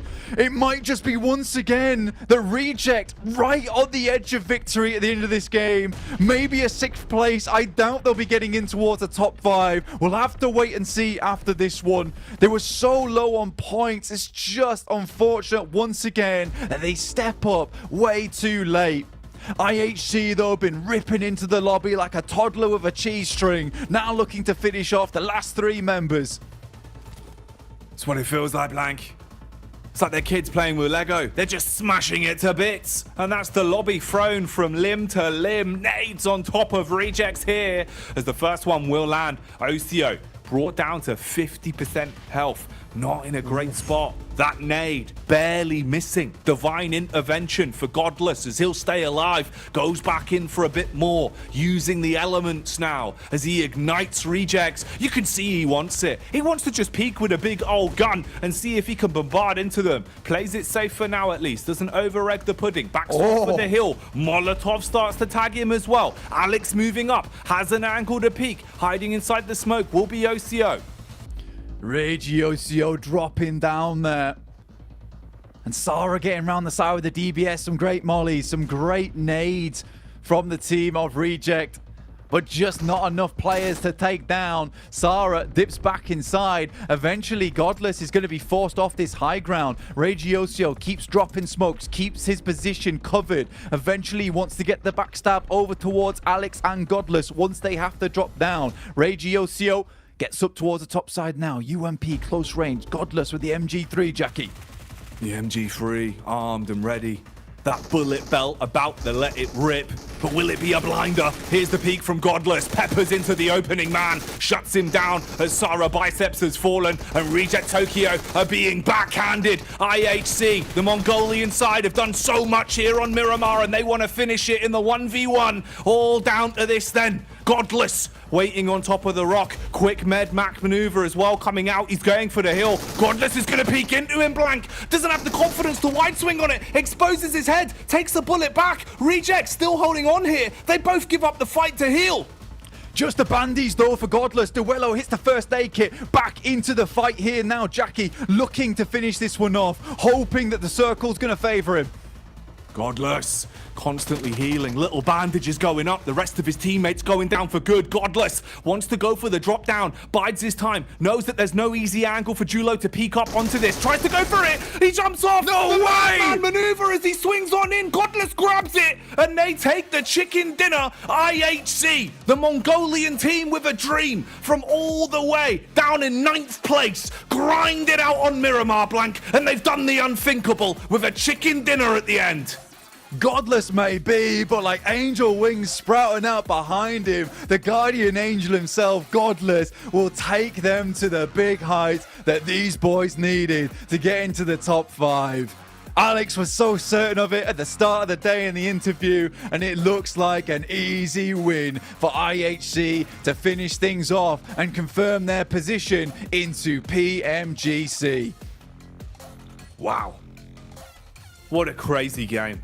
IHC, over the course of all of the games we'd seen from them, we'd been singing their praises, watching them go from strength to strength, watching this man cause carnage, watching Alex get aggressive. Every one of these players had moments where they delivered, had moments where they were the backbone of IHC. But the Mongolian team flies the flag high with a great game there, blank. Huge momentum for them in the end of the day. Really did give it everything they had on the last Miramar. And we had some cracking Miramar teams in this lobby. This was no easy feat. I mean, we lost DX and FaZe right off the bat, so our two biggest teams in the lobby just weren't there to have it out. Procedure Evos make it far into the game, probably have secured their spot. Reject, I think, once again, they came so close, yet it is still so far away for them to get towards that top 5, but nothing certain at the end of this. No. Nothing is, but thankfully we can find out. Everyone that sat home on the edge of their seats, we will now know who has made it through. Let's get back to the desk and waste no time for the big reveal. Max, I'm just going to give this over to you and what you said at the end of that game. It's one of my favorite PUBG Mobile games ever, Jason. There's so many storylines from the start to finish. You have FaZe fighting up against the side of Inco, Team Kesso going for the third party, trying to compete for top 5 position. Then IHC, that we said, Jason, they need to get placement points, they need to get the wins. There was so much happening. My grade is about to explode right now, but man, IHC, this is the biggest game of their career by far, making it possibly into the grand finals. What did we just witness? It had everything, didn't it? It had everything. I mean, especially even towards the end as well, where I'm going to say, yes, it's IHC's biggest game of their entire careers. It wasn't clean at the end. There was a lot of... It was shaking. Because, yeah, that's exactly the right thing, right? There was clearly extreme pressure on them in order to be able to make the right decisions at every single moment in time. Falling down and taking out the procedure last player or whatever, I do feel like may be a little bit of a slip up there. It almost ran away from them, this game did for IHC, but just in the last moment, the double MG3 magic, able to clutch it out for them here in one of the closest games of PUBG Mobile I've seen in a long time. Oh man, I'm looking over and I can see the overall rankings, but I'm not going to look at them just yet. I mean, even Inco, they had themselves through into top 5 until they got wiped out by Team Queso, who overtook them in 5th place. A lot of damage coming through. 2 players over 1K here. I think it deserves a double sound from Kalaris. Yo, that's a lot. That's a lot of damage. Oh, Sarah coming in with the 1,300 damage. The thing is, we knew how strong Reject could be in the past, and here we go, overalls, and IHC have been able to do it. They've taken 4th place, actually. Whoa, IHC were able to make the jump up so significantly. They went from 9th position here, Jason, to top 4 in the rankings, completely overshadowing the sides of Team Kesso and BTR in the rankings. And man, Team Kesso, I have to say, it was a really, really good attempt, Jason. That was a good game plan to third-party FaZe versus Inco, but unfortunately, when IHC has a game like this, all you can do is bow, and IHC made it through. Yeah, and you know what? As much as I'm saying, okay, there were some moments in those final stages where I'm thinking, maybe that's not the right choice and stuff like that. There were so many moments where they could have said, we have these buildings as IHC, we're going to stay in them. We are just going to stay here and allow everything to play out on the eastern side. But they didn't know exactly how many eliminations they needed. They didn't know exactly how many points exactly everything was adding up. So they pushed out onto those rocks. And in that moment, all hell breaks loose. And it just became this perfect moment here for IHC to be able to make... I've got goosebumps a little bit, actually. I got goosebumps. It's so funny, too, because we saw them pushing, and Clark's like, why are they doing that? They can just sit there and wait. And then it clicked in your head of like, wait, they don't know how many lives they need. They don't know how many placement points they need. They went for the big play that we talked about at the start of the day, right? Sometimes you just have to turn that aggression up to an 11. But I think Clark, they turned it up to a 15 there, ended up coming home and taking the victory. Yeah, maybe a 15 and maybe a little over aggressive on some moments, but you know what? It all worked out. It's not even that, like, before even they start taking that fight for the win, IHC took the control of this lobby so early on. They took control of their destiny, taking the fight versus Brute Force on the northwestern side, clearing the entire northern edge of the circle, and then the most important fight, breaching onto Influence Rage in that compound that gives them free range to do pretty much whatever they want in that finishing moment, because at that point, they were tied with Influence Rage. So every step of the game was so stressful, man, and good for IHG to be able to weather the storm, because I would have been crying that match if I were them. I would not be able to deal with that pressure, and they just made it happen. Well, it seems like, pressure for you doesn't turn you to a Diamond Max, it just turns you into a sad boy. But another team that should be sad, Influence Rage. I mean, a team who just has dominated all year long, I feel like. And to see them knock it to the grand finals, it hurts not only for us watching, for obviously them, and obviously the teams in Brazil watching this as well. So that means we only have 2 teams coming into the finals with what? Loops and Alpha 7. I mean, we thought there was going to be 3. That's why the landscape for survival and last chance is so brutal, right? Like, you can be who we perceive as one of the best teams, maybe even in the world, but if you don't perform on, I'm going to say especially this second day as Influence Rage, sorry. And then you get these magical moments happening from teams where they really pressure is really up against them. Yeah, you're not going to make it. That's PMGC. Even the league stage was tough for all of these teams, right? Vampire didn't even make it out the league stage, so it was tough from the get-go, and it just keeps getting rougher and rougher every single day, every single match for these teams, and unfortunately some teams are just not able to deal with it, and they crumble before the finish line. But now we have our 16 teams, Jason, for the grand finals, and I'm telling you, it is looking stacked. I have no idea how it's going to go. There's a few favorites, but even underdog teams like IHC are able to just change the entire landscape of these matches at the end, so it's going to be a tough one to predict. I mean, the funny thing is, right, we talked about in group stage, obviously there's some teams that will outperform others and others who just won't really perform as well. And then we went into survival stage, and it was like the caliber of the lobby just rose. Like the difficulty lobby got way more difficult than it was previously. And now having our teams through to this, into the grand finals, the difficulty spikes up another notch that obviously some teams have some time here to prepare for it, but really, grand finals is going to be a true test of the grit you have as a team and your preparation coming to the event. It's the best lobby of all time in PUBG Mobile. How daunting is that as a task? It is the best lobby of all time, and you somehow have to scramble to the top amongst all of that in order to be able to claim the championship. It's gonna be crazy over there in Turkey. Yeah. It's going to be one of the most insane storylines, because you're going to have S2G Esport defending their title on home ground over in Turkey. Man, they're going to have a tough time, because the lobby, as you said here, is looking like the best lobby we've had forever in PUBG Mobile esports. So it's going to be the best finals, I think, by far here this year. I'm just going to say it. I don't think S2G are going to take the title again. Like, seeing the training that these teams just got in these last, 2 weeks of their own play, and obviously the experience they've been able to get, S2 just been having to watch, but they have to somehow get some practice in. And as you said, Kalaris, the most difficult lobby in PUBG Mobile esports to this day.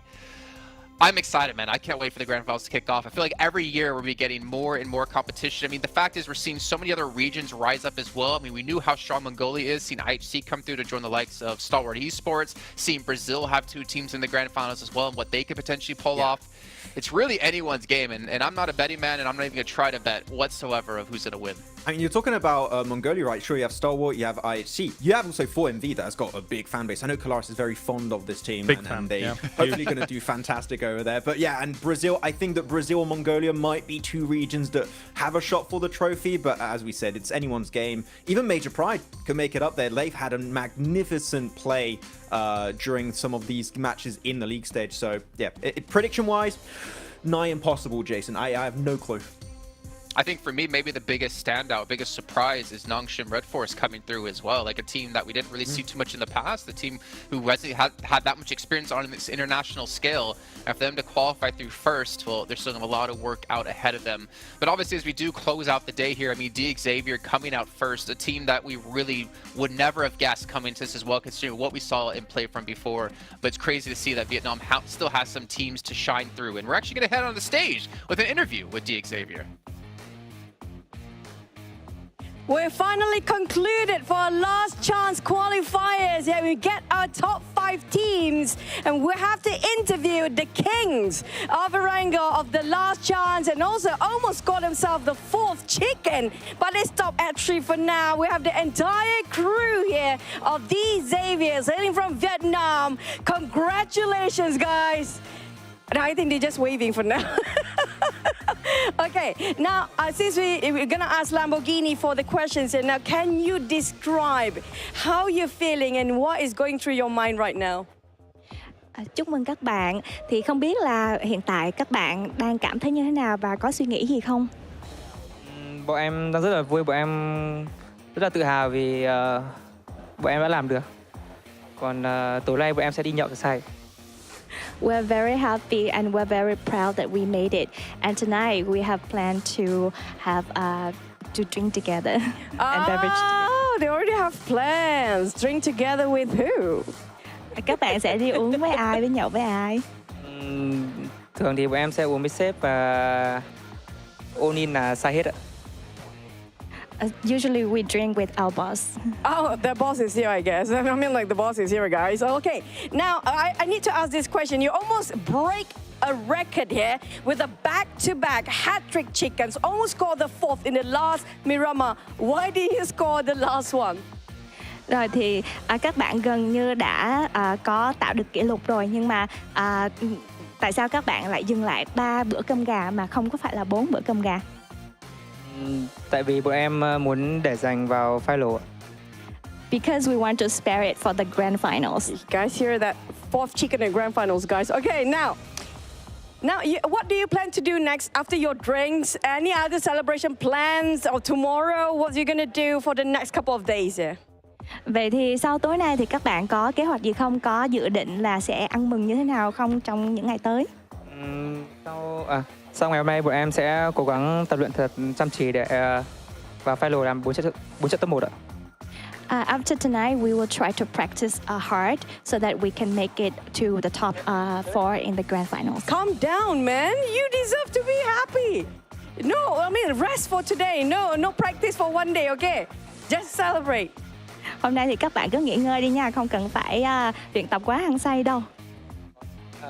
Hôm nay bọn em sẽ uống thật say, ngày mai sẽ vào cái cục ạ. Tonight we will drink and tomorrow we will practice.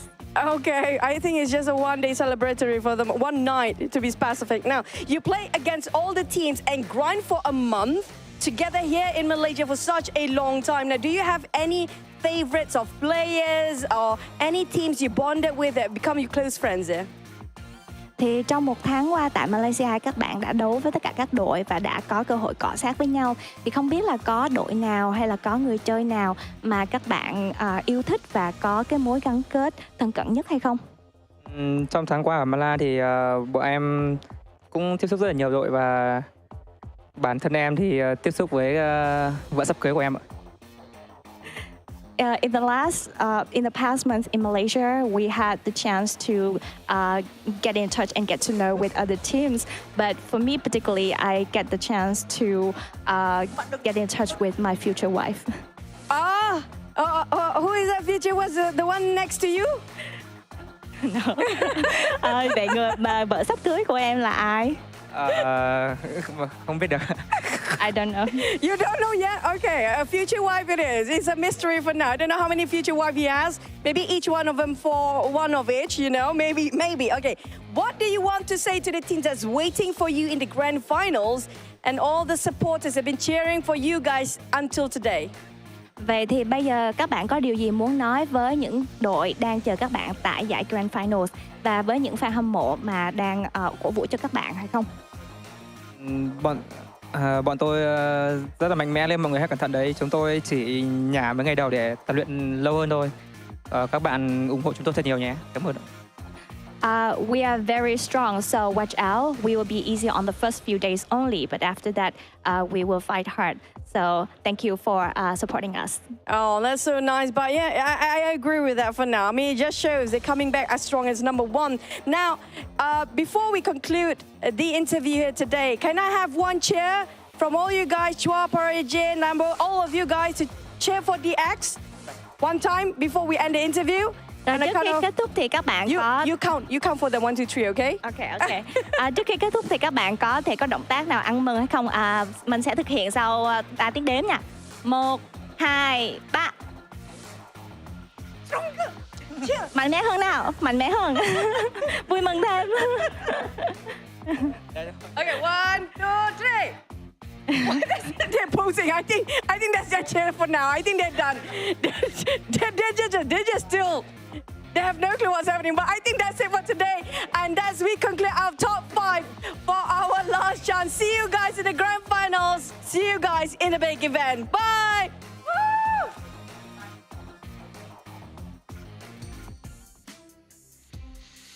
Well, at least they're going to take some time to celebrate today, but they still realize the matter at hand. Their job is not done whatsoever. Getting through the grand finals was the first step, but to take home the trophy for them and, of course, for Vietnam is the main goal here. But they're still going to have a lot of work to do until then. But seeing Demo, I mean, he was their MVP yesterday. He's our limb leader here in the last chance qualifier. I wonder if it's going to be someone from IHC to be the leader overall when it came to the MVP. But honestly, there were so many great individual players, it's hard to tell. Yeah, I don't think that little role he has next to his name is accurate. Because definitely not. But actually, Redface from Pasija Evos becomes the MVP of the last chance. Okay, I mean, I thought Demo was going to be up there being damage and elimination leader today. But man, Redface, really, we saw from the league stage, right, Kalias, being set up on the angles for his team, entry points, especially a lot of these fights. He has been really a standout player for the roster. So glad to see a play from Pasija making it as the MVP. Yeah, definitely. He's a name comes up all the time when it comes to excellence here, but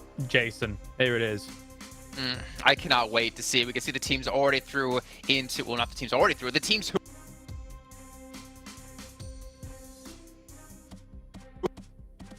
Alpha 7. I am really curious to see how they're going to perform and put Brazil on a map for themselves and really show the world what they have to do. But of course, the grand finals will be kicking off on December 8th, and we're going with the same map order as well, which I still will say to my dying breath, I love that fact that we're doing back-to-back maps instead of swapping them around in the middle of the day. Yeah, it gives a chance for all of these teams to really adjust slightly, especially for that big block of Erangel. It is the bread and butter to try and make sure that you can take your learnings into the next game. Again, like when it comes to the games that we've witnessed so far, what pressure has actually built here for these teams. Xavier, I did not expect the back-to-back-to-back from them here for the final, but we cannot forget what we just saw from IHC. That was, again, just a splendid display of being able to somehow control the nerves, control the adrenaline pumping through you when it all mattered.